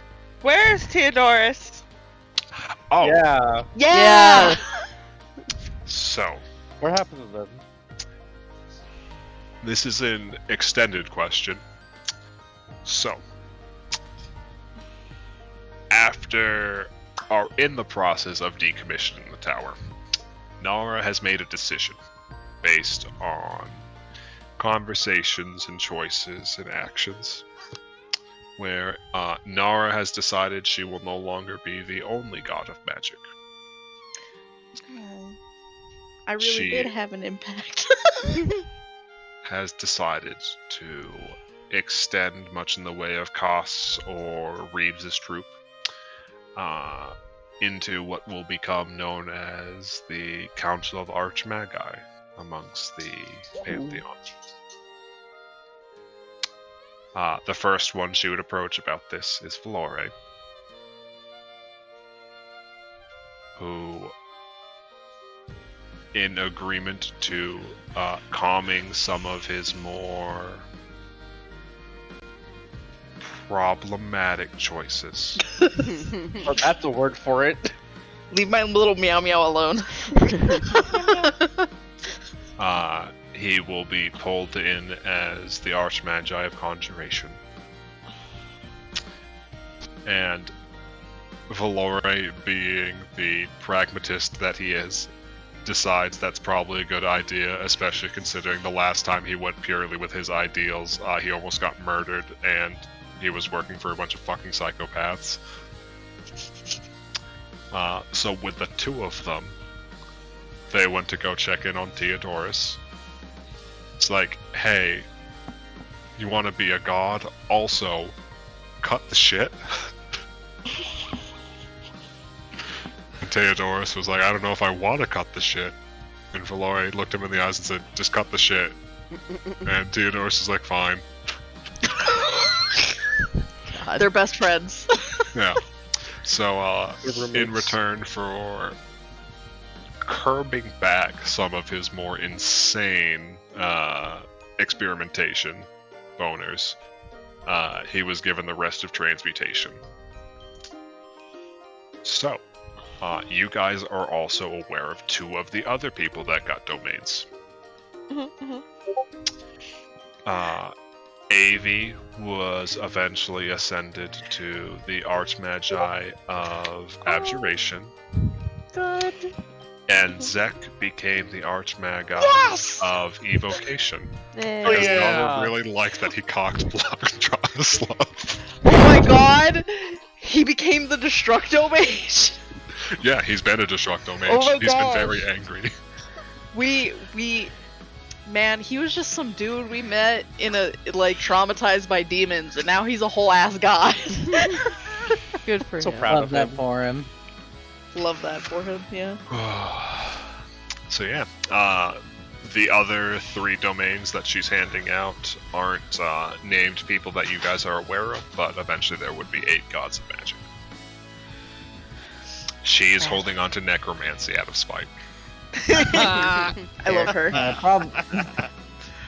Yeah. Necromancy is also the curse school, so Tomas just staring Suits at her. the layout of his city like, now I need a temple for 8 more? Fuck. I'm sure we can just make one temple with little shrines to all of them. He's already got one that's got literally all the Fae, and Phelan, and Kirol, and Zeisys in it. It's getting crowded. It's fine. Reese will find a way. just build a 2nd story. Tomas, like, do we make it taller? Sure. Alright. What's next?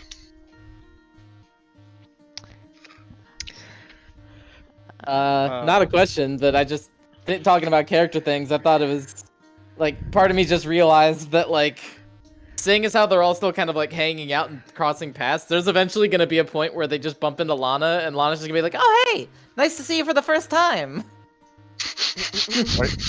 What are you talking about? You You just see blue Lana out of the corner of your eyes. I feel like that happens, and Tomas just casually grabs Lena and like, we're not gonna talk to the crazy lady, sweetie, and they're gonna leave. Lana's eyes kind of sink a little bit. Oh no! Like, Tomas is such a fucking bitch. Nathan's not here anymore, but Tomas would also tell his daughter that if she ever sees a giant half-orc man who's glowing, stay away.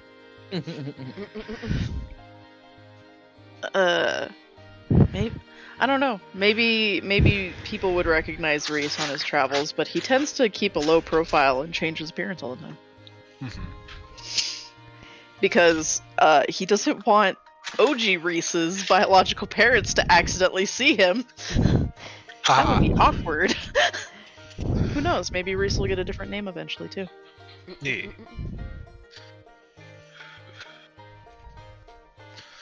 Alrighty. Any other questions about characters or events or any of that stupid bullshit? Harnan!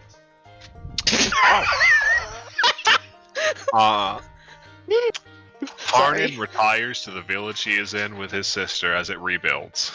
Aww, good for him. Good for him. He is a simple boy and he lives a simple life. But he did not get horrifically murdered by you or any of your allies at some point. Good. What about Molt? Oh, that's right. So- I forgot him in my epilogue. You Reese- forgot your own child. I know. I was so busy crying and trying not to cry. Leave me alone. Cut me some slack. Do I Reese. ever? Reese is going to like have him go to Cindergate to help Mika because he's a savant.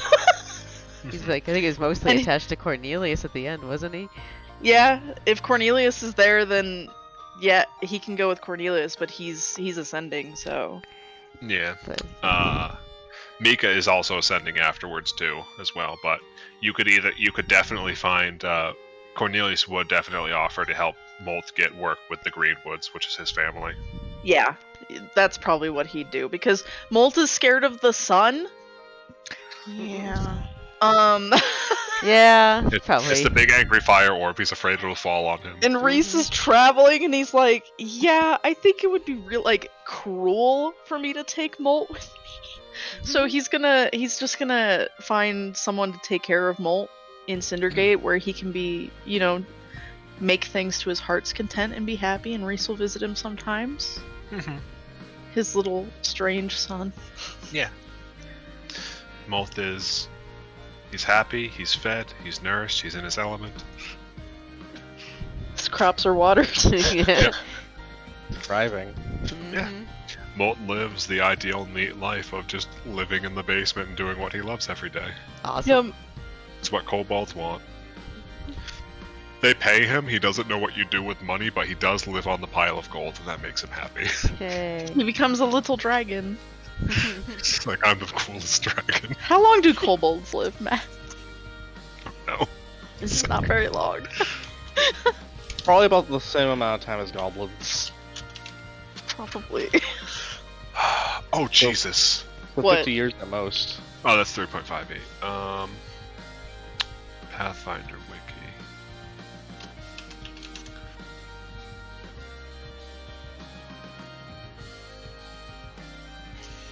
Years.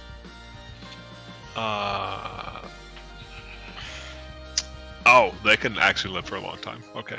Oh! That's good. They can live like 100 years. Oh god! Well, Reese will visit him. Yeah. Yeah. Make sure he's doing okay. He becomes a little font of knowledge. Hey. Sweet baby boy. Did, He gets known as the dragon in the Greenwoods. Oh. Good. Good. Millstone. Yes. Millstone, you said? Millstone and Emmy and the people involved there. So, at the end of things, by that point, Darzuk had basically taken up residence as, he was either one of their guards or the head of their guards. I forget which one of those two he ended up being. But outside of that, Emmy's dad remains in the town as an innkeeper and, the de facto mayor.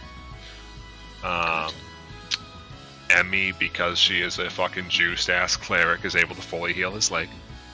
Oh my god, love that for her. So she stays behind for a little bit to catch up with him, make sure everything's okay, spends a couple weeks just relaxing around town, making sure everybody's settled in, and then she follows through on the dream that she originally had of she wanted to become a mother so she could do to other people what the mothers had done for her and her father of tending to the people that are either too sick or too poor or otherwise don't have the privilege of getting to proper care anywhere else. So she's going to travel the back roads of civilization and make sure that people that survived the war are properly cared for.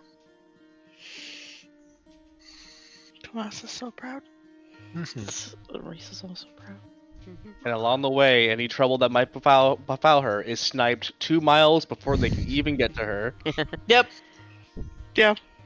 Are eaten. Or eaten. Absolutely. An arrow appears out of nowhere. Reese just dive bombs from the sky. The most well-protected person Yeah. in all of Brescia. I was gonna say the most And the charmed Elven life. Lands. She's also a level 20 cleric. Listen, we're overprotective, Matt. Reese just likes an excuse to, be an ass to somebody sometimes. Yeah, Emmy's also one of the last surviving mothers, the Order of Clerics. So she inspires a new generation of them. Oh! What title does she take? Traditionally, they only ever take the title of mother. I mean, you've Mother Generous and you've Mother. Oh, right. One and, second. Ambitious. Mother Queen. No! Play. Slay! Probably Mother Compassionate. Aw. Oh, that fits. that's fair. Mhm. Who else? Got Dirty Deets. Thunder cheek. Shino. What does Shino get up to? Lamau.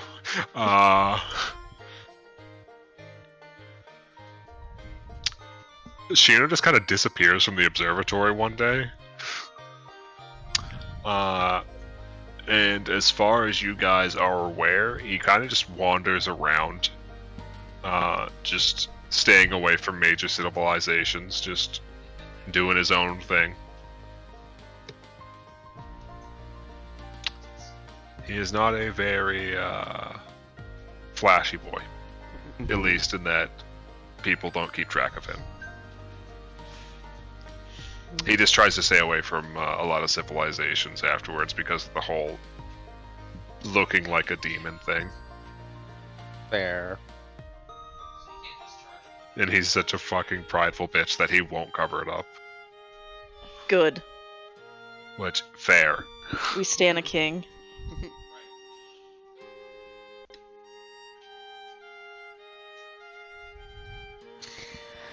I think.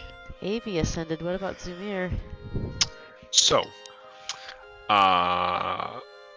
Kapok's problem. All Yes. Kapak would threaten Phelan. I Art. hope you know boss. Kapok, we'll say, applied some pressure to Phelan. And Phelan eventually offered Zumir a minor domain under him, so he would have domain over planes to help Kapak and Phelan's other angels in the effort of caring for and fixing the damage that happened to the plant life since the incursion. So he got to ascend with you all. Maybe a boring question. Hmm. What happened with the King of Brescia? So, King Edmund, he would eventually return to Faircrest alongside of Theoden, because he is basically going to spend the next few decades overseeing both the rebuilding of his nation physically and diplomatically, because you can't say that Brescian Knight organization totally wasn't us, I swear. Yeah. That's a lot of patching up to do. So that basically most of his life is dedicated to rebuilding a lot of that, and he pursues it relentlessly, despite how, like, unappreciated a lot of the work seems. And for you, Reese, due to the efforts that he provides early on, as an early advocate for Clearhaven's independence, he holds a lot of sway in getting the other weakened nations to agree to the terms after some negotiation with Vidar. Vidar gets Clearhaven? Yeah. Oh my god, baby. Brother. I can't say baby or big because I don't know which it is. Probably big brother. He is technically little- larger than you. Little meow meow. Big brother. Big meow Gets meow. his kingdom. Yeah. It's been 84 years. For reference, Clearhaven acts as a neutral nuclear button in that they ally to literally everybody with like a defense treaty, Yes. and it's a kingdom of dragons. Yes. Oh my gosh, Reese has a summer like- home there. It's like, don't make us go to war with you. Play nice, you fucking cunts. No fighting. Basically. Reese has a summer home there that Tomas and Nicandros can use whenever they want. Mm-hmm. He uses it to harass his brother. But yeah, Badar ends up being a very shrewd man, but not a very cruel man. Oh my god. How sparkly is he? How sparkly is he? Eventually, he becomes fully onyx, but it takes a couple of years. I see you, bitch.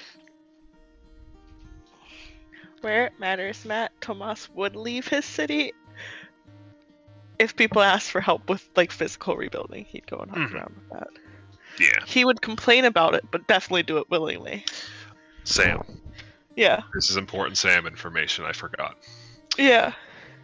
So previously the Elven lands was pretty fucking locked down, aside from like Aliva Olari. Mhm. Afterwards, they do slowly open up. The first two groups they start allowing refugees in for, as well as people to pass through freely, are the Kirali, because boyfriend simp. And also the nomadic Orcish tribes, because of a silly little guy you know by the name of Tret, who helped out Phelan a lot during the war. Hey. I love Tret. Oh, that's Also, right.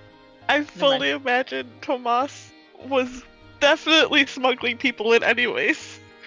Oh, absolutely. He was like, but they can live here. Tomas, that's still the Elven lands. He's like, Until you guys ascended, people kind of just looked the other way as long as you guys weren't causing big problems. I mean, there's a dragon in Tomas's city. What are they gonna There's two of them. There's a nation of dragons now. do? Yeah. Not a lot of them early on, but they don't know how many of them are dragons, so... All according to Keikaku. Oh no. That's the Clearhaven gamble of... Alright, how many people do you want to bet in the city are dragons, Lamau? Oh, How much of a no. problem would it be to piss us off? Oh, the two guys that Reese met at the party, that were, one of them was going to expand arts and stuff. Yes. Where is their name? Barnaby Hall. Yeah. So, What happens with that? because of all of your guys' effort to protect Cold, it was damaged a bit during the siege, but they eventually do start getting traffic again after the war and Nice. start slowly rebuilding, especially due to their relations with the slowly rebuilding Olgaria through the trader Garan, the big fluffy cat man that was at the party. Yes. He was also at the siege, trying to build trade relations with them before the city got locked down. So slowly the city begins rebuilding, and Cold is one of the three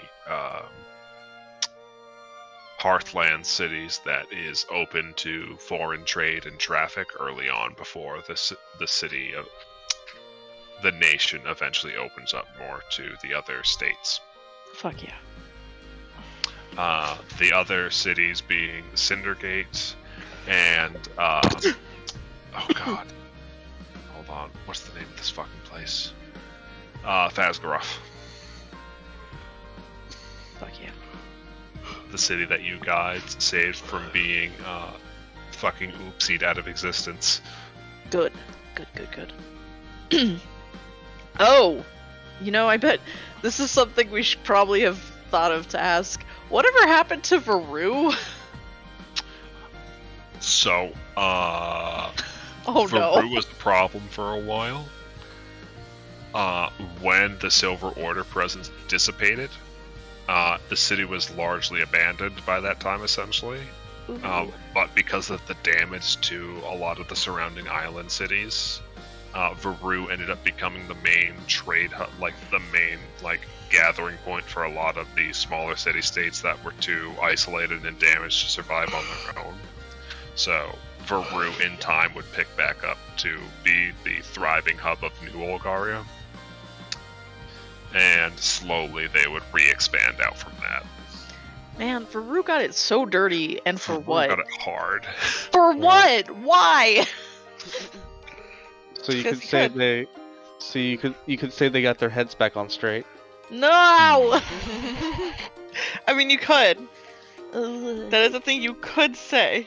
And I You'd did. be incorrect, because those people's just corpses got fucking dumped. Oh well, you know. Speaking of heads getting chopped off, the Dwarven lands, So the Dwarven lands, that's essentially what the Ryan Drake spends his month setting up, because he realized his system was kind of fucking flawed. Our anarchist friend. Yeah. So he spent a lot of time getting Kern to roll in some of the closer, like major hubs back on its feet, and spent a lot of time promoting more interdependencies between the Dwarven hubs. So that you didn't have Kern Dural, this powerhouse, just whipping its dick around everywhere, while all of the other outside cities were just kind of forced to follow in its wake, which meant they were basically just beholden to whatever Kern Dural said. So it takes a while, but slowly you see more of a shift in Dwarven culture and dwarves reaching out more from outside of the mountains. It also helps that one of the major surviving Dwarven factions was Clearhaven, which was a lot of radical thinkers. And one of the only major, like, surviving families was the Cindermanes. Hey. And your funny friend is, like, the de facto head of the Cindermanes, and he's really fucking mad about a lot of things, so he's throwing his weight around. That was another follow-up question about how do you pronounce his name? Laundrake. Laundrake. Yeah, Laundrake. Love that guy. So when when the Silver Order dropped, a decent number of his clan had died, essentially. If not to you guys, to Leard, when he was freeing a bunch of them from slavery. Yep, that happened. Yeah. So their clan was pretty diminished, but out of the surviving members, he was the technical head of them, and they still had like generations of technology, so they would. There was a lot of we'll call it record smudging, where it's weird how many of the small clans died off and how many of the big clans survived pretty well, but all the records of who was born and what their names are and what they look like was misplaced. So yeah, just don't worry about it. Oh, so love that. They absorbed a bunch of people back into the clan, which ended up making the Dwarven lands a little less family is the only thing that matters, fuck everything else, and more family is important, but family can be something you make as well. Oh. Yeah, it can. Which was weirdly pioneered by a different group. Funny that. Wonder if that could be. Mm-hmm. That devilishly handsome other group.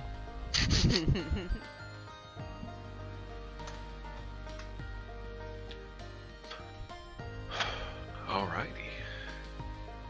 What else?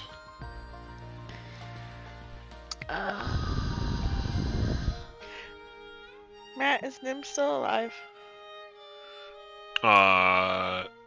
Your family attendant? Yeah. Yeah, he lived. Cool. They never breached Aliva Olari because they were worried about actually pissing Feck off. Oh fucking yeah, fair. Feck would have murdered so many people. He already went on a little bit of a bitch fit when he got to the city. Yeah, he did. Oh, speaking of which, hey Reese, Yeah. remember that mention of a deal that was made for Reese's safe passage? Yes. You guys figure that what that is by the end of the year. You guys have insanely bountiful harvests that fall, but winter comes hard and fucking fast. Ooh. Oh yeah. Oh. He traded weeks, baby. Oh. Oh, that's why he was telling Tomas to do it fast. With the Mhm. favor. Yep.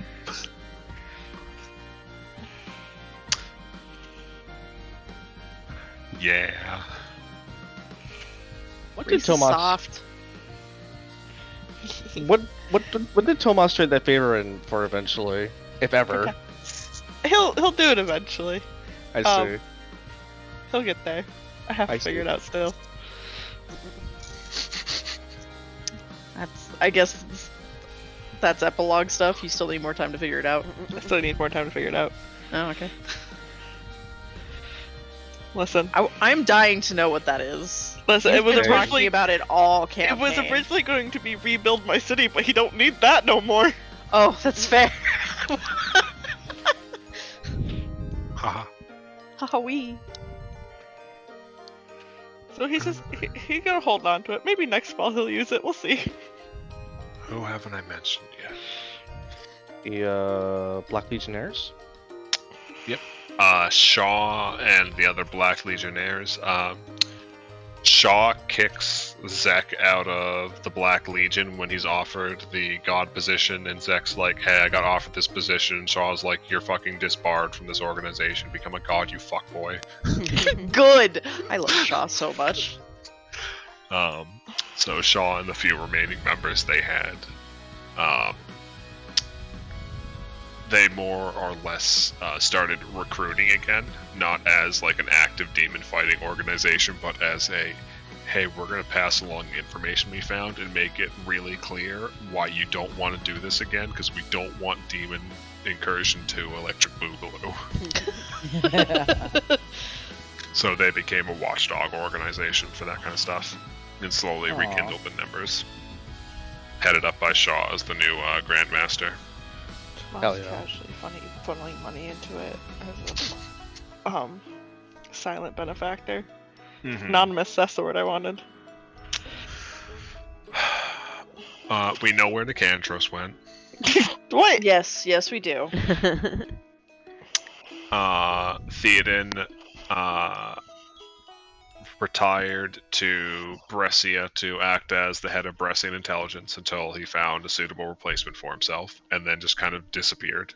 Bye. I love that guy. Yeah, he's a spy through and through, bless his heart. What a cryptid. He disappeared to go make out with Mika. No. Nika was looking at him because she didn't want him to be offended about Reindrake offering the gift to her instead of him. Oh, I misread. I was like, ooh, they're making eyes. No, she just didn't want Theoden to be mad because Reindrake was offering it to her. I was so sure. No, Mika, no. I feel like Mika don't need no man. That's fucking fair. Or woman. Nope, not so much. Mika just needs the forge. And, well, family, yes. Yeah. Tomfoolery, no. Speaking of no tomfoolery, Zara would remain in the hunting grounds as the new chieftain of her tribe, and would be instrumental in the Key Raleigh eventually integrating themselves with the southern nations. Fuck yeah. Play Queen. Lady Rin.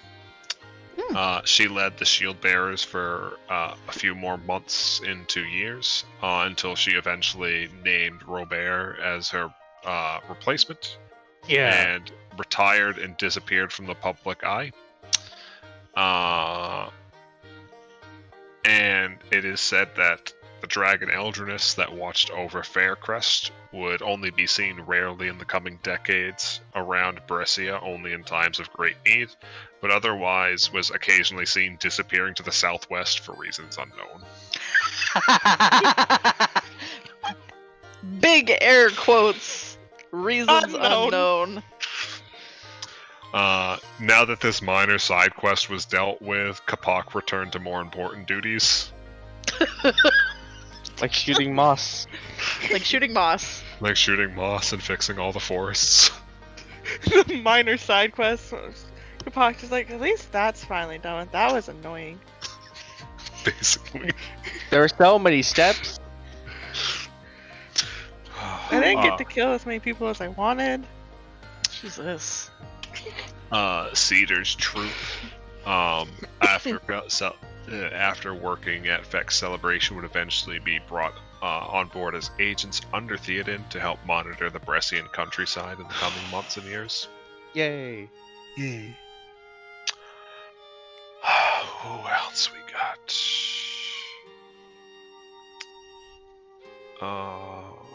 I feel like Torset just vibes living his best himbo life up there.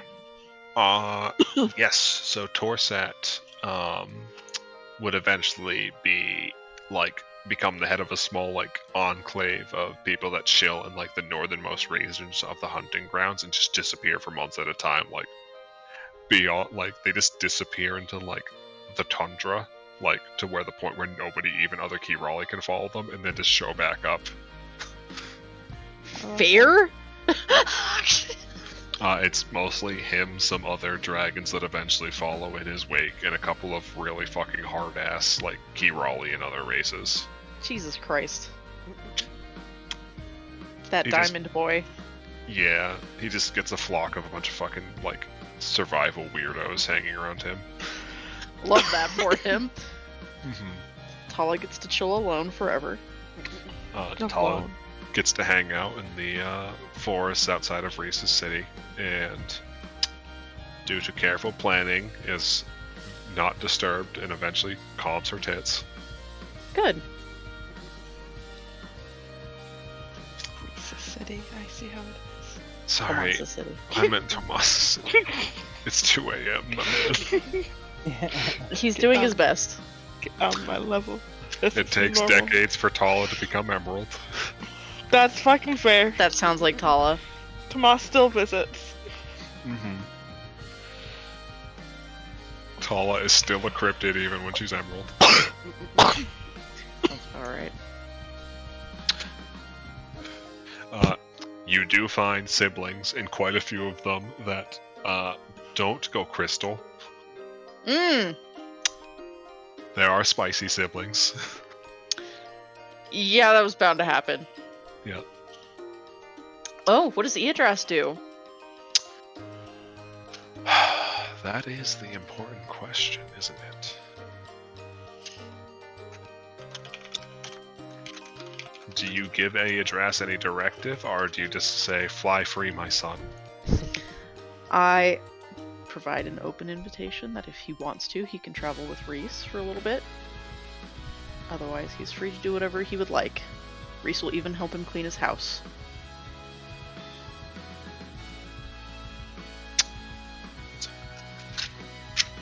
Oh, here we go.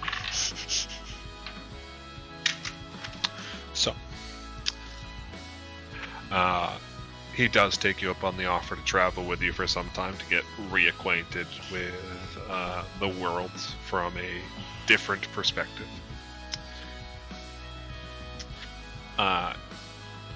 And as far as Reese is aware, he disappears for a period of years after that. Mhm. And it isn't until one of your later return trips, decades later, where you learn that at some point, you're not sure when because he keeps fucking changing identities. At some point, he did return to Clearhaven and became he became the spy master of Clearhaven. Attaboy. And is very much responsible for the early security and campaign of, maybe we just don't fuck with Clearhaven. Good, good, good. Oh my gosh, him and Badar getting along? What timeline is this? A good one. It is something that would take very much years of in the background work of them prodding each other to test. Oh yeah. Good for him. But it was a lot of curiosity and the whole, hey, maybe people can change woo. So Yeah. he gave it a shot.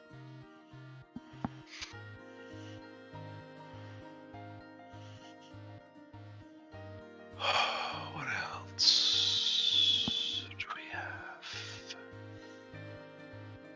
How long did it take Hearthway to get built back up? Funny thing about that, Hearthwaite is permanently closed. Oh, okay.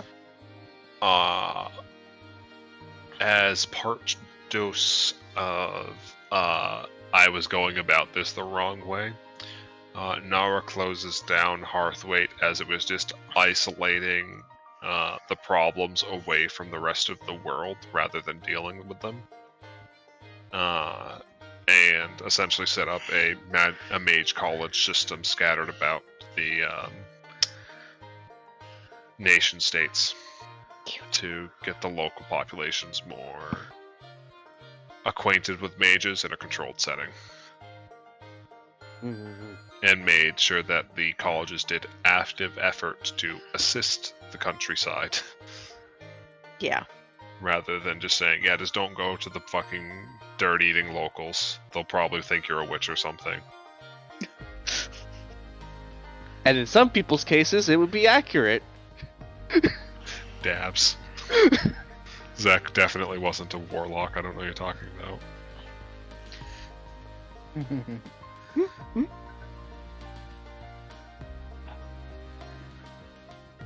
Let's see.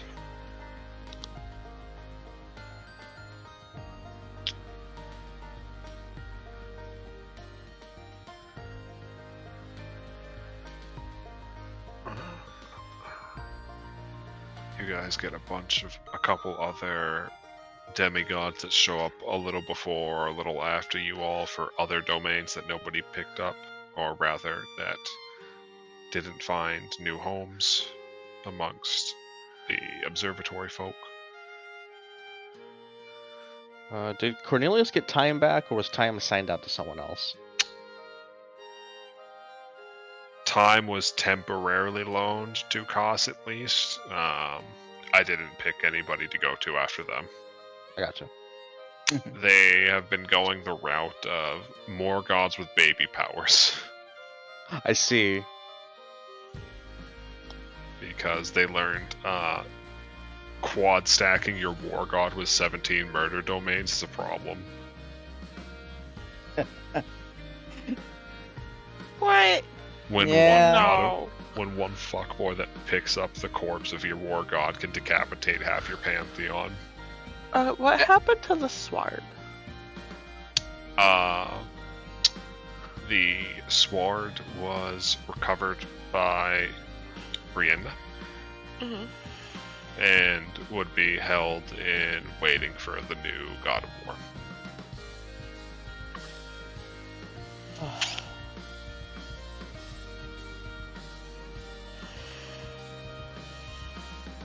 I feel like the world can do without a war god for a little bit. Yeah, probably. Yeah, they had to find somebody to pick that one up, so it took a bit. They got a more chill guy. Yeah, I was about to say a lot of screening and callback interviews were had. Yeah, they learned the genetic lottery system wasn't a great one, so they're doing interviews this time. They're trying a new strat. Interviews sound like a good plan. Tomas to everyone, I don't like that one. Goodness. We know Tomas. We need someone that's well adjusted. Oh no, that person's way too that person's way too adjusted.